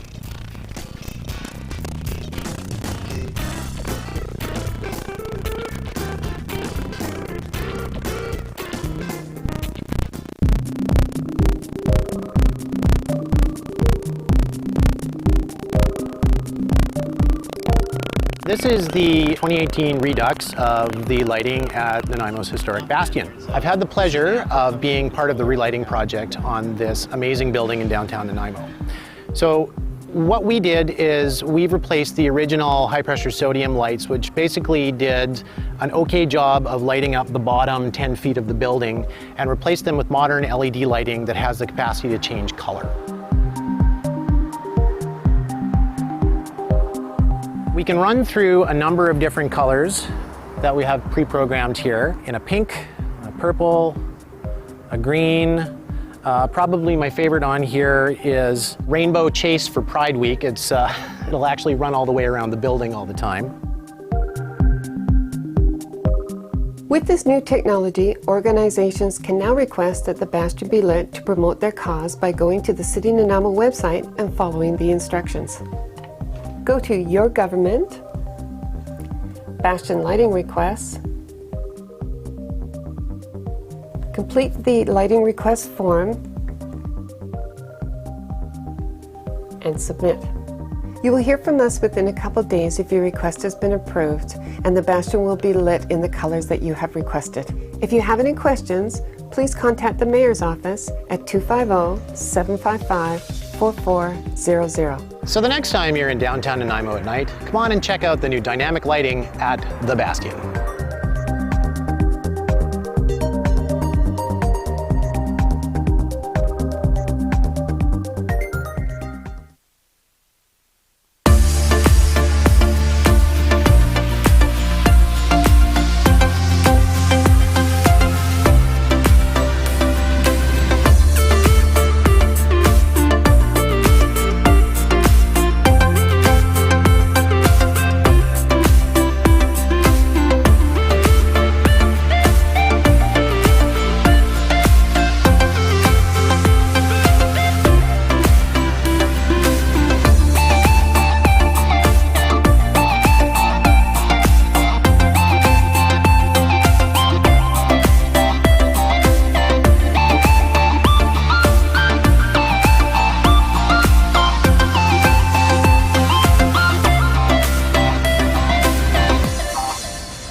Hey, Tiana. Hey.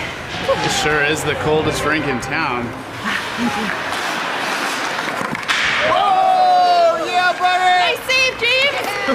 Wow, your goalie is keeping you guys in the game. Cheers. Oh, man, that's hot. Sorry, that's the way I like it. Oh.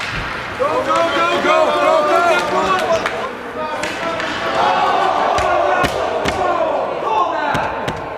go! Penalty shot!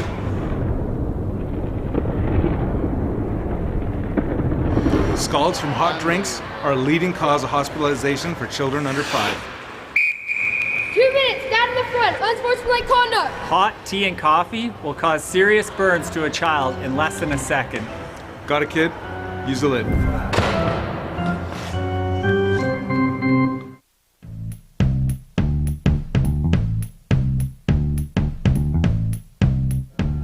What we have here is the Real Ice technology that was installed at the Nanaimo Ice Center. It allows us to use cold water from traditionally hot water that we used to use for making ice. Basically, the water will come in through the bottom, go in through a vortex idea, making the air bubbles microscopic in size, which makes a better, more dense sheet of ice. Differences that you'll see with the Real Ice is there's less snow developed, so that's easier for cleaning, and also it's a denser, harder, clear ice. So the ice skaters will certainly enjoy that. And the city plans to implement Real Ice at our other 2 arenas as well.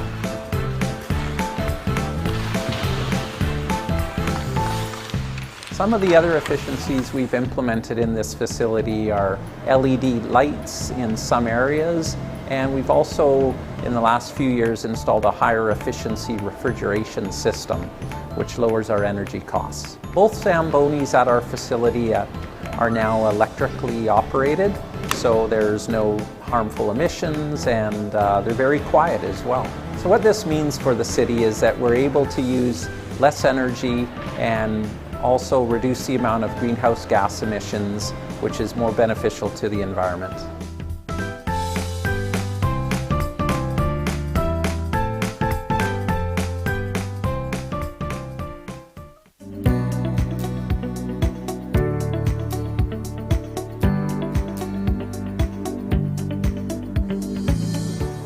This is a plug catch basin.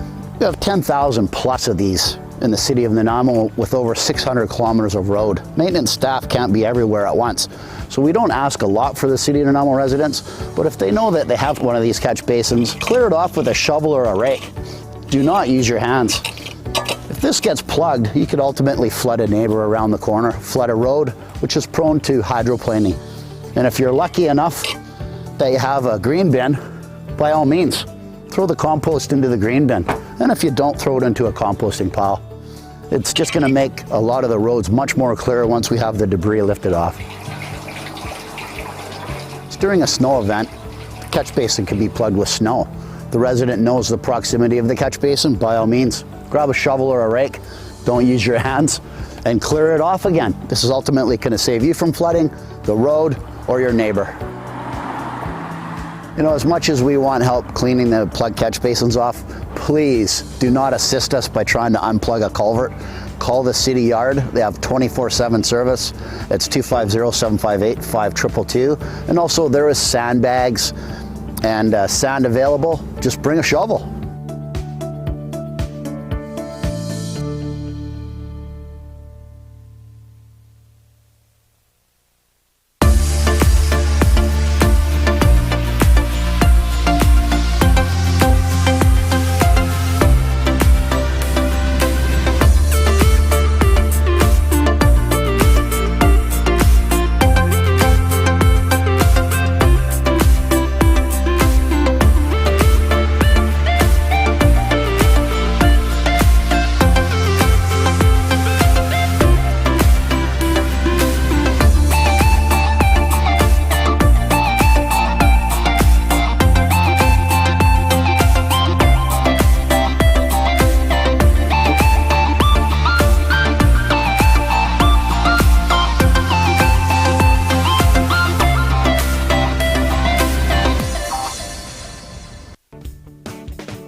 This is one of the City of Nanaimo Public Works snow and ice control vehicles, And this is actually set up for a brining unit right now, or anti-icing. And what brine is a 23.3% sodium chloride solution. And it comes out of the spray bars down here at the bottom, and it's made here at the Public Works Yard. It's a proactive method of snow and ice control, as when we know that there's a winter storm coming, we can actually lay this down on the road prior to the event. By putting the brine down before the snow comes, it buys time. It lets us get on the roads, and then when we hit it with the plows, it doesn't stick. The snow doesn't stick, it comes off much easier. Whereas if we didn't brine, the snow has an opportunity to freeze to the road. So another benefit of the brining or anti-icing unit is that during the frosty mornings, we can have it drive down the road, and then immediately the frost disappears as they're applying the brine. Brine's a great tool for us. It's very cost effective. We can stretch our hard-pressed tax dollars to the maximum. We can make brine for cents on the dollar. So the other thing that we ask is that everyone stays back from these anti-icing or any winter maintenance vehicles, as they have limited visibility and it's poor conditions out there, and they're trying to maneuver around everything. So just stay back and give them a little bit of room to operate and clear the roads.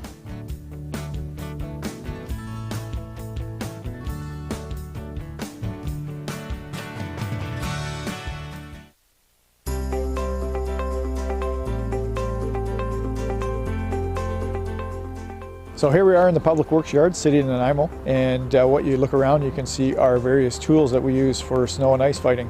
We have tandem trucks, 4x4 trucks, we have backhoes. All our trucks are capable of having front plows on them, and the larger trucks we have belly plows on them as well, and they all have a salter sander that can be mounted on the back. This is another tool in our winter maintenance fleet. It's a salting machine. And what happens is that the salt gets loaded into this hopper, and on this conveyor where it gets hit with these two saddle tanks, which are full of brine. Then it comes out here on the spreader. And why we add the brine is that it reduces the amount of spray from the salt, so it doesn't bounce nearly as far, saving about 20 to 30% of our salt. As well, by using the anti-icing liquid on the salt, the activation starts right as it hits the road. The purpose of the salt is to keep the roads bare, keep the ice from forming on the road. Again, safety for everyone, including ourselves and the public. That's why we put the salt down.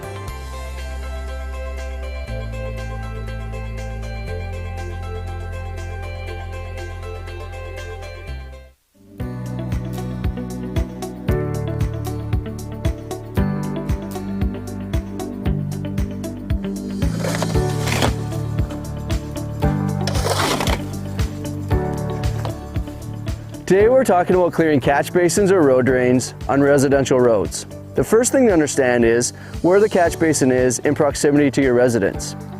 When clearing a catch basin or road drain, we want to make sure that you make yourself visible and aware of oncoming traffic.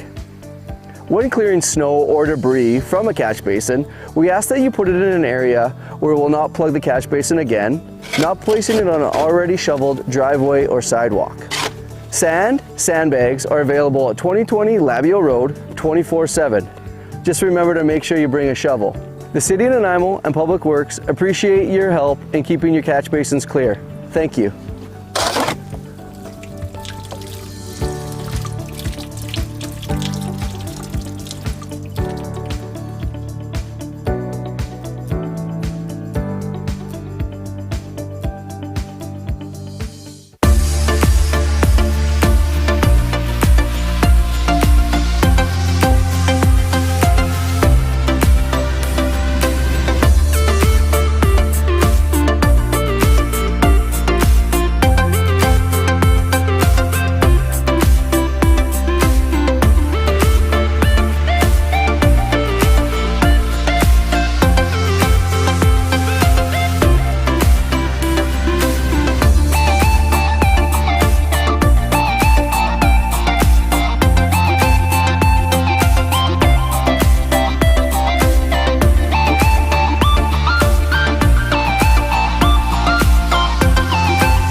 So this is one of our larger winter maintenance vehicles. They're very versatile in that they can be equipped with a lot of our different pieces of equipment. Right now this one has a front plow, a belly plow, as well as a salter or spreader box.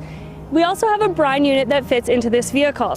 This is the belly plow, and it's really good at removing hard-packed snow and ice. And then back up here to the front, we have what everyone is more familiar with. This front plow can push a lot of snow, so make sure that you slow down and keep your distance from the vehicles to ensure safety. We have 17 vehicles that we use within the snow and ice operations for the city of Nanaimo. We also have an early shift that starts at 5 in the morning, and we have a night patrol, an afternoon shift, and an evening shift. They are eyes on the road, keeping us appraised of the conditions so that when the snow starts falling or ice starts forming on the roads, they can start salting and also call for other resources and mobilize the crews out.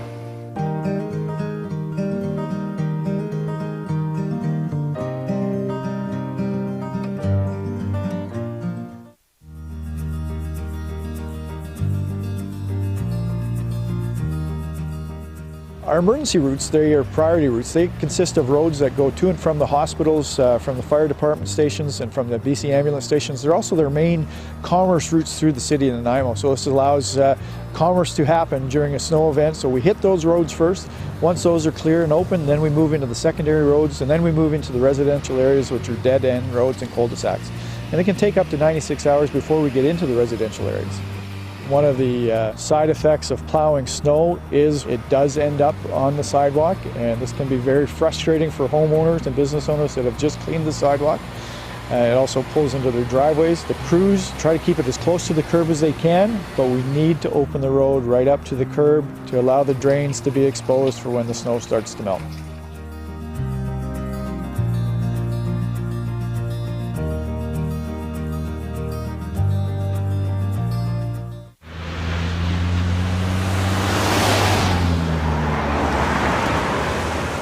On snow days like this, the city of Nanaimo sends out a fleet of plows.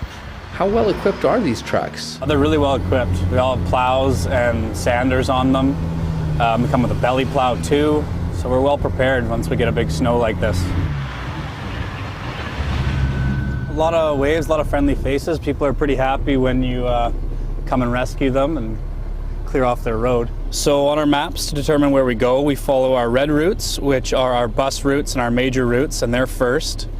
Then our secondary routes are in purple, followed lastly by our side streets, which are in yellow. We try not to cover a nicely shoveled driveway, but sometimes we don't really have an option, and it's unfortunate. We're not trying to do it on purpose.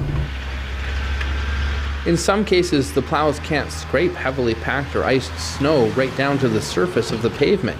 So how does it clear away? We're taking off as much as we can, and then we're putting lots of salt down to melt the rest. So sometimes it just takes a little bit longer, but it's usually pretty effective. Salting is really important because if we get it down like this, then roads won't freeze, and way safer for the drivers out there. And in terms of safety and getting the job done, are there some challenges to plowing in Nanaimo? Yeah, Nanaimo's got a lot of hills, a lot of narrow streets, cars parked on it. It can be pretty tough sometimes. How can drivers parking on the side of the road in Nanaimo help? Just make sure they're parked legally and as close to the curb as possible so we can widen the streets as much as we can. We don't always move very fast, but that's important to push the snow, so we really appreciate if people can give us a little bit of space. These are big trucks. We have salters going, spinning, and we're still on a lot of ice and snow, so when we try to go up a hill, if people are right behind us, it can be dangerous for everybody. So we appreciate if everybody can give us some space behind us, and we'll give lots of space in front.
sure is the coldest rink in town.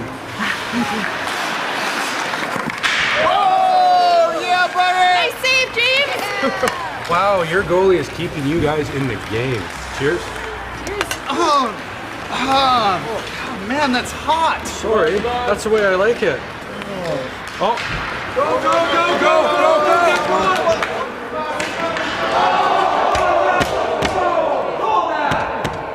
go! Penalty shot!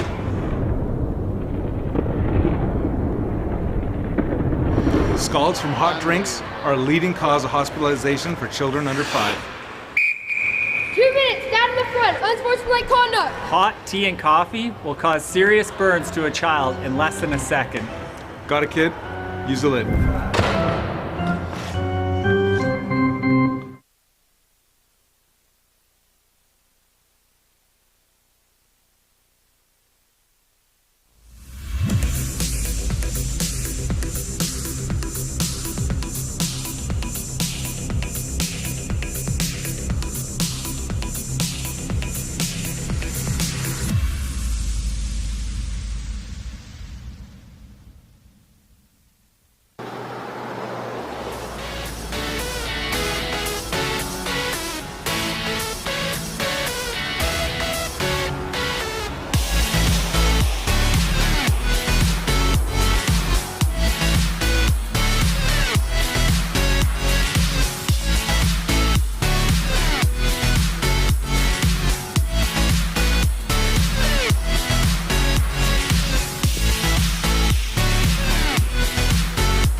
Hi, Leonard Krogh here. I'm here with Karen Lindsay today. She's going to show me how to sign up for our app. Voyant Alert, the City of Nanaimo's emergency notification system. So we'll start by going into the App Store, Mayor Krogh. Done. Next, you're going to hit search. And you're going to search for the app, which is Voyant Alert. So it's VOYENT. Now you see, it's already selected it. Click there, hit get, and then we're going to install. And why are we downloading this app? We're downloading that so that you can get this onto your phone system, and what it will do is it will send you a push notification out. So if the City of Nanaimo issues an emergency alert, it will actually push the notification out onto your phone. The really nice part of this app is that it's anonymous, so it goes by postal code. So we're not requesting you to put your name or personal information in, it just works off of the app through your phone system. There are also, if you have family members or friends that maybe don't have a smartphone or would like another way, you can also sign up online or call our Public Works Department, and they have phone and texting options available as well. So there's lots of options for people depending on what their needs are. Fabulous. So you can rest with some comfort knowing you can find out what's necessary and know that people who are important to you are notified. Absolutely. So now you have Voyant Alert on your phone. And now just select open. So the next thing you're going to do is you're going to tap in the postal code that it's prompting you. All right. So you just click on there and start entering. And then find on a map. So here you'll see the welcome page for the City of Nanaimo, and you want to subscribe to notifications, yes? Yes. Click that you agree to the terms, so click both to the yes for consent, and then hit next. And it's going to ask to either allow or not allow notifications, and you want to always allow. Always allow. Always allow. And the reason that is, if you don't allow, it won't push the notification out to you. So always allow. Always allow. And now you see here, you've got a message to accept that you've signed out. That's the two-factor authentication, and you're going to tap yes. And now you're in the system. Also, when you have a moment, we recommend that you pick your locations and sign up based on those locations, and then you'll get alerts from the City of Nanaimo. Karen, thank you. Everyone, sign up.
Thank you.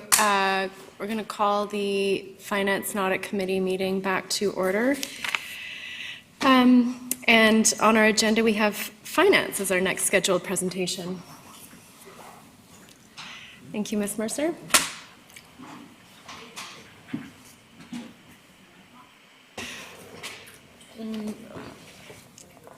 Okay. Yeah, I don't want to touch the thing if I can avoid it. Okay, we're good. Thank you. Are we good now? Okay, I can hear myself. Okay. So good afternoon. So I've got you all back from lunch. So to give you all the nitty-gritty details on the finance department. So the community charter defines the statutory role of the financial officer, and the duties of the financial officer are allocated to the various sections within the finance department. So our job is to safeguard the city's financial assets and provide financial support to all the city departments. So the finance department is made up of 39 staff in 5 subsections, all of which have a role in safeguarding the city's financial assets and providing support. So the sections are accounting services, and that's managed by Mr. Dan Bailey, and his department is responsible for most of the annual reporting. So our financial statements, our statement of financial information, our annual municipal report, and as Ms. Gurry had mentioned earlier, communications will be taking the lead role in that in 2021. They're also responsible for accounts payable, investments, and property insurance. Next is our business asset and financial planning, and that is managed by Ms. Wendy Fulla. And you're all familiar with her work because we're sitting here today going over the 5-year financial plan. They are also responsible for long-term planning, grants, and keeping the asset management models. They're also responsible for monthly reporting, and that reporting feeds into the quarterly reports that you get from the Accounting Services Department throughout the year. The payroll department is managed by Mr. Jeremy Orton, and their department's fairly self-explanatory. They produce a payroll every 2 weeks, so we love them. And they're also responsible for governmental reporting, such as T4s and things like that. And they provide assistance to Human Resource Department when needed.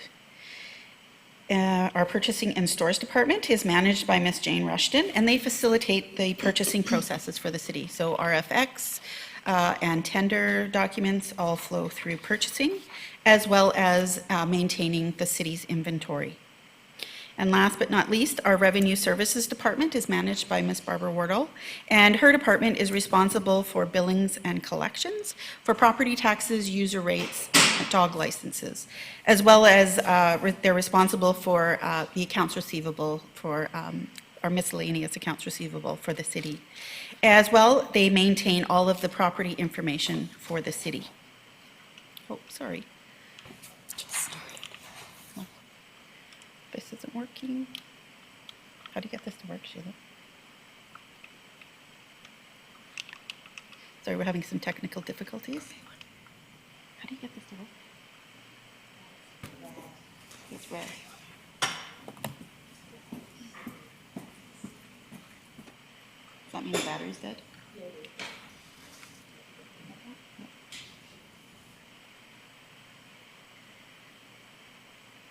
It should be green, right?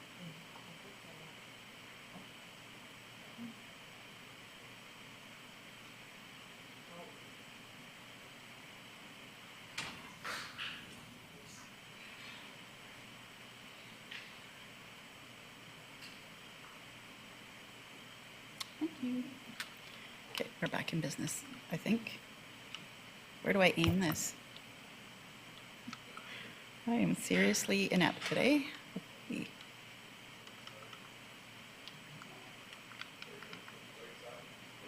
Yeah, the right side. I know, to get the PowerPoint working. Maybe it's just, oh. I guess for now, Chris, I could just pull that and then manually go through the slides so it will. Okay. And you can flip to the next one.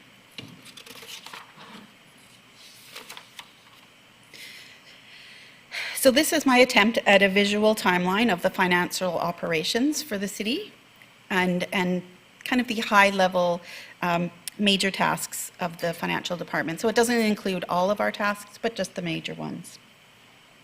And this assumes a normal year, not a COVID year, as far as the deadlines are, because with COVID, lots of our deadlines have moved around this year.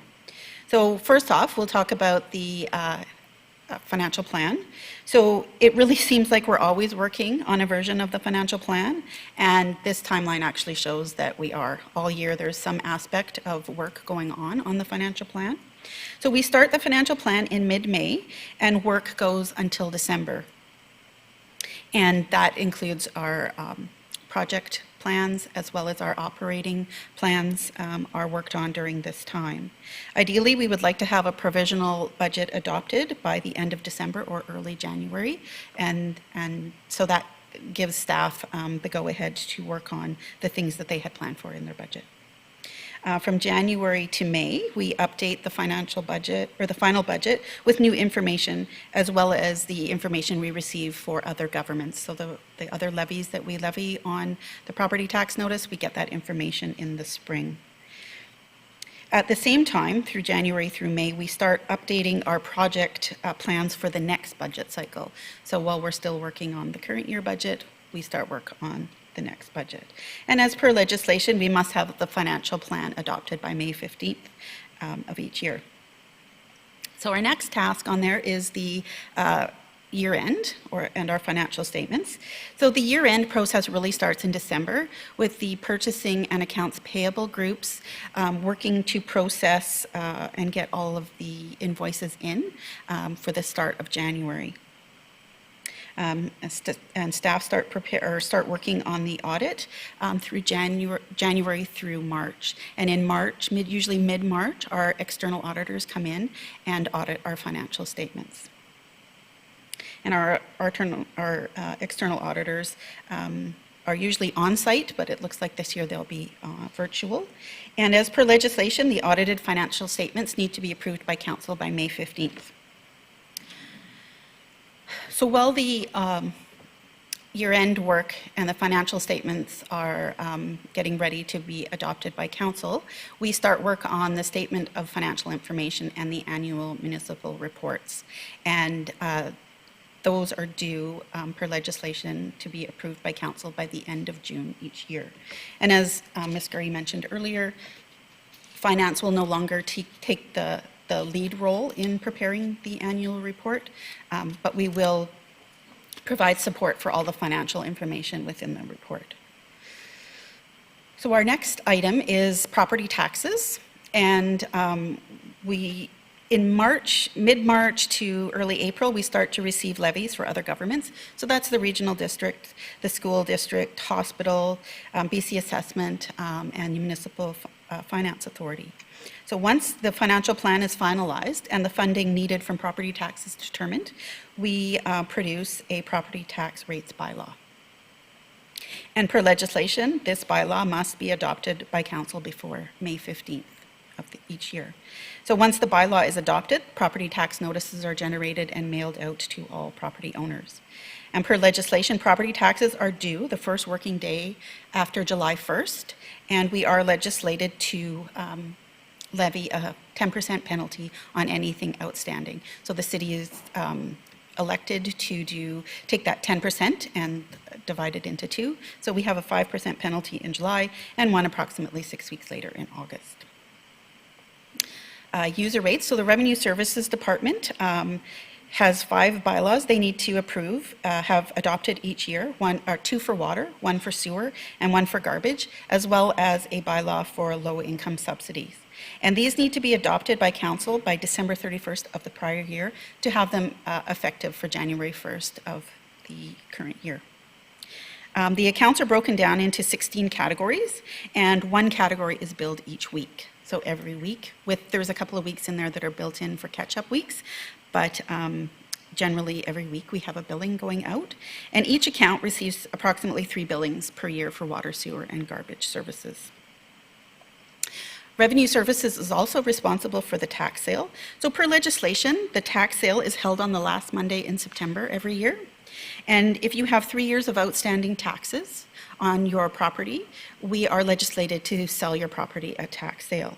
So the revenue staff start calling property owners with delinquent taxes starting in the summer, and in hopes of having these properties avoid tax sale.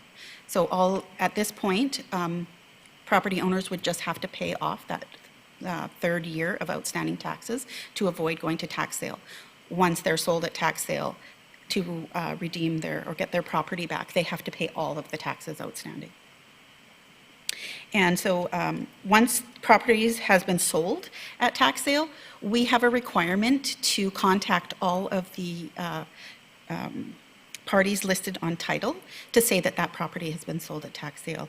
And this is a really bit of a laborious task, because sometimes there are many parties listed on title. One year we had a property that went for tax sale, and they had investors listed on title, and we probably had 50 people we had to track down, and we didn't have very good information on that. So it can be quite a lot of work to do, and we have to have that done in, I usually think it's about mid-December if we have a tax sale, which this year we had the ability to postpone it till next year, and that's what we did. Payroll. So payroll produces a biweekly payroll, and their statutory requirement is to have the T4s filed with CRA by February 28th of every year. And reporting, so all sections within the finance department have some type of reporting, whether it's internal purposes or external that come to you, such as the quarterly reporting you'll see throughout the year. But every department has some aspect of reporting. I think that's all I have there. Okay, next slide, thanks. So the finance budget is approximately 2.9% of the overall city budget, and most of that is related to wages and benefits. Some other larger expenditures in our department are costs for employee development. So if you're a CPA, you have to have continued education or a professional development, and that's the majority of what those costs are, as well as memberships. So we have to pay CPA membership and other organizational memberships, and we have external audit fees included in our budget as well. So the finance budget may be small, but we do a lot with it. Next, please. So our 2020 achievements. The COVID-19 pandemic has increased the workload for finance, as we've been involved in all aspects of the response and recovery process. And Ms. Legan touched on many of these things that the finance department facilitated or did throughout the pandemic. So I won't mention all of them, but we did develop some forecasting models that were presented to you, I believe, in early April, to see what our potential impact of COVID would be based on the information we had at that time. We've also been an active member of the EOC. So throughout the pandemic, we have participated in the EOC, and we have recently submitted our first submission to the EMBC for refund for some of the expenditures we've incurred during that time. We operated the satellite tax office at Bevan Park through May through October, and as the Stark City building was closed to the public, we provided this as an opportunity for people to pay in person if they had questions and whatnot, so that was very successful. And we have provided support to all departments when needed, and such as we've calculated the reopening projections for Parks, Rec and Culture. So when Mr. Harding's team came in front of you to talk about reopening arenas and the pool, Ms. Fulla's department helped them calculate all of their revenue projections and cost projections. We also implemented an electronic signature procedure for invoice approvals. So with COVID, lots of people were working from home, and we didn't want invoices leaving the premises. So we came up with a workaround for a procedure to have electronic signatures, and that has been working really well, and it's helped make some efficiencies within the department. Our purchasing department has sourced and maintained PPE supplies for the city. So throughout the pandemic, often getting PPE supplies has been a challenge, but the purchasing department has provided, or has been able to provide almost all the supplies we needed at the time.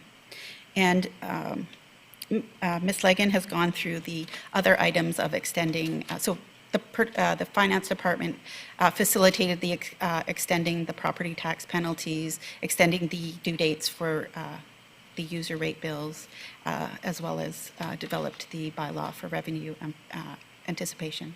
So we've had a lot of work. That's a short list, but it has added a kind of an immense workload to finance just on top of what we already do.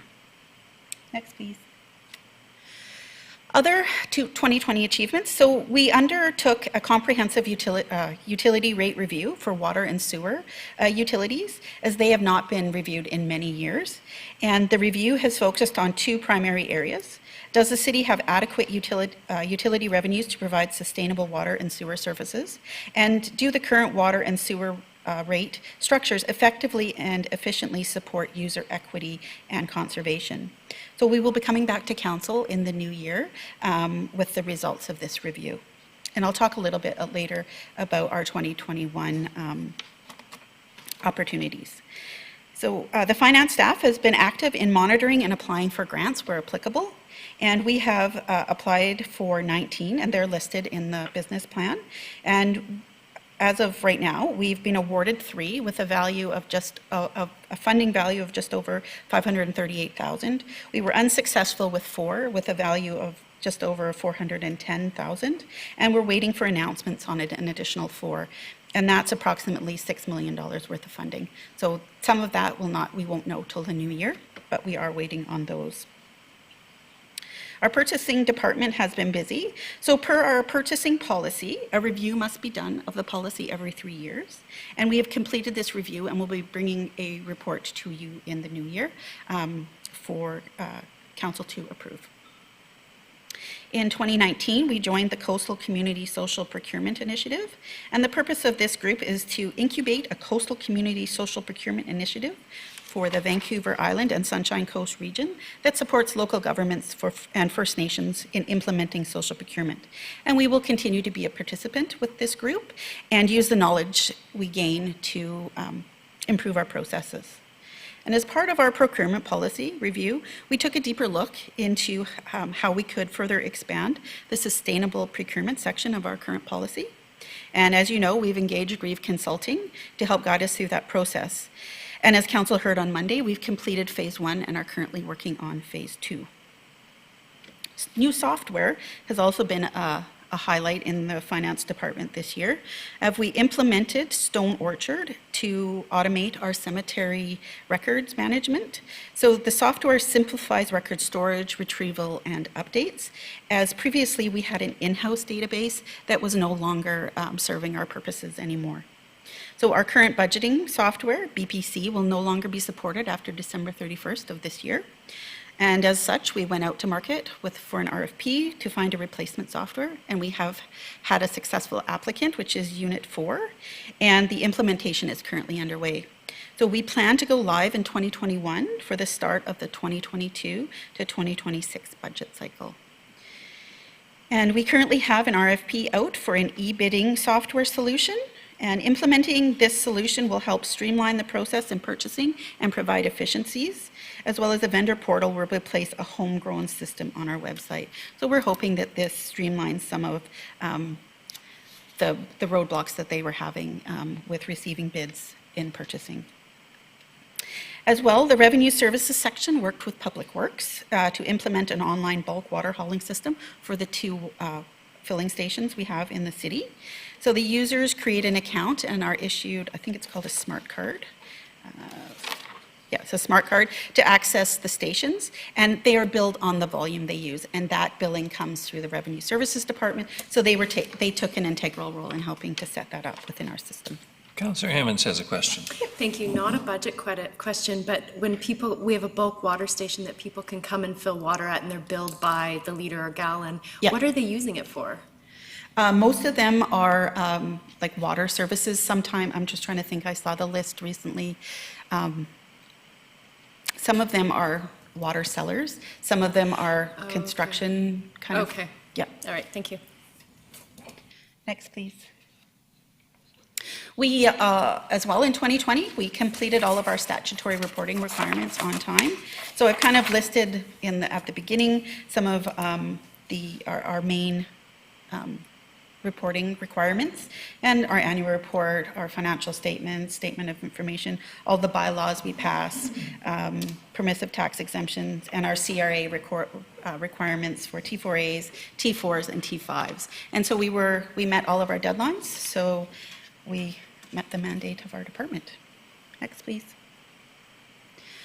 So 2021 opportunities. So we, in the 2020 to 2024 financial plan, there were, that was approved, there were 2 finance positions that were added. And we will have a junior financial analyst and another assistant accountant being onboarded in 2021. So these positions will provide some much needed relief to the accounting services and financial planning sections, and this will allow them to balance out their ever-growing workloads. As a cost savings measure for 2021, the start date for these 2 positions was pushed back to September 1st. And as Ms. Legan mentioned earlier, on November 30th and December 4th, we will be discussing the option of moving the start date back to January 1st using the funds in the Special Initiatives Reserve. Invoice automation. So in an effort to have a more efficient invoice approval system as well as a green one, we looked at solutions for invoice automation. So instead of having paper floating around the city, we can electronically track it and have it that way. So this solution would have the majority of our invoices being processed electronically. We thought we had found a solution for our current ERP system, but unfortunately that wasn't viable. So we'll continue to keep looking for a solution there. As well as COVID-19 has provided us some challenges, it has all given us some opportunities to look for new ways to deliver services. So we will continue looking at ways to create efficiencies through online services in all of our departments. So our ERP, or our Enterprise Resource Planning upgrade, so an ERP software system integrates all systems of an organization into a single system with modules that support core business areas such as finance and human resources.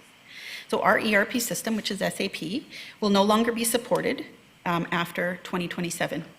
Excuse me. It was originally supposed to be 2025 that it was not supported, but I suspect COVID-19 has pushed that date out. So we have budgeted the replacement project to happen in 2022 and 2023. And this will be a very large project, and we are currently creating a working group to start planning for it. So we will be seconding people from departments to work on this project, and we will have to backfill those positions. So there's a lot of logistics involved in creating this making this project successful. So in 2018, we did go out for a request for information, or an RFI, to see what other ERP systems there were on the market. Because in 2002, when we implemented SAP, there were very few options that we had available to us, and now we have many. So we wanted to see what they could offer.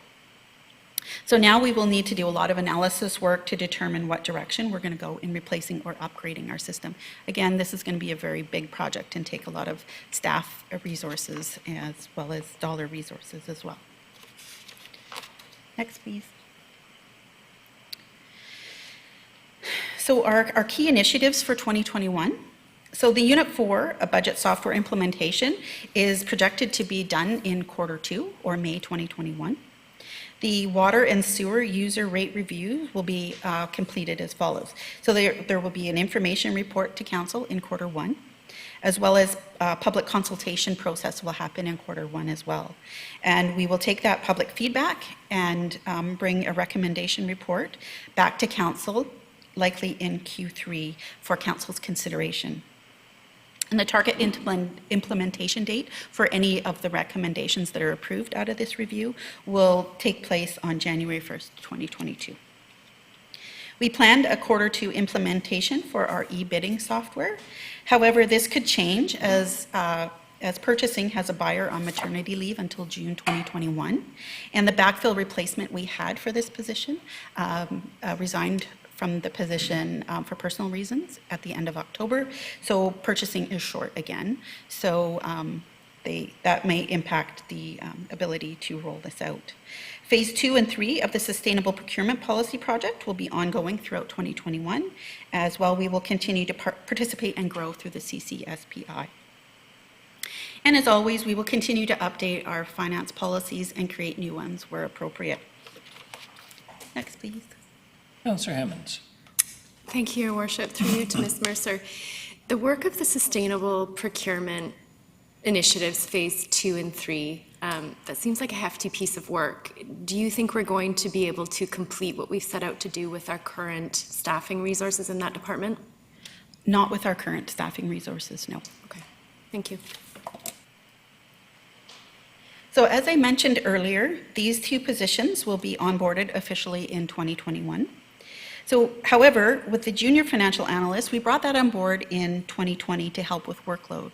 So as we struggled to backfill one of our senior financial analysts who was on a maternity leave, we received approval to accelerate this position. And the decision was based on staff would rather train somebody that was going to stay in the department rather than a temp that would potentially leave after the maternity leave was over. But our best laid plans were thwarted when the junior financial analyst went on maternity leave herself. So all things being equal, we should have a full staff by September 2021. COVID isn't the only bug in the air. So as I mentioned earlier, these 2 positions are budgeted to start September 1st in the draft budget.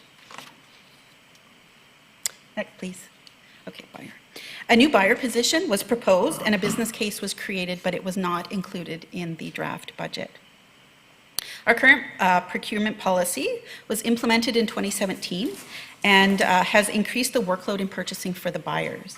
And as a result of this, in 2019, a 3rd buyer was created and ultimately filled. And this allowed the department to mitigate some of the workload changes that they were experiencing. So in 2020, the purchasing department has been an integral part of the Sustainable Procurement Project, and the buyers are keen to get going on administering this program. However, there is little capacity currently within the department to implement a full-scale sustainable procurement program. And this is why a business case was prepared for the 4th buyer position. And my last slide, as I discussed earlier, the majority of our costs are wages and benefits.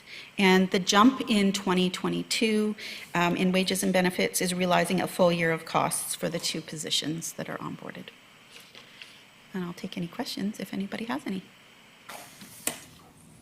Councillor Bonner. Thank you, Your Worship. A few, if I may. This finance is only increasing your net operating by 1.64%, so thanks very much for that.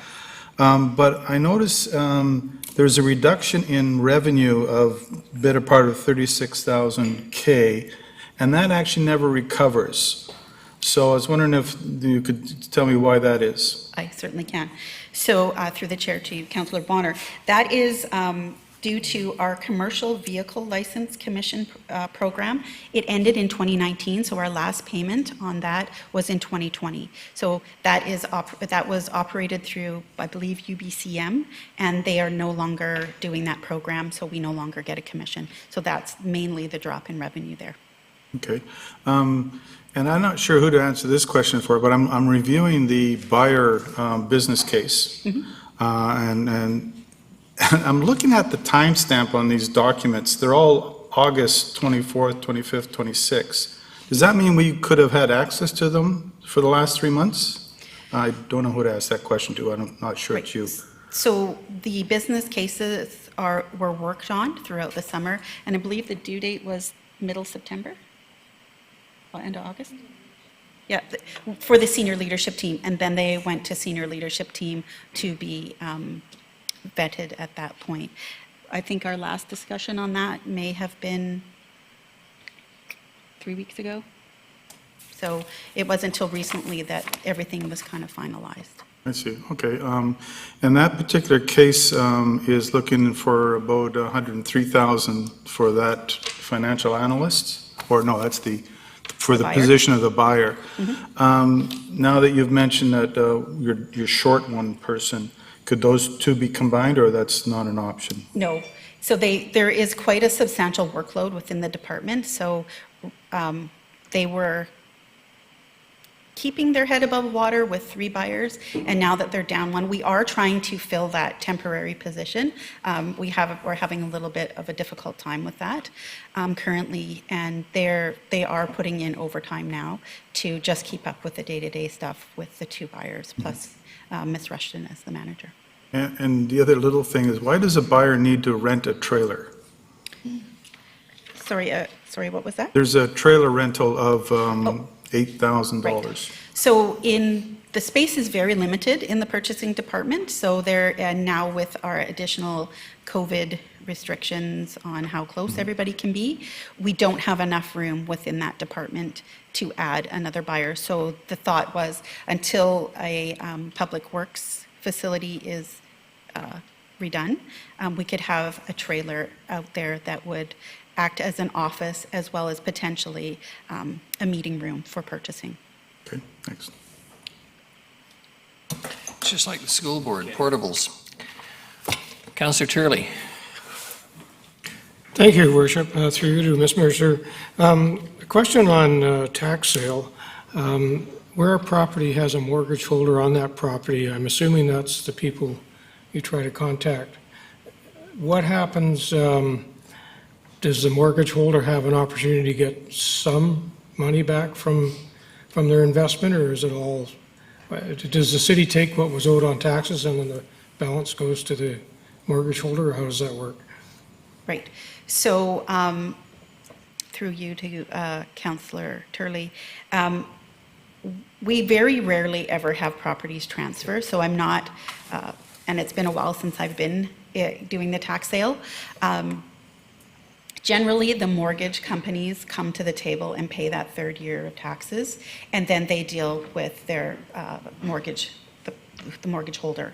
And because technically in your mortgage agreement, you are not allowed to have outstanding taxes usually, so they will deal with them on that. We get our payment and we are done with that process, and then the mortgage company follows up with the property owner.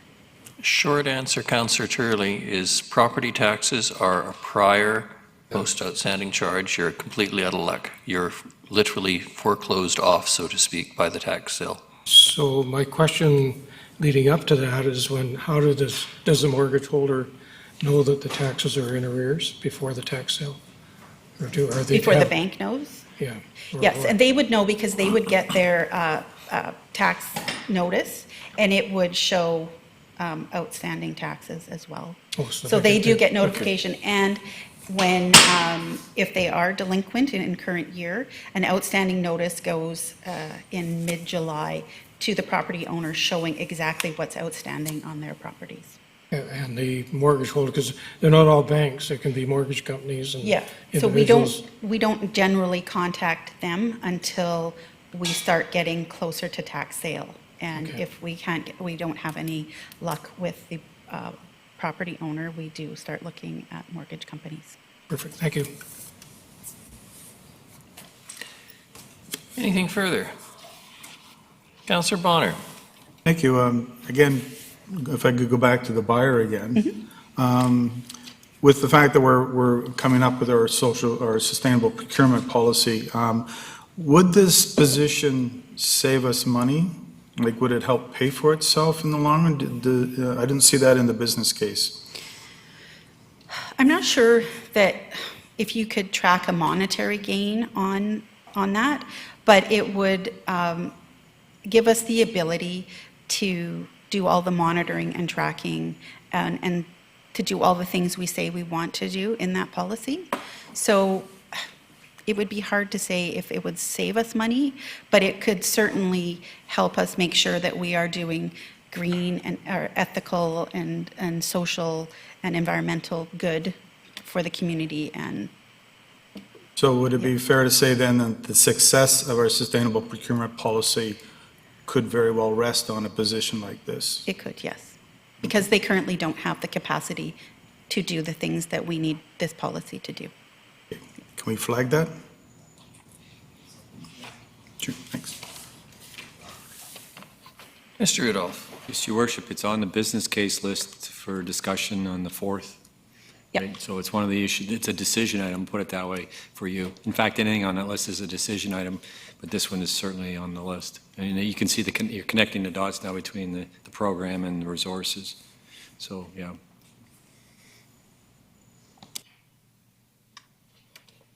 If nothing further, Ms. Mercer, thank you very much. Next, it's information technology. Certainly the mayor's well-known forte. Yes, thank you very much. The broken clicker isn't lost on me as an IT person. Anyway, my name's Brian Mackay. I'm the newish IT director, 8 months or so into the job, and I've had the... Oh, great. See if we can fix it for you. All right, thank you. I've had the good fortune, the good and the bad landing in COVID, really kind of disorienting. But I've had the great fortune of having an amazing team of IT professionals here at the city who oh, thank you very much, seem to do a great job in spite of all the challenges we've had. Great leadership and support in that regard, and I'm really happy to be here and hopefully make some positive change. So as far as IT, I think I'll go straight to this. We're made up 25 people, IT application services led by Matthew Dunstan. He's got 3 groups. Application support services, they manage all the public-facing website, the fire dispatch, sanitation and recycling management, city projects, and as well as all the user experience for our GIS, Hub Map, Nanaimo Map, and other web applications, to name a few. Financial systems and reporting, they do the big enterprise systems, that alphabet soup of SAP, ERP, Tempest Land Management, and SharePoint. Geographic information systems, a real strategic component of IT. It's all that geospatial knowledge and insights we can use to make better decisions about the city. IT, technical and client services, is led by Tom Rodler, and that group, it has technical services, so it's all the things that plug in at the city, all the blinking lights, keeping us secure, keeping us connected. So that's a big role for his team, covering 22 facilities. Last but not least, client services. They're the face of IT. They help people with their technology, deploying hundreds of machines, supporting hundreds of applications. So a great team in that regard. As far as the IT department's share of the Nanaimo City budget, 2.8%. A little different with IT is 2/3 of our budget is wages and benefits, and there's a huge chunk related to all the costs of hardware, software maintenance, suppliers, etc. So that makes another 1/3. So the report has a more fulsome list of our achievements. I thought I'd just give you a few. You've heard of the COVID-19, I think, today. That's been a big goal for IT to pivot to 2020. What I like to think, though, is, and I think Mr. Rudolph mentioned it, we've jumped into a time machine, and we're 2 to 5 years in the future, and it's an IT manager's dream, because we have 12,000 hours of Zoom meetings and electronic payments, etc. And in my career, I never thought I would actually get to see such technology adoption, and I hope that we can continue to leverage digital for improving services for citizens. The team did stellar work getting everyone online. When I talk about technology for employees, it's also the frontline staff have technology now, from, of course, the fire trucks, the building inspectors, and the list goes on and on. We're equipping technology right to the front line to make their life easier, we hope. As well as digital workflow improvements. And then another thing that I wanted to stress today is, well, IT might have been lucky enough to be part of this, this great pivot, But the digital champions throughout the city and so many departments were able to rethink how to offer services to citizens. And they turned on a dime, and I think they need to be recognized as well in the work that they've done to keep things going. An example is digital workflows for permits, digital signature, electronic payment, electronic workflow. Hundreds of trips to City Hall has been saved by just a little bit of innovation by teams across the city. We're about to roll out a new signage system, so the 25,000 signs, how do we maintain them and repair them? This is an asset management system, and I'll talk more about that shortly. A new and improved hub map, which is that portal for employees to get spatial data of the city, new functionality there. I'll talk a bit today about IT security and enhancements we've made to protect the city's data and information and people. And Ms. Guri talked very well with far more colorful slides related to the electronic document and records management system project. Going through the discovery phase, we selected technology. It's a partnership project, and we hope it has a positive change on the city. So those are some of the things. I'm sorry for leaving out a lot of other ones. So when I think of opportunities for 2021, the one that I really want to see happen is Nanaimo as an intelligent city. It's already, what's an intelligent city? Well, Nanaimo is already a smart city. We use technology throughout our operations to make things better, more efficient, reduce costs, reduce our carbon footprint. But we want to use technology and data to build a better city. And to me, I want to make sure in our little way in IT, we can contribute to Nanaimo's resilience. How can we improve livability? How can data and technology and data insights help environmental responsibility? What about mobility and connectivity? What about the digital divide we have? How can we contribute in that regard? Social and Economic Development Task Force talks about technology as a pillar in that strategy. Open government, like what we're doing today, that's important. And what about our data? Can we have high school and university students study the data in the city? And Mr. Rudolph mentioned virtual City Hall. Our vision is that citizens can get every service online that they can at the front counters. So that's a challenge for us. We also want to support active transportation. This intelligent city strategy is about partnerships and building those. And it's something that I see as a great opportunity for Nanaimo. I think we get there by thinking about our workplace. We're good at structure around our physical workplace, but what about our digital workplace? We've seen in the great reaction to COVID, not all our systems connect well. You have trouble with technology here. How can we make that a seamless experience? And that's something that's very important to keep productivity up, regardless of location, regardless of device that you're on. That's how do we improve collaboration? How do we integrate that? How do we have this ocean of data. How can we get good insights from that data? And important, the privacy and security of that. How do we protect citizen data? The other issue I have, the thing you probably wouldn't think about is the complexity of IT. We're not getting a bigger team. We continue to add hundreds of systems. So how can we work to reduce the complexity? A lot of legacy systems, and how do we move to some new platforms?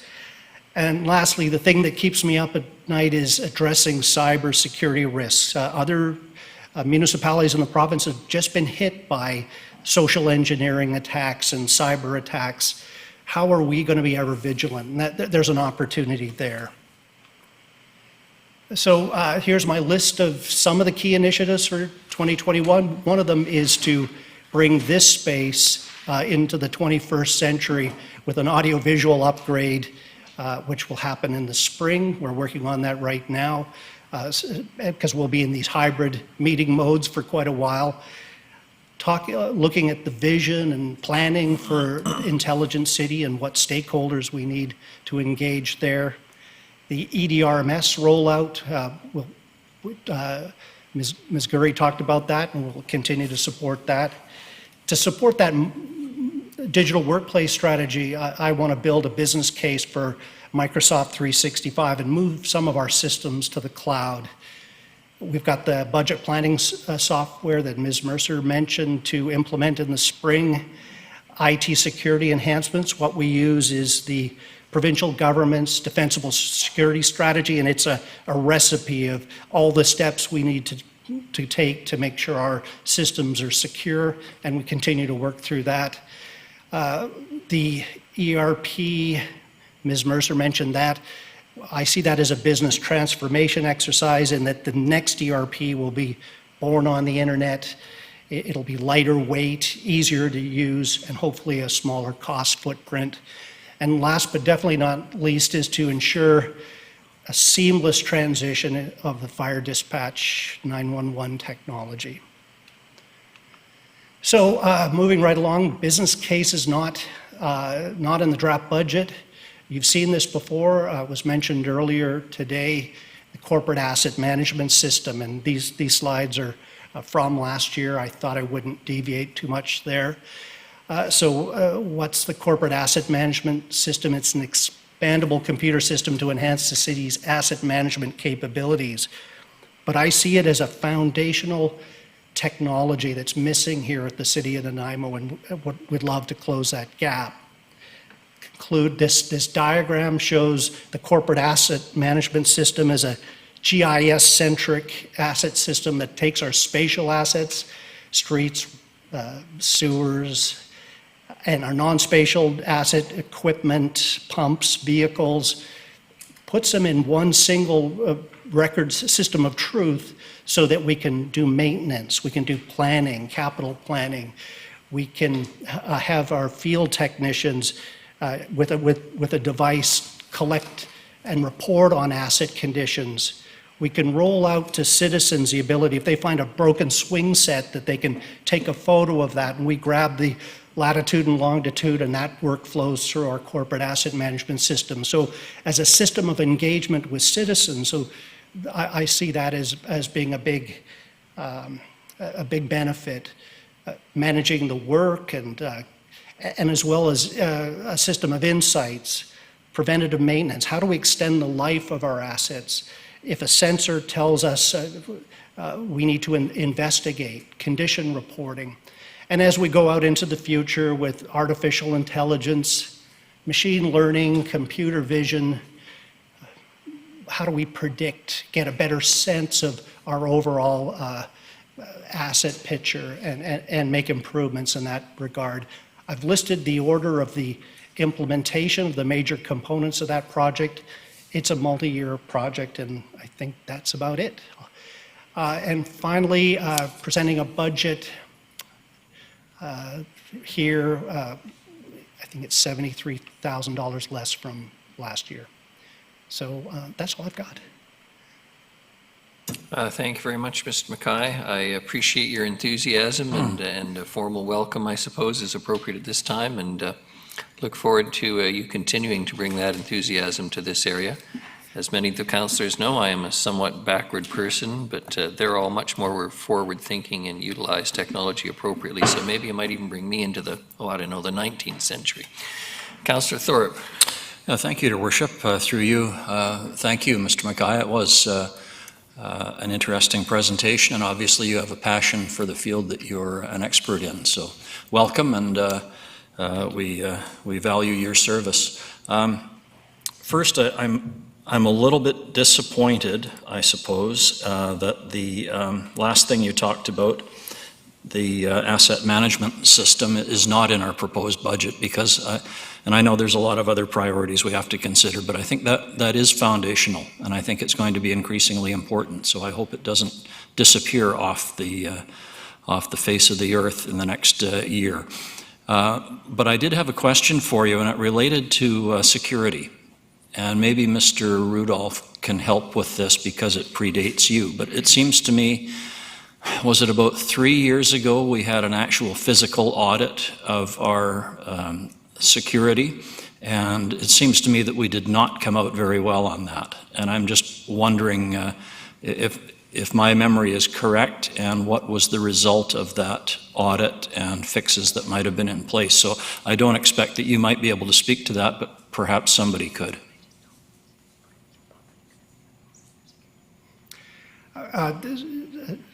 Through the chair to Councillor Thorpe, there have been a number of IT security audits. We actually have them on a regular basis. We have built that defensible security program, which red, yellow, greens each area of deficiency, and the gap has been closed considerably on those security elements. Okay, that's fine. Thank you. Ms. Lagan. Just to follow up, as a matter of being in the public realm, we don't generally discuss cybersecurity risks in the public realm for the very reason that it can create some future issues for us. So we're happy to do an in-camera and take it offline in greater detail, absolutely. Very good point. I'm satisfied that the gap has been closed and we're in good hands. Thank you. Thank you very much. Councillor Bonner. Thank you, Worship, and through you to Mr. Mackay as well. Your department is the only other department with a net reduction in your budget for this year. But unlike the other departments that I'm looking at, theirs is generally by things they buy. Yours is through labor, but you still have 25 FTE. How did you do that? Through the chair to Councillor Bonner, we take punting to Ms. Fulla on that. How would I jump in here? So back in 2019, you approved a business case for a one-year temporary GIS position. It took some time to fill that position, and so it was only filled partway through the 2019 budget year. So at the end of the year, we carried forward those funds because we did hire a person for a full year. So in the 2020 budget, that's why you're seeing between 2020 and 2021 a drop in wages and benefits because we had that funding in 2020 for that temporary position, and they will be done at the end of this year. So they don't count as a permanent FTE, so that's how his FTEs stayed the same, but his wages and benefits budget was slightly higher in 2020 than 2021 because of that temporary position you approved. Oh, I'm surprised you didn't have that answer. When we're going to be doing some work on Mayor's Task Force, and one of the recommendations is in terms of, some of the recommendations talks about bringing people into the town, companies into the town. And I hope that you're not too far away from that conversation when we have that, because I think it's critical of the IT infrastructure. And I'm leaning towards the concept of internet access and those types of services as utilities as opposed to companies providing them. So, and the other question, that's just a statement. The other question is regarding the CAM system. In the business case that you have, it's I know we're going to talk about this later, but since you're here, it's $2.5 million. Is that for the software, and then it's $450,000 a year to take care of it? Councillor Bonner, that is for the implementation costs, including software, consulting, temporary resources for the project. The ongoing costs are related to the new licensing, hardware, software, and position or two. Correct? Correct. Through the chair to Councillor Bonner, page 7 of the business case actually breaks it all down for you. So it's about $2.8 million for the implementation over 4 years, and then the ongoing operating costs would be about $451,000. And we actually have provided on page 7 a line-by-line breakdown of the projected expenses. Okay, and I'm going to ask you the same question I asked earlier. Will this software and the work that's been done save us money in the long run? Because I know we've been talking about it for a very long time. Through the chair to Councillor Bonner, the fact that there are $3 billion of city assets that we can optimize, extend the life, provide preventative plan maintenance on. I believe the savings will be significant with this solution. Okay, thank you.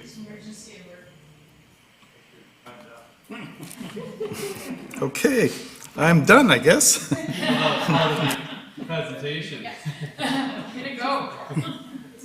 It's just a test. You passed. Okay. Thank you. No one else? Your Worship. Yes, I've had my hand up for a while. Councillor Armstrong.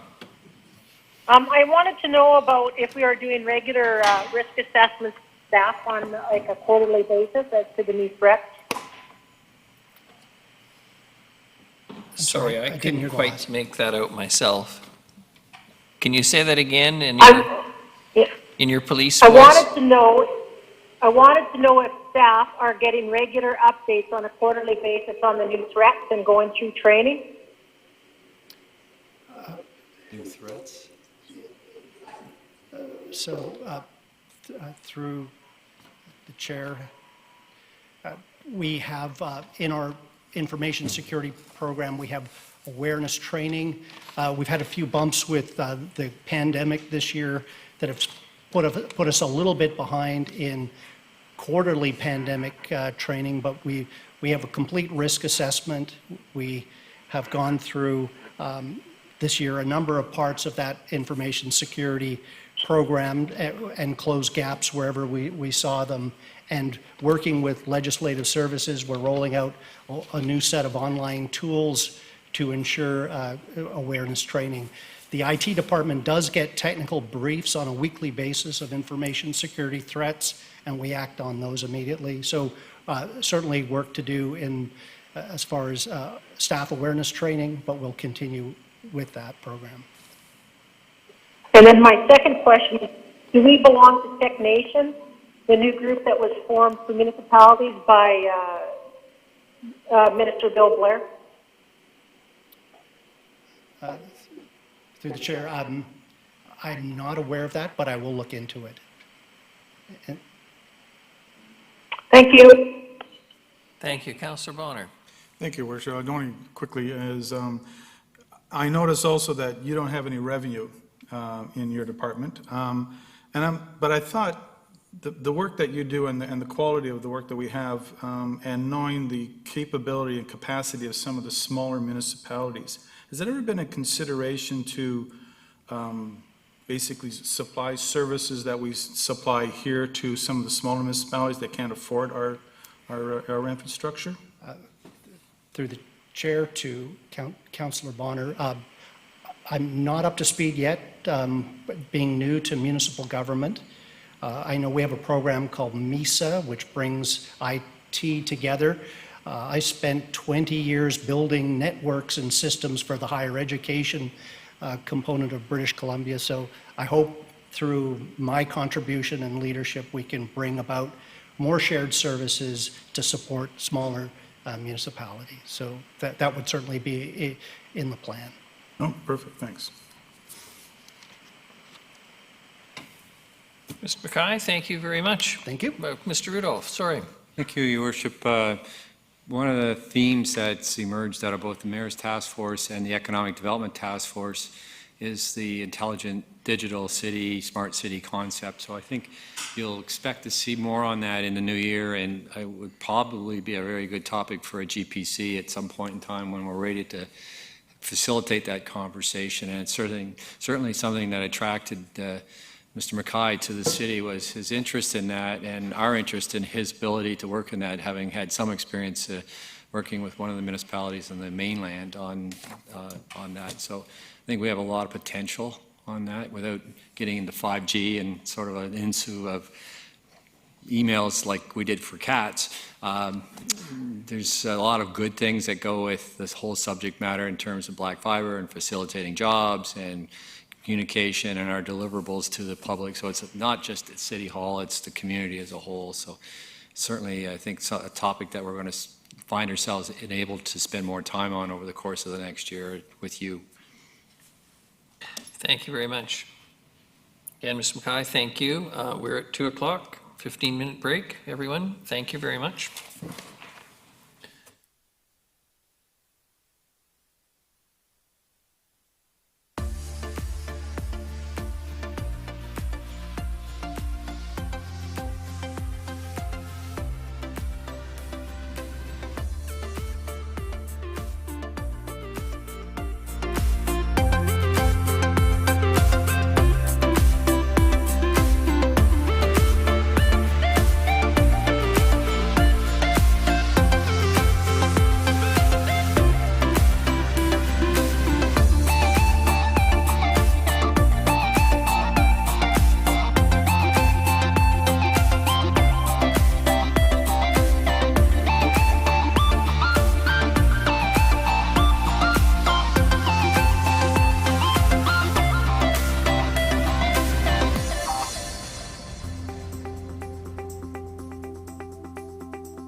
Hi, Leonard Krogh here. I'm here with Karen Lindsay today. She's going to show me how to sign up for our app. Voyant Alert, the City of Nanaimo's emergency notification system.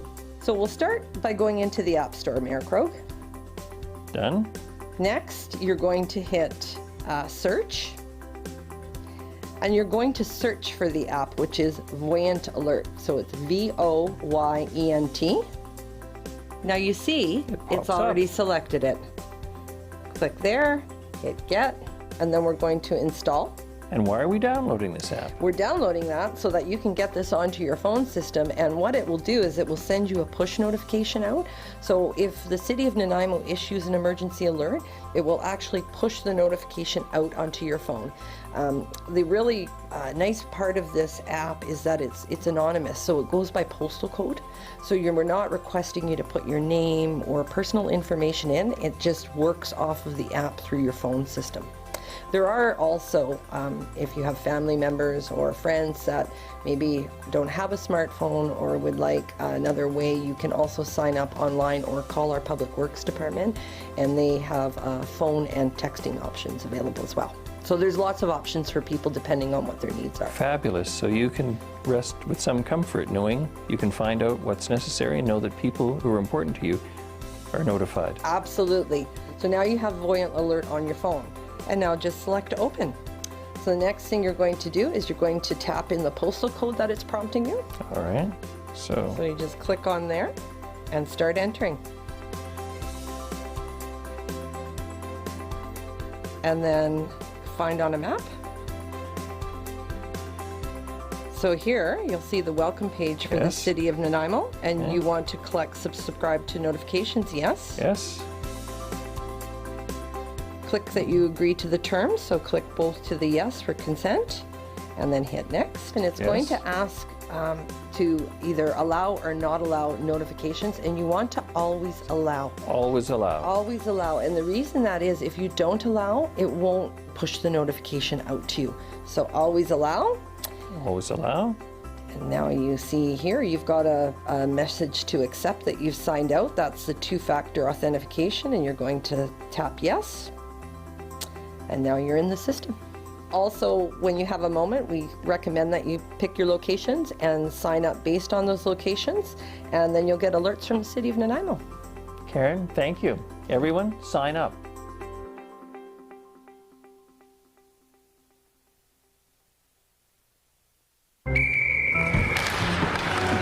Down here, okay? There we go. Hey, Tiana. Hey. It sure is the coldest rink in town. Thank you.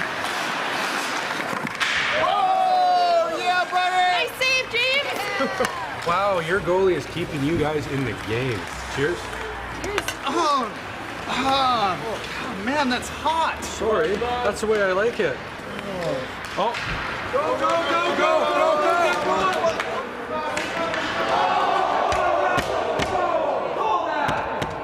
go! Penalty shot!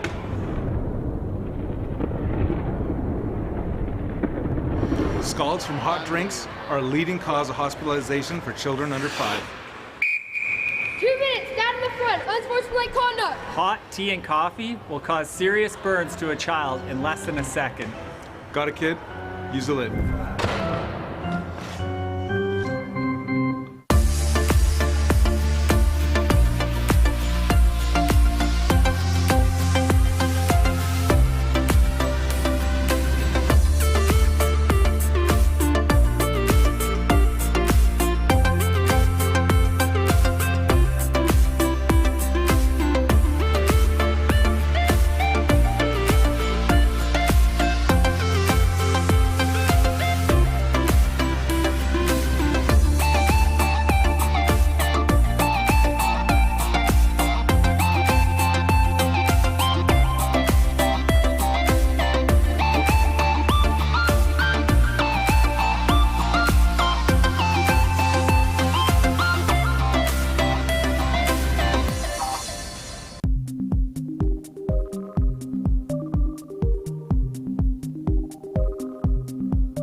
This is the 2018 redux of the lighting at Nanaimo's historic bastion. I've had the pleasure of being part of the relighting project on this amazing building in downtown Nanaimo. So what we did is we've replaced the original high-pressure sodium lights, which basically did an okay job of lighting up the bottom 10 feet of the building, and replaced them with modern LED lighting that has the capacity to change color. We can run through a number of different colors that we have pre-programmed here in a pink, a purple, a green. Probably my favorite on here is Rainbow Chase for Pride Week. It'll actually run all the way around the building all the time.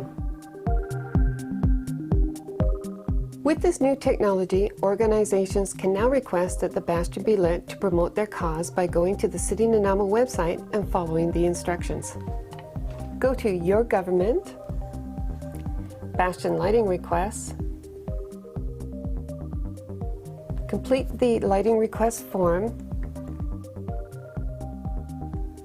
and submit.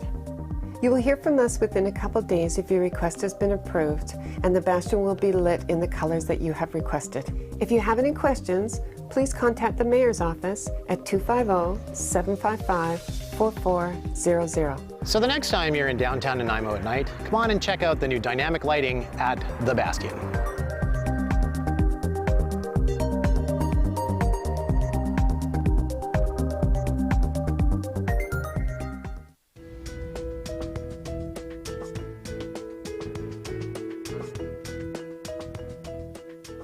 We're here today to make a couple street names.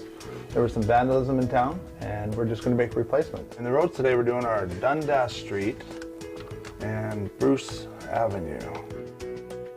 They're all 8-inch, and we use 3 different sizes, mostly 24-inch, 32-inch, and 36-inch. We do use a consistent font with street names. This is actually my metal blank, so the only material here is the material that I actually will cut out in vinyl.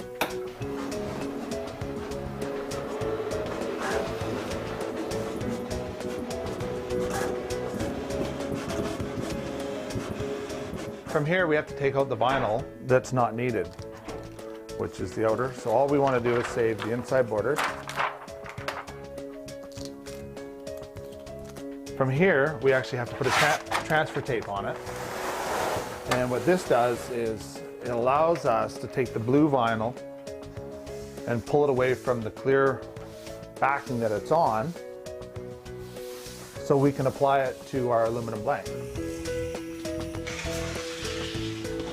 Now that we have our 2 sheeted piece of vinyl, we take our aluminum blank, which has high intensity diamond grade, which you can see behind me. We have all different colors. We have orange, yellow, white, depending on the type of signs. Most of our white signs are regulatory, and the yellow ones are warning signs. And right here, all I'm doing is pushing the transfer tape a little tighter to the vinyl. And then from there, we peel it back, our plastic, which basically leaves us with a big sticker. We put it on the aluminum.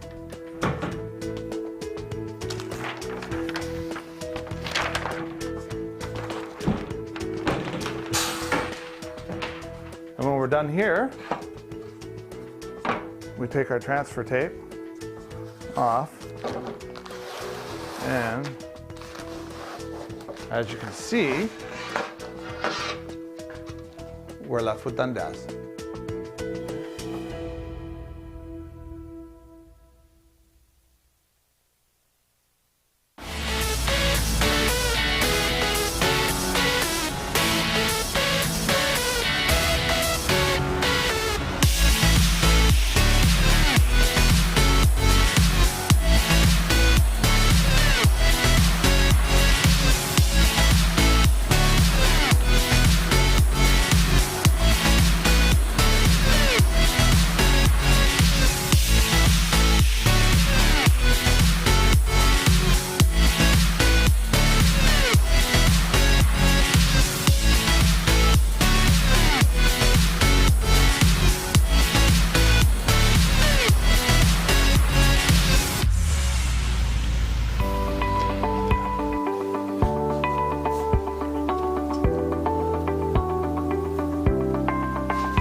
Hi, Leonard Krogh here. I'm here with Karen Lindsay today. She's going to show me how to sign up for our app. Voyant Alert, the City of Nanaimo's emergency notification system.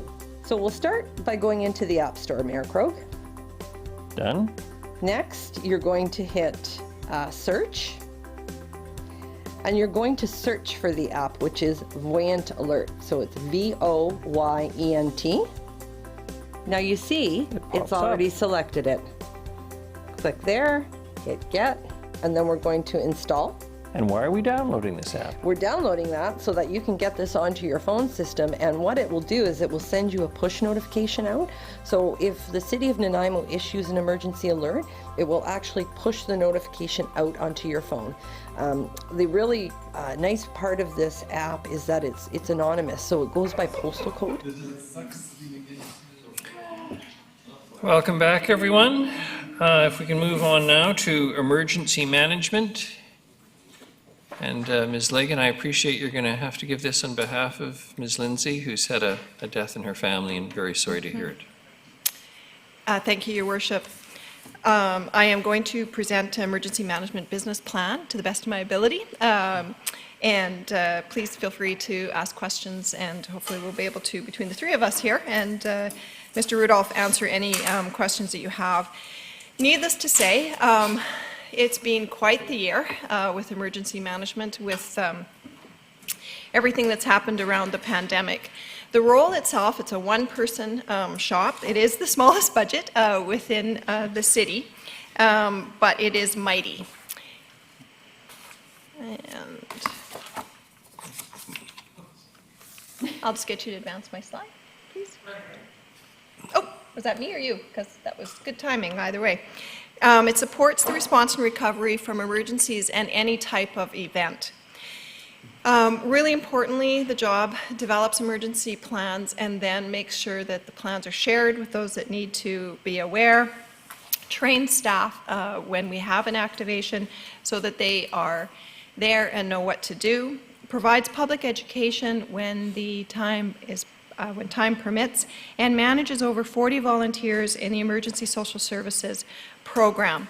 We have taken all of those volunteers into a virtual environment, so they no longer meet in person.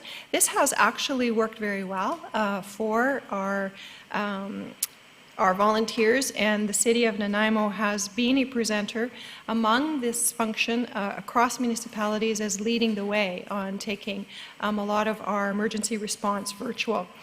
Some of that has happened due to the leadership in IT and the openness in IT to assist. Mr. Mackay and I were talking earlier, we are leading on it, yet there is so much to do, so we will continue to advance our responses from a virtual perspective. So I've just talked briefly about the budget. It's 256 or 275,000. Can't remember exactly, hold on. $236,000.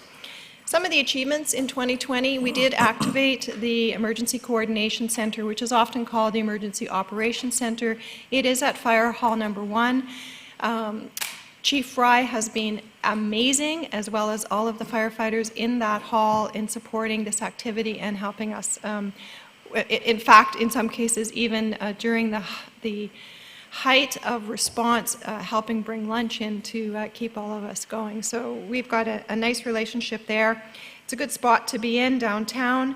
We activated the ECC to first develop the city's response to the pandemic, but also very importantly to continue with business continuity. And that was achieved through a lot of coordination across a lot of trained people within the city. So we have over 80 of our staff trained at various levels of emergency responsiveness, and most of senior management has a very high level of training as well.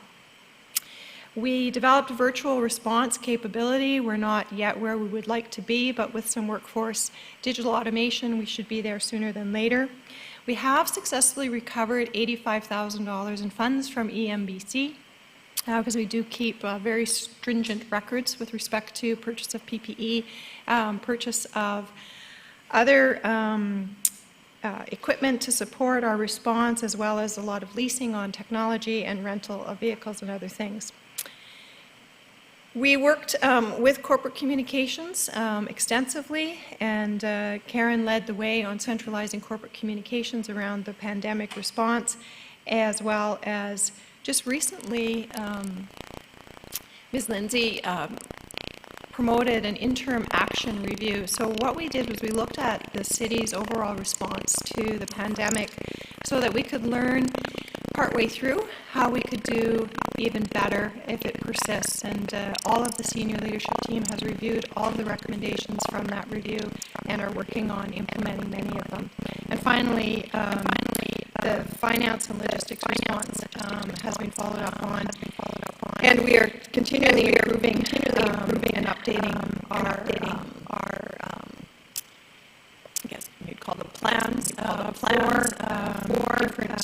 different emergency events that can occur. Councillor Hammond has a question. Thank you. Thank you. Sorry, could you just go back one slide? A virtual response. What does that look like? Sure. Well, that's a great question. So a virtual response looks, I'll give you a specific example. We ran a wildfire virtual exercise, and in that exercise we had a virtual made-up response of a social center. So where could those that had to be evacuated from a wildfire spread area couldn't go to the Bevan Social Center, so how do we get them registered? How do we get them services? How do we get them relocated? How do we get them food cards to purchase food and anything that they need?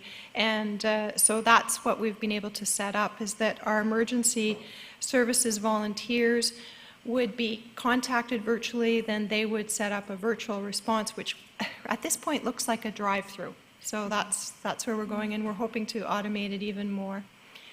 So that's interesting. Thank you. Yeah, it's tricky. There's no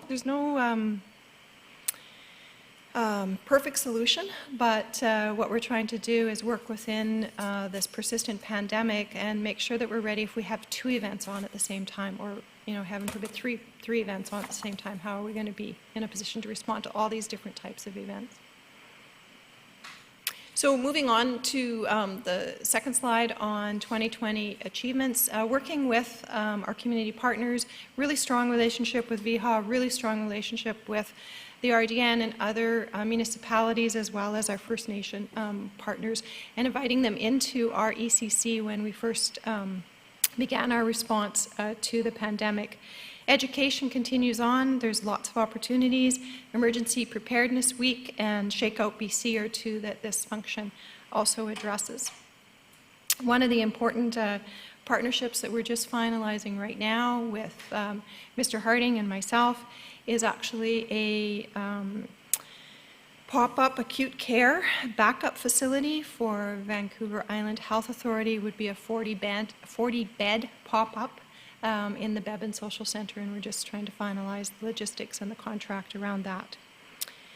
Some of the achievements in 2020, so you can see that staff exercises have dropped, just availability of resources given the persistence of the pandemic, but we have had 2 this year. One was the recent wildfire exercise in conjunction with fire rescue, and that went extremely well. That's where we tried to implement some of the virtual processes and protocols. We've had 1 ECC activation. We're hoping that that's it for this year, barring any other events, including windstorms and others that tend to come up. The emergency call-outs to our volunteers, there's been 13 this year to date.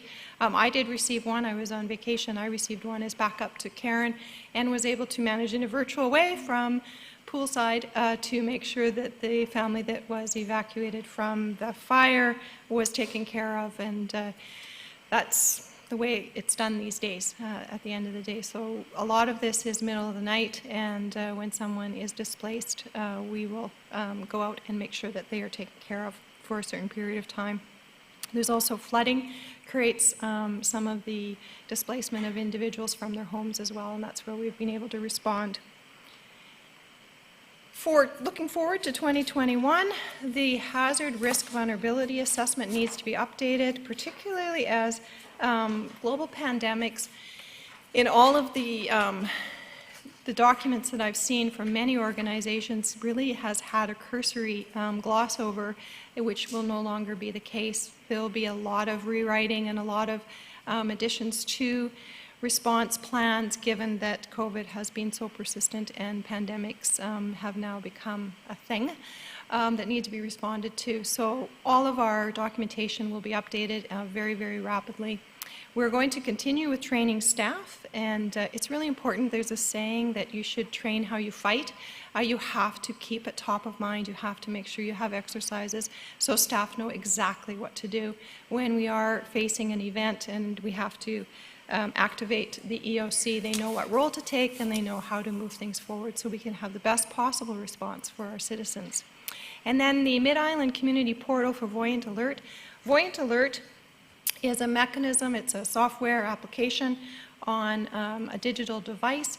We implemented it, the RDN implemented, I know many other organizations in our region have implemented it, and we're looking to have more collaboration across those organizations so that we can in fact use this as a mechanism with GIS technology to pinpoint and effectively, if required, if you are if you're registered for the Voyant Alert application, if you needed to be evacuated from, say, 2 square blocks, we could actually pinpoint and only target and send that alert to the people living in that 2 square blocks. So it's a very powerful tool for us. We have, I believe, over 10,000 residents who have already signed up for it, and we continue to promote it. Some of the other key initiatives we're going to target for 4 exercises in 2021. The new fire station will have an advanced emergency coordination center in it. We'll be able to put some of our new technologies under the new leadership of IT, as well as what we've learned through the pandemic to make sure that we can be as virtual as possible. We'll continue with our public education. Earthquake kits is #1, and some of our other Shakeout BC and other public safety that fits under emergency response. And then, as I mentioned earlier, we will work on updating all relevant plans where a pandemic or other emergency responses learning can contribute to a stronger plan and response written in it going forward. So pretty static budget. Mostly half of it goes to salary, and then we have some contract services to manage and keep our volunteers up to speed in response as well, and then some internal charges, material supplies, and utilities, so overhead. And that is my presentation. I'm happy to take questions. Councillor Hammonds. Thank you, Your Worship. Through you to Ms. Legan. Out of the Mayor's task force came the idea of formalizing something that emerged during the initial stages of the pandemic, and that was kind of this neighbors helping neighbors matching system. It seems like that function would fit well within this department. Can you give me any indication whether that particular recommendation is being evaluated or kind of where it sits in the queue, or if this is something Karen could take on? Karen could project manage it. For sure, and IT would likely build that application, or we would look for some sort of web-based platform that's off the shelf to address it. It is neighbor helping neighbor and a responsiveness. There was one, I believe, in place. I think Councillor Brown could maybe speak to it more than me.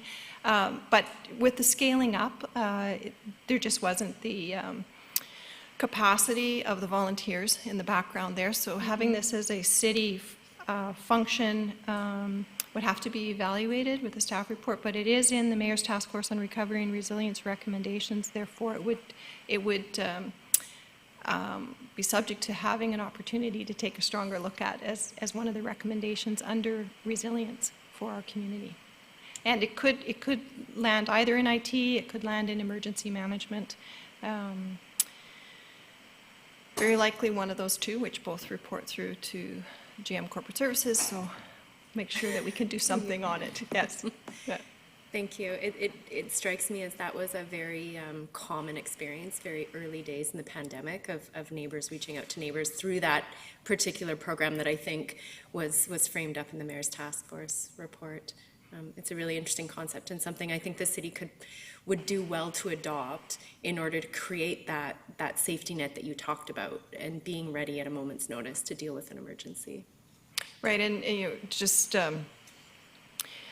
from a risk management lens, not an emergency management lens, but a risk management lens, we would make sure that it is a platform that we're providing and would not be able to guarantee or authenticate transactions between individuals. And so that's one of the areas that we would need to take a hard look at, but certainly the city, the first place I would look is there something off the shelf and that we could leverage up and then potentially have a volunteer group monitor it and have scalability to it. So lots of questions remain there, but it is absolutely a doable idea that has a lot of potential to alleviate some of the immediate concerns that come out of a pandemic or any other emergency event where the community can step up and there's a mechanism or a platform that allows them to step up. Thank you. Councillor Brown. Thank you, Worship. Just for clarity, what Director Heavens was referring to was the Beacon Buddies, started by Nanaimo Beacon. It was not software per se. It was a Google web form that had a back end of a Google Excel sheet, or a Google Sheet, which is an Excel document. It's what's referred to as a mutual aid network, and there is no current existing off-the-shelf software, but the web form and the sheet have been used across North America. So I think there is a genuine need in terms of scalability and manageability, and I think it speaks well to your point earlier, Councillor Bonner, of if developed well, a service that could be distributed and fit a need for many communities, not just ours. Councillor Bonner. Thank you, Worship. Believe it or not, I don't have a lot of questions regarding budget on this one. It's pretty straightforward. I didn't have a problem with it, any of the items. But I do have a question regarding the virtual response. And you referred to something about people getting cards to buy food. My question is, when you did that virtual response exercise, did you include Loaves and Fishes, who happen to be the largest supplier of food during emergencies on the island, in that exercise? Not to my knowledge, we did not include them. That's something I can take under advisement. We have requirements, regulations on how many days accommodation and how much in funding for food and clothing and other necessities that are required. And we absolutely step up and match all of that. But I will look into it. Yeah, I just think they're set up much better than anybody else to provide that service. So I think they should be talked to at least. Well, and to take your point, scalability is one of the concerns with respect to emergency response, and we're always looking for avenues for scalability. Okay, thank you. Ms. Legan, thank you very much for filling the breach. Thank you. The next is RCMP Police Services. And I understand Assistant Superintendent Fletcher is with us.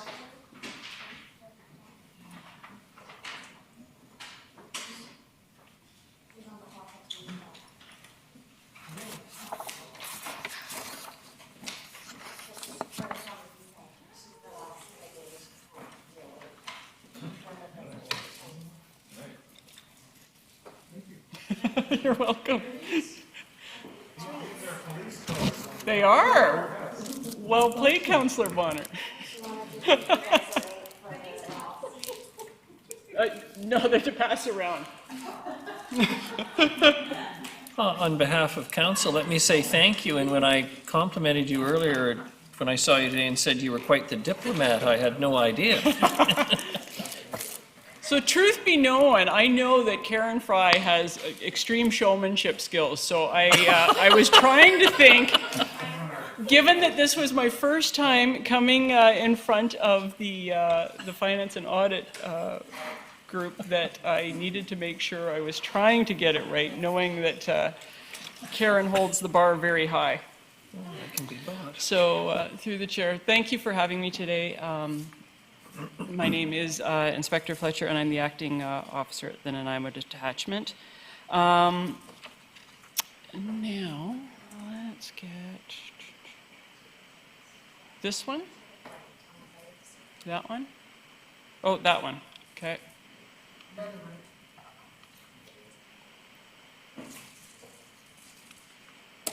There we are. Okay. So thank you for having me at the end of the day. And I know it's a difficult time slot, so I figured I would go with chocolate. And yes, those are supposed to represent the lights of the police car. And because I have been putting emphasis in the detachment on individual contributions to traffic safety, and there was a question that I received through one of the council on what initiatives have been done, and there's an example of one of the reflective reflectors that ICBC has provided, so you'll have one of those as well. Today I'm doing a combined presentation but from the municipal employee side along with the RCMP side of the presentation, and some years it's been split. But I wanted to do a joint presentation today for the reason that we are an integrated department and we can't do our job without the municipal employees.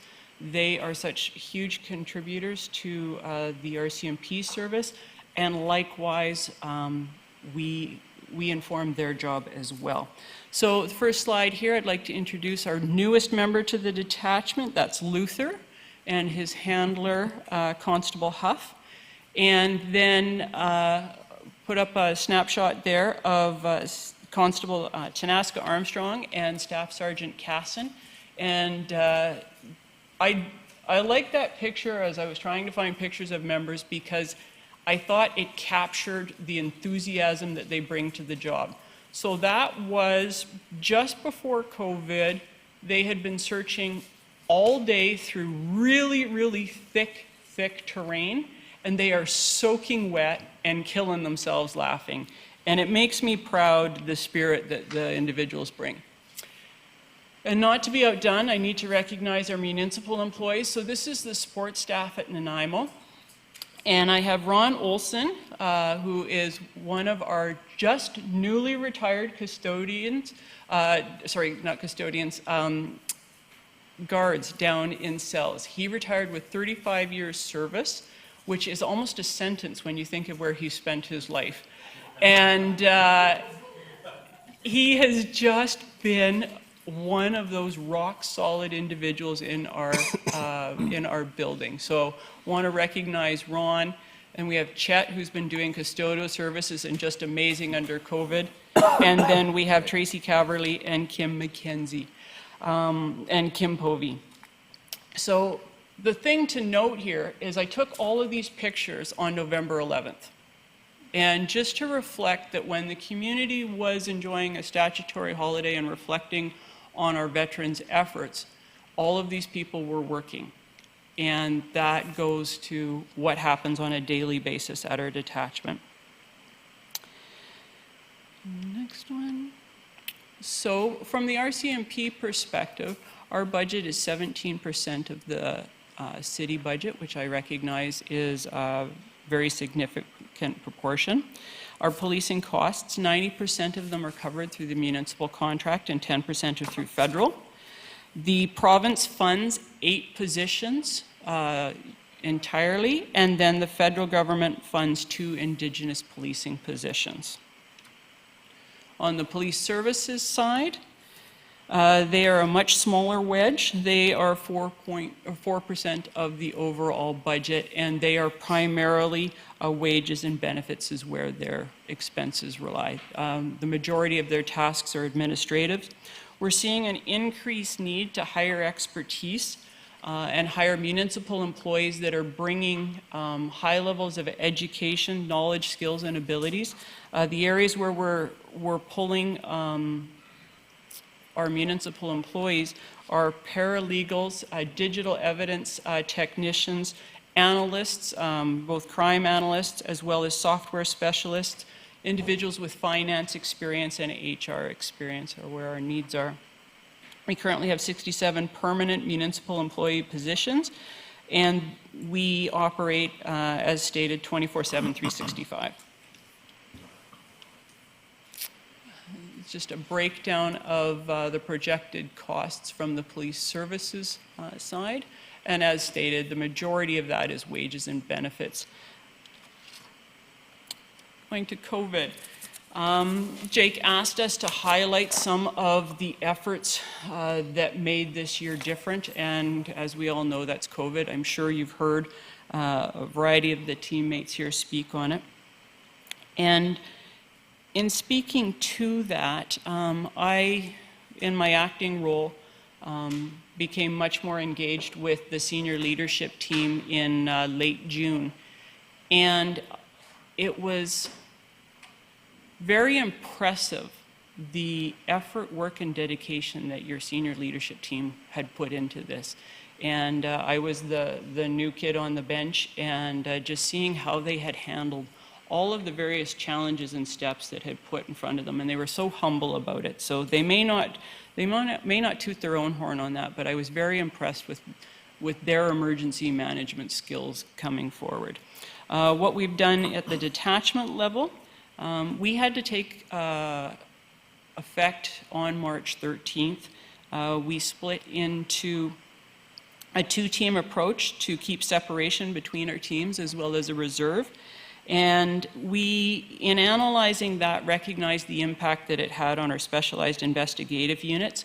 So in anticipation, we're right on the verge of considering whether or not we're going to have to go into a new team format given where our current health matter is at. We will be adjusting that slightly so that we'll be using isolation and some administrative duties to separate our team a bit, so that we can try and avoid cross-contamination. As we know, this COVID numbers are continuing. It's been very challenging given our tight spaces that we've been having. We did see in the community approximately, what did I work it out to? I played with the numbers today. We had on average about 30 to 35 less files a day during March, April, May, June. Which was interesting. It resulted in about a 5,000 file drop over our annual stats is what we're seeing. As of October, we're right back to the normal seasonal standard. I think I've covered most of that. So we have never been cleaner, which, given the work that we do and where we end up working, it's always a challenge maintaining the cleanliness of the cars and the members and our work sites. I need to give a shout out to some of the other agencies in the senior leadership team. As city facilities were closed in the early spring, we were able to take advantage of some of the employees who shifted over and helped us out at the detachment. They've been fabulous. We had to go to cleaning throughout the weekend, and they have really been strong contributors. Things that we've looked at in the detachment in terms of managing were the 360 Clorox sprayers, which is technology the schools are using as well. It allows us to sanitize entire rooms, cells, working areas. Sprayers for the police cars for both police and public safety. And right in the springtime when all of the supplies were quite tight, our local Costco was fantastic in allowing emergency services to purchase Clorox wipes when they got a shipment in. So recognition of that. And we had a local distillery who provided hand sanitizer. So we had anticipated and ordered many things in January at the beginning, but given the shipping delays, there were challenges around that. So we had to get creative on some of those things. As we stand now, we currently have a vast supply of PPE. We've been using our police cars as offices to put in separation between people. So a lot of sanitizing of the cars, reduction of people in the office, and all the compliance with both federal and provincial orders in terms of work safe practices. So some of the 2020 achievements from the police services. Oops, that's the RCMP one. From the RCMP perspective, the new members the new members to the detachment are the Community Response Unit and the Mental Health Liaison Officer, and I believe some people had an opportunity to meet Constable Waltman here recently, and he has jumped into his role with incredible enthusiasm. The Community Response Team has been selected and will be started here very shortly. The Community Response Unit is an integrated offender management program, and it will target and be a proactive policing response to address challenges, and they'll be able to do it more cohesively than one member can working a 4-on, 4-off schedule. It's 4 members. They will be targeting neighborhood experiencing problems. Examples might include things like the Nanaimo Regional General Hospital. The surrounding area was having some theft from vehicles. Other areas, Duke Point, for example, was experiencing theft of vehicles that were parked roadside as people were in transit. Car dealership damage, theft of and from the vehicles, break-in enters where we're seeing similar methods of offending and seeing if we can target that in another way, along with offender management through probation and parole for individuals who have a high level of recidivism. Inspector, sorry, Councillors Gesselbrock and then Hemmons have questions, if they may. Thank you, Your Worship. Through you to Acting Superintendent Fletcher. My question just with the community response group, is that what we're talking about, the community response tables? The community response That's the situation tables? The situation tables, yeah, the same. Is that the same thing, or?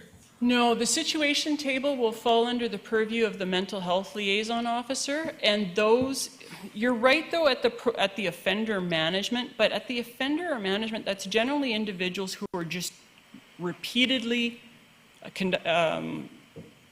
involved in criminal activity, and then in that instance, we are looking at law enforcement, where the situation table is someone who is in crisis, who may be touching many of our provincial partner agencies. So there may be health issues, addiction issues, housing issues, etc., that are creating a variety of calls for service, and the police are getting it. And this is a new initiative that's starting up.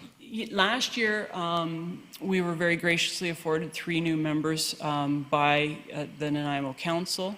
2 of them have gone into the Community Response Unit, and 1 has gone to the Mental Health Liaison Officer. And then we've taken 2 of our existing staff to make a team of 4 for that Community Response Unit. And they will be targeting very specific areas where I'm really wanting to focus on increasing kind of that livability and public safety perception that the community has been identifying as a concern for them. Okay, great, thank you. Councillor Hemmons. Thank you, Your Worship. Also on the Community Response Unit, I recall a conversation where we created one, or one was provided around the terminal housing, 250 terminal. After a number of complaints, there was a new team devoted to that area specifically. Is this a continuation of that team? No, that was just taking our street crimes team and focusing them on that. Their emphasis is on large-scale property thefts. So they are prolific offenders, but of a much bigger scale. The crime reduction unit is on really the livability factor, the prolific but smaller offenses that cause people a lot of distress. So thefts from cars versus very large scale property break-in enters, those types of things. It still impacts our community in a significant way when you don't feel safe and your car has been broken into, versus a business where they have lost thousands and thousands of dollars. But when we break it down, many cars broken into still requires a response. So it's slightly different focus, and the focus of the Community Response Unit is to be very flexible. Using the analyst, this is the problem right now that we're seeing here. target it, get in, focus, try and identify who the individuals are that are perpetrating it, get your results, then move on to the next problem. So they will have a lot more diversity than a street crimes unit. We did use our street crime unit and our police dog services around the Labio site at that time as we were experiencing problems into the park area at the beginning of that program. So, Okay. does that answer your question? It does, thank you. Anything else through the chair? Please.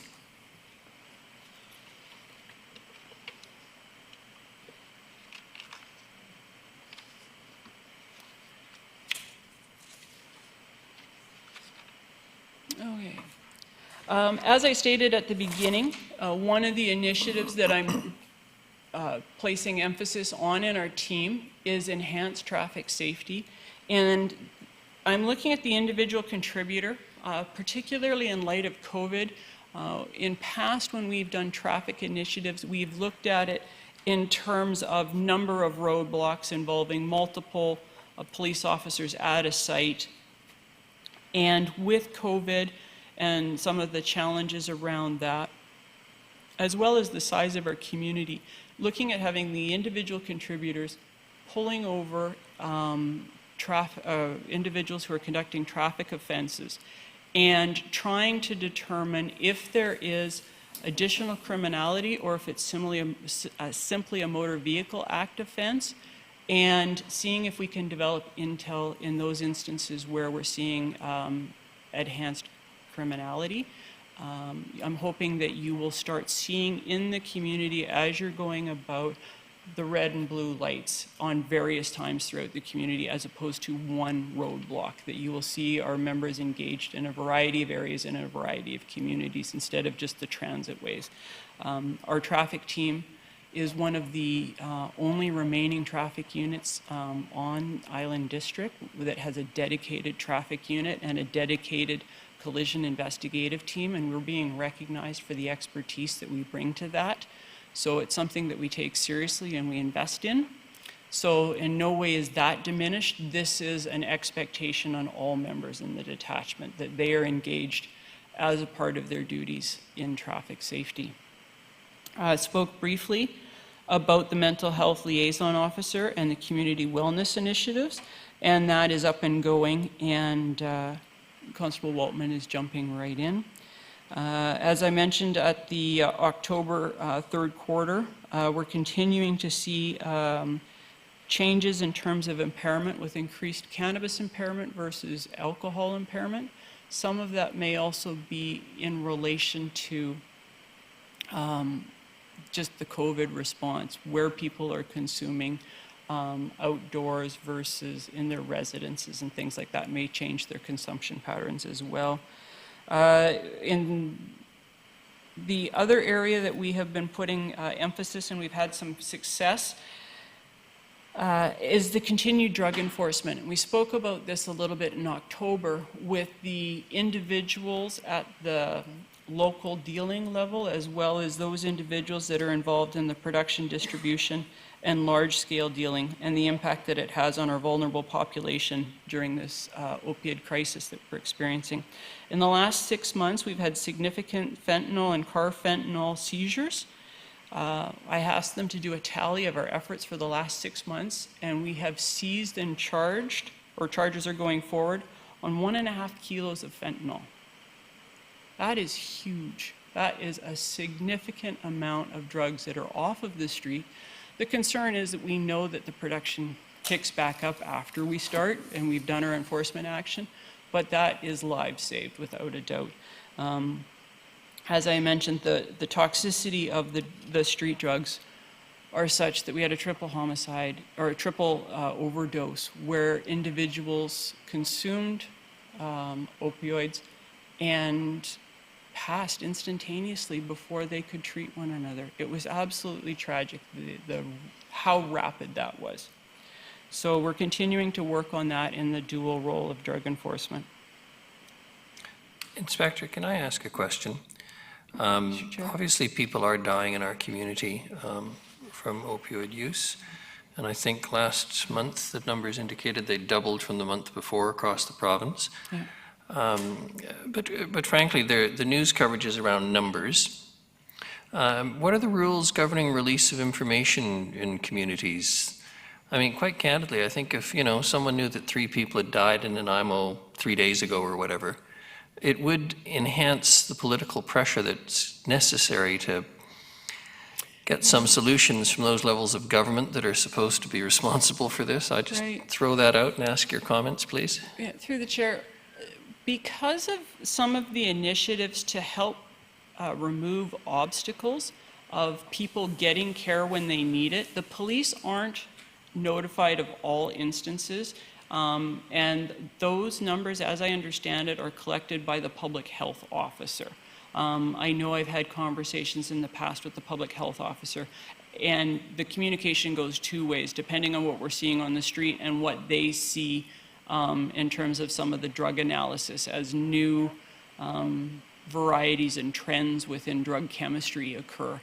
I think the information is held with the public health officer because individuals can go into crises and be dealt with by strictly the ambulance, sometimes fire, sometimes at the hospital themselves, and then unfortunately we encounter those individuals where it's been tragic. Does that answer your question, sir? Thank you. Councillor Armstrong. Just to add further to that, it's the coroner's responsibility. As a former media liaison, we're not allowed to release those figures. It has to come from the coroner. I shouldn't say we, I'm not a we anymore. The RCMP is not allowed to release those figures. At the fatality level, the investigations go to the coroner. But we also have individuals who are overdosing and are receiving treatment. And we know that for some people who are, very tragically entrenched in addiction, that sometimes that happens multiple times a day. So it's just absolutely devastating for them. Councillor Brown, please. Thank you. Were you asking on the overdose numbers? Sorry? Were you asking on the overdose numbers? Sorry? 4 here and 34 for the year. So 4 in October and then 34 for the year. Yeah. Okay.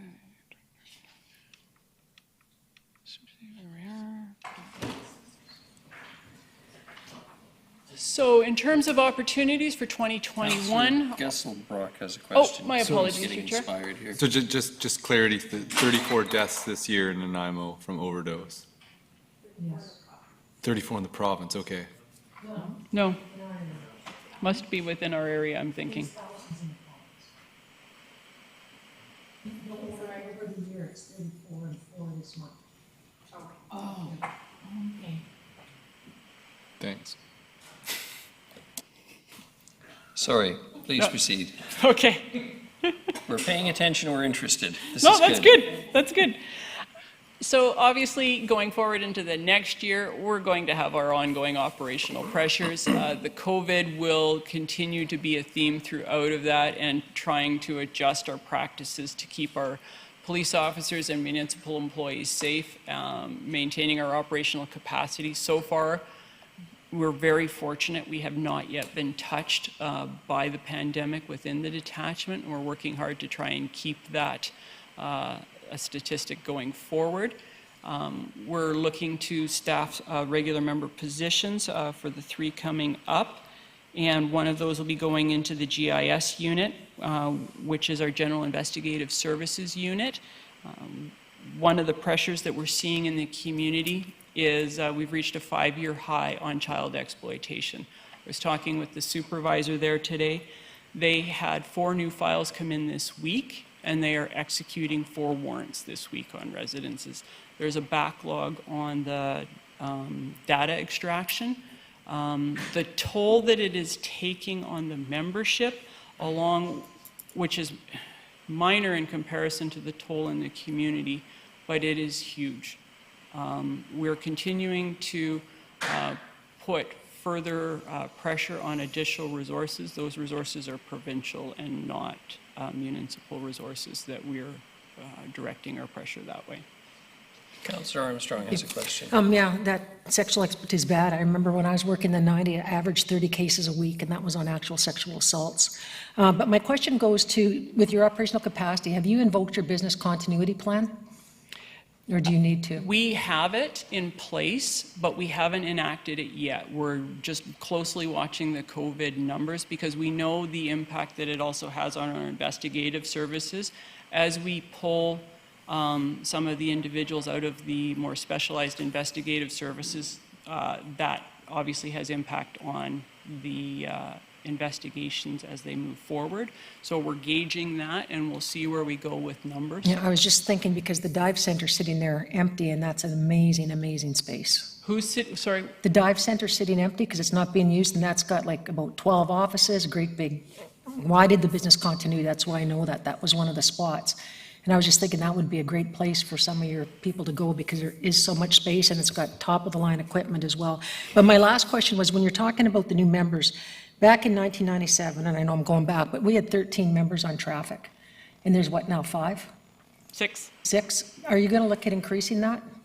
At this point, no. We just have pressures everywhere. Yeah, that's what I figured. You know, And I do want to give credit to Superintendent Miller for recognizing how complex the accidents are now, for bringing in a major case specialist into the NCO position there, which I think has been awesome. And the members are very appreciative of that too, and everybody's leadership. So thank you. Those are my 2 for now. Councillor Hemmons. Thank you, Your Worship. A difficult question, but I'm curious, the 5-year high in child exploitation investigations, does that indicate people having access to imagery and photos, or does that mean assaults in our community? Both. The files generally start off being sent to us by the Identifying Child Exploitation Unit, which is referred to as ICE. They're situated in the Lower Mainland. We are a partner agency of them. Nanaimo is recognized for our expertise in our conviction rates and investigative quality. We get information that will identify that there is someone within our jurisdiction that is engaging in image transfer. Okay. Then an investigation commences. They want to determine if there is live offending and the production of images, and if the individual at the center of the investigation has access to minors. And so the investigation is it the exchange of pre-existing images that meet the criteria of pedophile, or is it ongoing and production of those types of images? And we get both, unfortunately. So that's the part that very much weighs on the investigators is how fast can I move through the material? Some of it is done in an automated format using the metadata on the images. Has this image been seen previously through law enforcement? And if so, then it's looking for new imagery and then determining the origin of it, and then the investigative components that go to it. It's gut-wrenching. I can imagine. Thank you. That leads us to the pressures that we're seeing into the new year, which is for the digital forensic technician. This is a municipal position, and the other position is a major case file management specialist. We commonly refer to that one as disclosure. So these 2 positions, the digital forensic technician focuses on all of the digital devices that are becoming just an integral part of our criminal investigations. On this snapshot, they said I had to come up with pictures to demonstrate what our topic was. So every one of those is from a Nanaimo newspaper, which just goes to show how frequently we are in the courts. So the digital forensic technician, as I stated, this is an integral part of the investigative work. When we go and do any criminal investigation, electronic devices are becoming a part of that investigation, whether it is the child victim files or our drug files. Any file that we're dealing with now has significant digital component to it. And we currently have a member who has training in that area, We were looking to send another member to get this specialized training, and when we were talking with the training facility, they indicated that they're not having success with police officers going through the training program because the requisite skill base required to learn the new skills is greater than the average police officer has, that we truly do need individuals with knowledge, skills, and abilities and formalized education in the realm of technology. And that's just where the expertise has developed.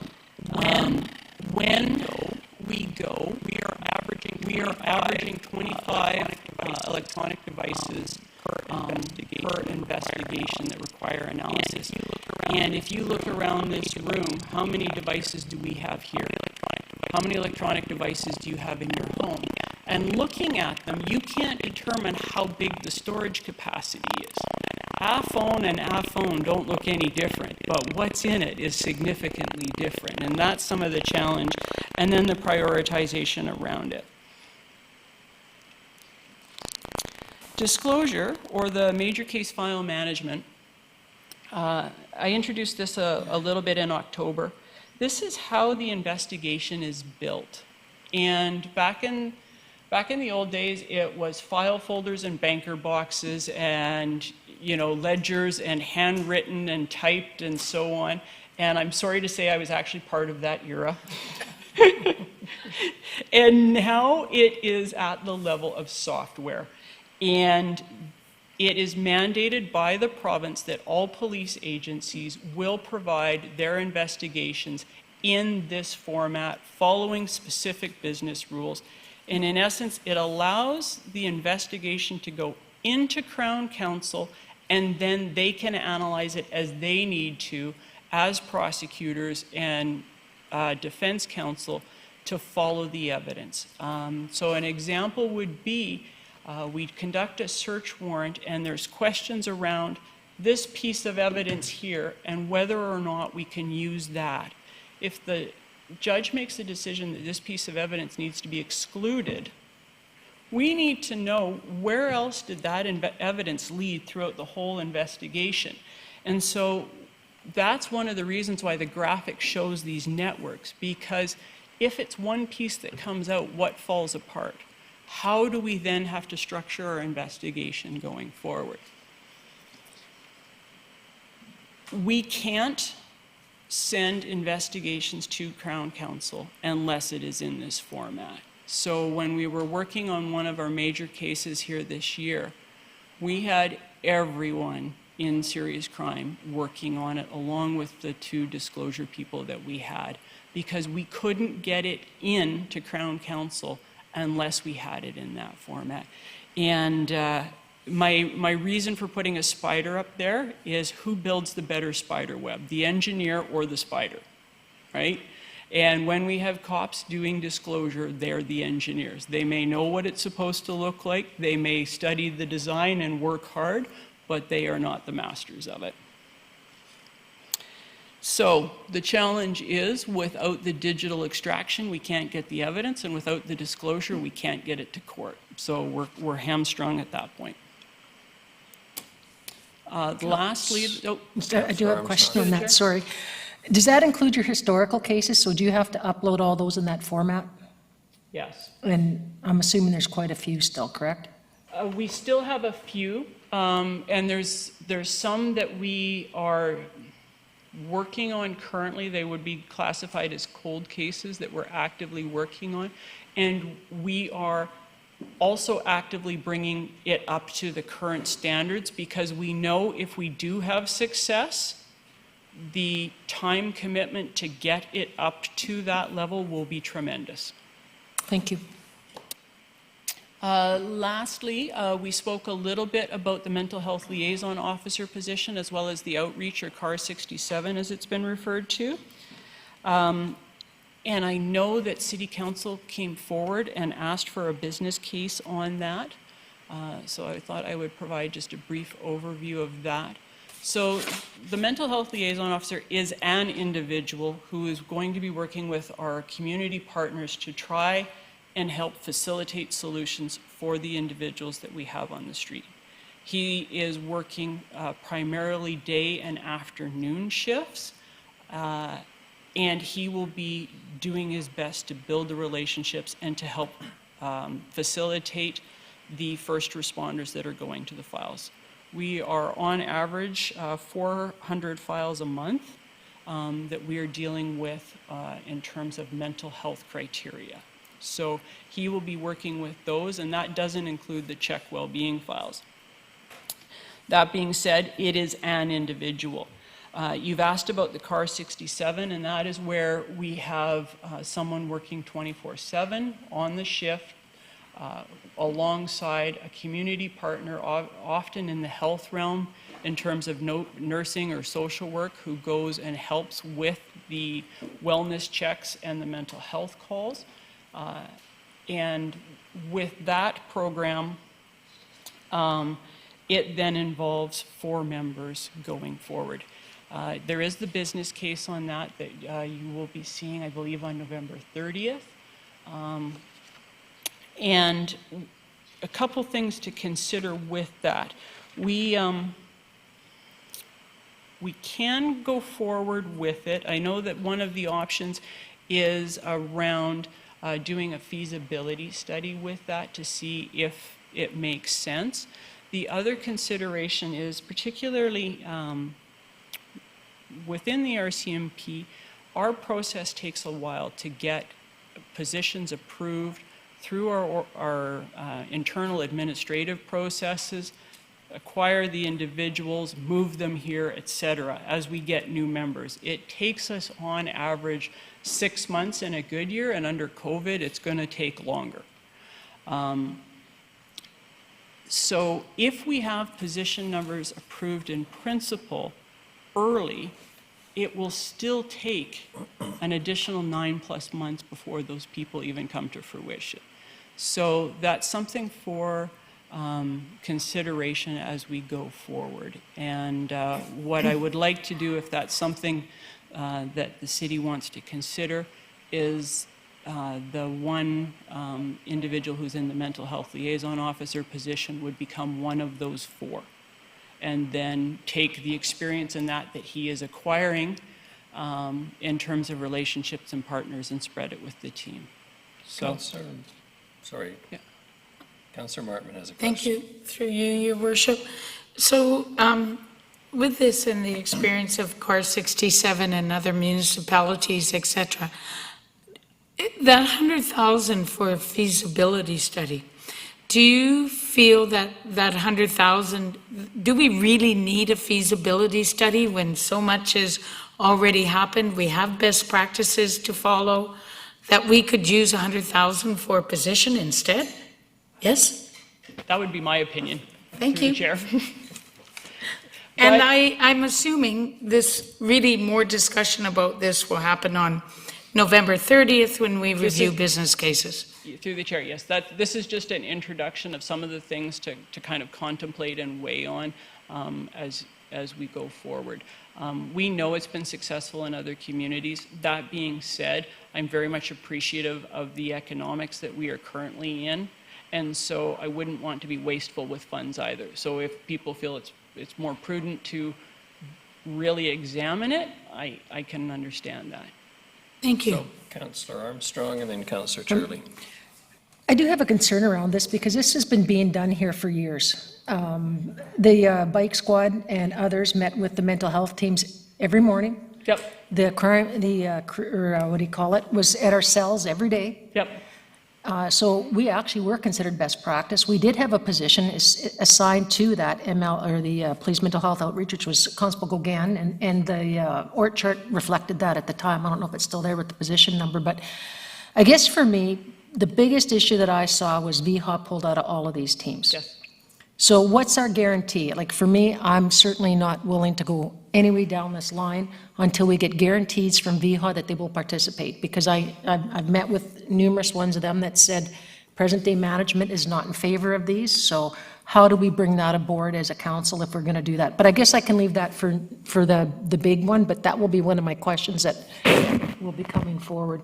I agree with you. It has to be done through partnership, and I think that's one of those one of the advantages of the length of time it takes to even move forward is that if there isn't buy-in and commitment, then there's no way to proceed. I guess I just find it interesting because none of this stuff is new. It was going on in the 60s, 70s, 80s, and then Prince Albert was the first one to pilot a lot of this stuff. And then we all got on board, then we all got off board because we didn't get resourced properly, blah, blah, blah. And so I'm very skeptical, to be honest. Like, I think it's great. I think your members do fabulous work. Like I told you before, I watched them in action. And I was extremely impressed with the mannerisms they used with some of these very volatile individuals and the patients. So anyhow, that'll be a big discussion for me on the 30th. I've worked Car 67 myself when I was in Surrey, and I see real value in it. It is a proven model, but it is about buy-in and engagement from your partner agencies. Councillor Turley. Thank you, Your Worship. Through you to Inspector Fletcher. My question is has a bit to do with cars, but nothing to do with Car 67. The police vehicles and associated costs, are they part of the contract that the city pays? Thank you. And so is there a ratio of number of officers per vehicle that you try to attain, or is it? Yes, there is, and it depends not just on the numbers, but how many people are working at any one shift, so that we are trying to hit it for the maximum capacity, and we are having challenges throughout the province on that. And part of that is they're also police factory designed vehicles, so it's not that we can go to the dealership and just purchase cars. Sort of like fire trucks. Pardon me? Sort of like fire trucks. Yeah. But slightly smaller and not quite as pretty. Is that the right answer, Karen? Okay. Any other questions through the chair? Okay.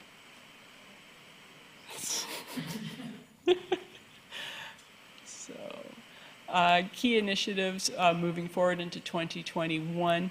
Obviously, a long-standing pressure that we're experiencing in our community is the vulnerably housed and the impact that they have on our policing services, on the community, through the Health and Housing Task Force, through our work with the city, will be a continued pressure that we'll be working with. The public safety and community wellness initiatives, just looking at the feedback that we're getting from the community and trying to increase that sense of safety among our citizens, as well as enjoyment through the parks and as they move about the community. And I would be remiss without pointing out the fact that we are now operating in half of the capacity for our personnel levels that we have at the detachment. In COVID, it has made our work very entertaining and exciting as we navigate the hallways. So working with the city towards hopefully some new accommodation for us down the road. Any questions at this point that have not been asked? Councillor Bonner. Oh, I'm just waiting. Oh, sorry. You got one more slide, don't you? Pardon me? You have one more slide. No, you don't. Okay. Usually we have a bunch of graphs in there and that sort of thing. Thanks. I do have some questions, if I may. Two parts. In the police services budget, I noticed that while it is going up, not a tremendous amount, the majority of it is wages is causing the increase. Yes. But at the same time, you're losing 3.1 FTE. So I was wondering. Sorry, could you repeat that? I didn't hear the. For the police services budget, I noticed, unless I read it wrong, that your FTE is going down 3.1, but your wages are going up. So Anita is very much the person to answer those specifics, but I think I can generalize it. Ms. Full is willing to throw you a lifeline too. Oh, are you going to throw me a lifeline? Go for it. Two reasons for the change in the FTEs. The municipal enforcement officers used to report to police services. Now they report to the bylaw department, so you will see an increase in FTEs when you look at the development services business plan. And then the balance is just a change due to hours. when we do the scheduling, and we have part-time staff, and we convert all those part-time hours into full-time equivalent positions. So it's just as we've improved the scheduling, they have quite a number of staffing, and we've worked very hard to, over the last couple of years, nail down that staffing schedule. And as we've made improvements, we have made some adjustments to the hours there to properly reflect the staffing. So glad I took that lifeline. Did you want to talk about revenue? Because I'm thinking that's the next question. That's my next question. Because I know all of that, but that would have been a much longer response. And I noticed that the way to get finances attention is to give them chocolates, because both of them have eaten theirs already. It's the end of the day, Past yeah. the finance department, we like chocolate. It's the way to our hearts. Got it. So the next question is in terms of revenue, and the revenue does drop and never really returns. And I was kind of curious what the revenue is as well. Our revenue coming in, I don't even think that's legal. I'll take that one too. Well, you would know. I'm trying to think what revenue coming in would be, other than perhaps licensing and tickets and things like that, yeah. But it's an indirect route, yeah. Ms. Fuller may wish to assist Yes, again. I'll step in and help you out here a bit. So a few different things. Of course, we have the building at 575 Fitzwilliam. So we do have rental income from there. We have provincial traffic fine revenue. We also have custody of prisoner revenue. And then, of course, we also do fingerprinting services, police information checks or criminal records checks. So then you probably want to ask about the drop in revenue. So that's tied to two different pieces. We are seeing this year, because of COVID, we are doing less revenue in fingerprinting services and police information checks, and we anticipate that will continue into 2021, but then you'll see that revenue for that bump up in 2022. So you're looking at about $71,000 there. And then the other side of that is the traffic fine revenue that we receive. So in 2020, we received about $1.33 million for traffic fine revenue. Of course, we take a conservative approach to revenue, which is a good thing to do because we don't always make those targets because you don't know what will happen. So for 2021, we take the 3-year average for draft budget. So the 3-year average for traffic fine revenue is actually 1.25. And hopefully we will get a letter. We generally get a letter confirming what that revenue is prior to final budget, and then we will adjust that budget up or down based on what we are told we will receive. Because it does, I mean, in 2015, we got 1.37 million, 2017, we got 1.18, so it does jump around, so we take a conservative approach. Okay, thank you. Next, I know we're going to be talking about business cases later, but the digital person that you're looking at hire, because it is obviously, it seems like a very unique speciality, and that not a lot of detachments have them. Is that something that could be, like, for lack of a better word term, rented out to other detachments as a way of making money, which apparently is not legal? It is in other detachments. Other detachments do have municipal employees in those positions. We can contract it and pay to have it done, and that is very expensive. I'm just looking for my figures on that. Actually, it was the other way around. If we hire the person, could you contract them out? We can do it that way, and we can also do it the other direction, because we have, in urgent situations, had it done for us when we're looking at it. I'm just looking for my figures. It's about $4,000 per request, which adds up very quickly. In terms of comparable salary dollars. Yes, there are opportunities. We had an ask from a neighboring Island District detachment. Their staff was going to be away for a significant period of time due to an HR matter, and they asked in that interim, if needed, would we do it and bill back the costs associated to that.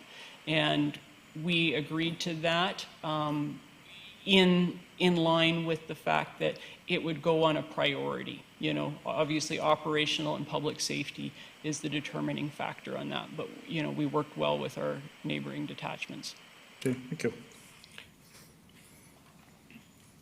Councillor Armstrong. This is my last one. I'm very concerned about the lack of provincial numbers. We haven't had an increase since 1984, and I doubt if we're going to, but what can we do as a council to increase that? Because our provincial area is growing significantly, and I've always been concerned about the city subsidizing the rural areas. Like, I know you guys are always playing, dog man sometimes there, or I don't, whatever. But what can we do to push it through that we do need more provincial numbers? Because to me, 8 for, I don't know how many, 15, 20,000 people is not enough. Yeah. I agree with you that we haven't seen a change in those numbers in the recent past. I am aware that the provincial government did look at the numbers, and I believe they increased the island district by 3 to 4 members last year. Yeah, but none of them were reflected in the Nanaimo area. And I know that our island district has had discussions with the province on that. From the city perspective, I imagine it's, again, just championing the ongoing pressures and population growth that we're seeing here. So would you agree that we should be looking at an increase in the provincial numbers from your perspective? I will never turn down members. Thank you. Councillor Bonner. Thank you. I'm moving down to the RCMP now and members. And I'm a lot of conversation is having around the 3 members that we're bringing in each year over the next 5 years. I'm curious as to how flexible that is. Like, could one of those be a digital forensic technician? Do we need all 3 at once? Can we get a couple now and 2 more later? Like, how flexible and what sort of lead times do you need for that? So I believe you're asking, could the funding that is allocated future focus towards a regular member be converted to a municipal employee? That would obviously be a decision for the city. Can there be flexibility around that? Yes. The challenge is that the work is there, and the regular members are equally working, and when we're doing the 3 and 4 warrants a week, that is just slogging it out, continuously developing their information, authoring I've lost my word. Authoring the documents for authorization for the warrants. So the work is continuing and taking one of those positions that in our head we've already allocated towards the general investigative services, recognizing the case, the file caseload that they have. Yes, we'll have more people to analyze, but we won't have the people to do the work to get it to the point of analysis. That is the challenge. So, and same with the disclosure, those areas are the 2 areas that we've looked at for the new positions when they come, is the serious crime as well as the general investigative services. So less flexible. In your wish. In my wish, the municipal 2 positions are really just keeping with the work demands. They're not extras. The work demand is just continuing to grow. That's my opinion. Thank you.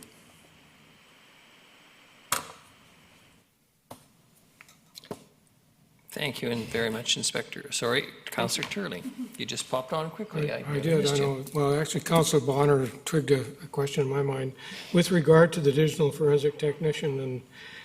And so currently, is it a municipal employee that's doing that, or is it an RCMP officer? It's an RCMP officer that's doing it. He comes from a background of tech himself, and it was one of those kind of interesting coincidences where he happened to get injured, and he had tech expertise, and then he has continued to develop his expertise and training. I do have concerns about the fact that we have 1 person doing it.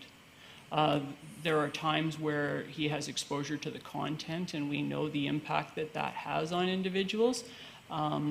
As well, we're human and we're fallible. There are, you know, a variety of things that could put that business continuity plan in great jeopardy.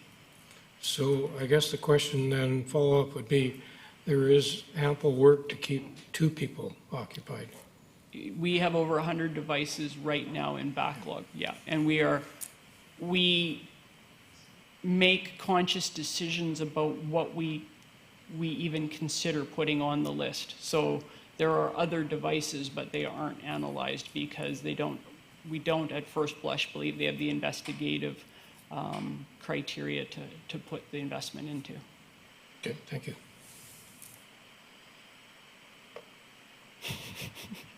Inspector Fletcher, thank you very much for your attendance today, and Thank you. appreciate you taking the final position of all the presenters. Never an easy one. Thank you very much for your time and passion. Your diplomatic skills, I think, recommend you highly. Thank you. We have no other business?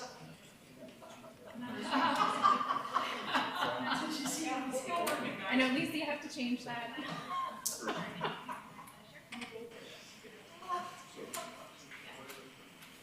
We have no other business, Ms. Gurry? Do I have to ask? Motion for adjournment, Councillor Turley. Second, Councillor Martman. All those in favor? Motion carries. Thank you very much.